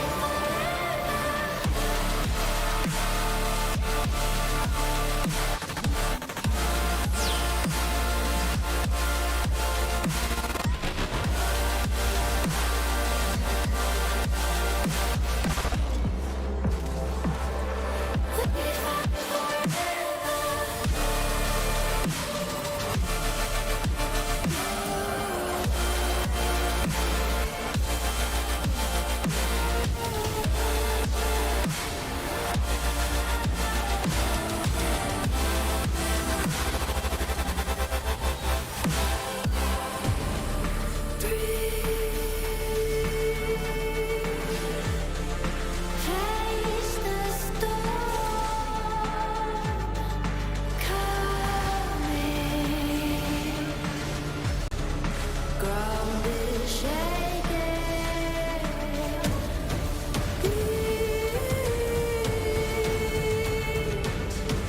Down inside, calling. Voices in the distance. We are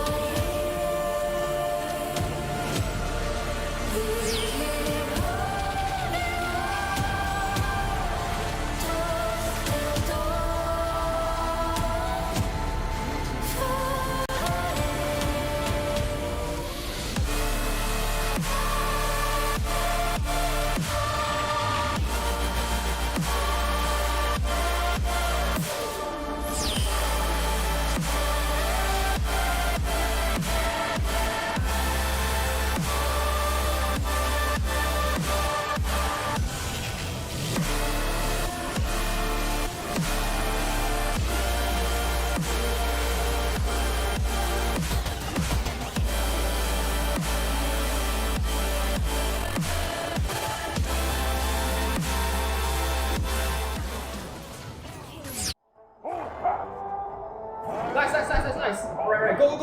Down first. Can. Alright, down already. Nexus. Okay. Nice! Victory!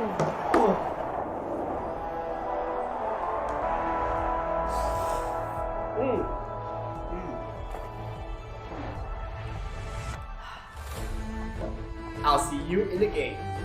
Alright guys, let's go on board. Okay. Lihat, tunggu Stevie. Boom! Wah, bakar bro! 8 lagi nyawa Nando dan into the infernal bomb dan Turi Solar Blade. Lu fokus pada seorang saja untuk matikan Bobo sudah jatuh. Ini pilihan cantik. Engkol mega infernal bomb. Dia bisa melakukan. Tizi sekarang diperlahankan. Tizi akan menerima damage. Ada kali Berjaya mendapatkan triple kill. Mencari yang keempat. Dan quadra kill.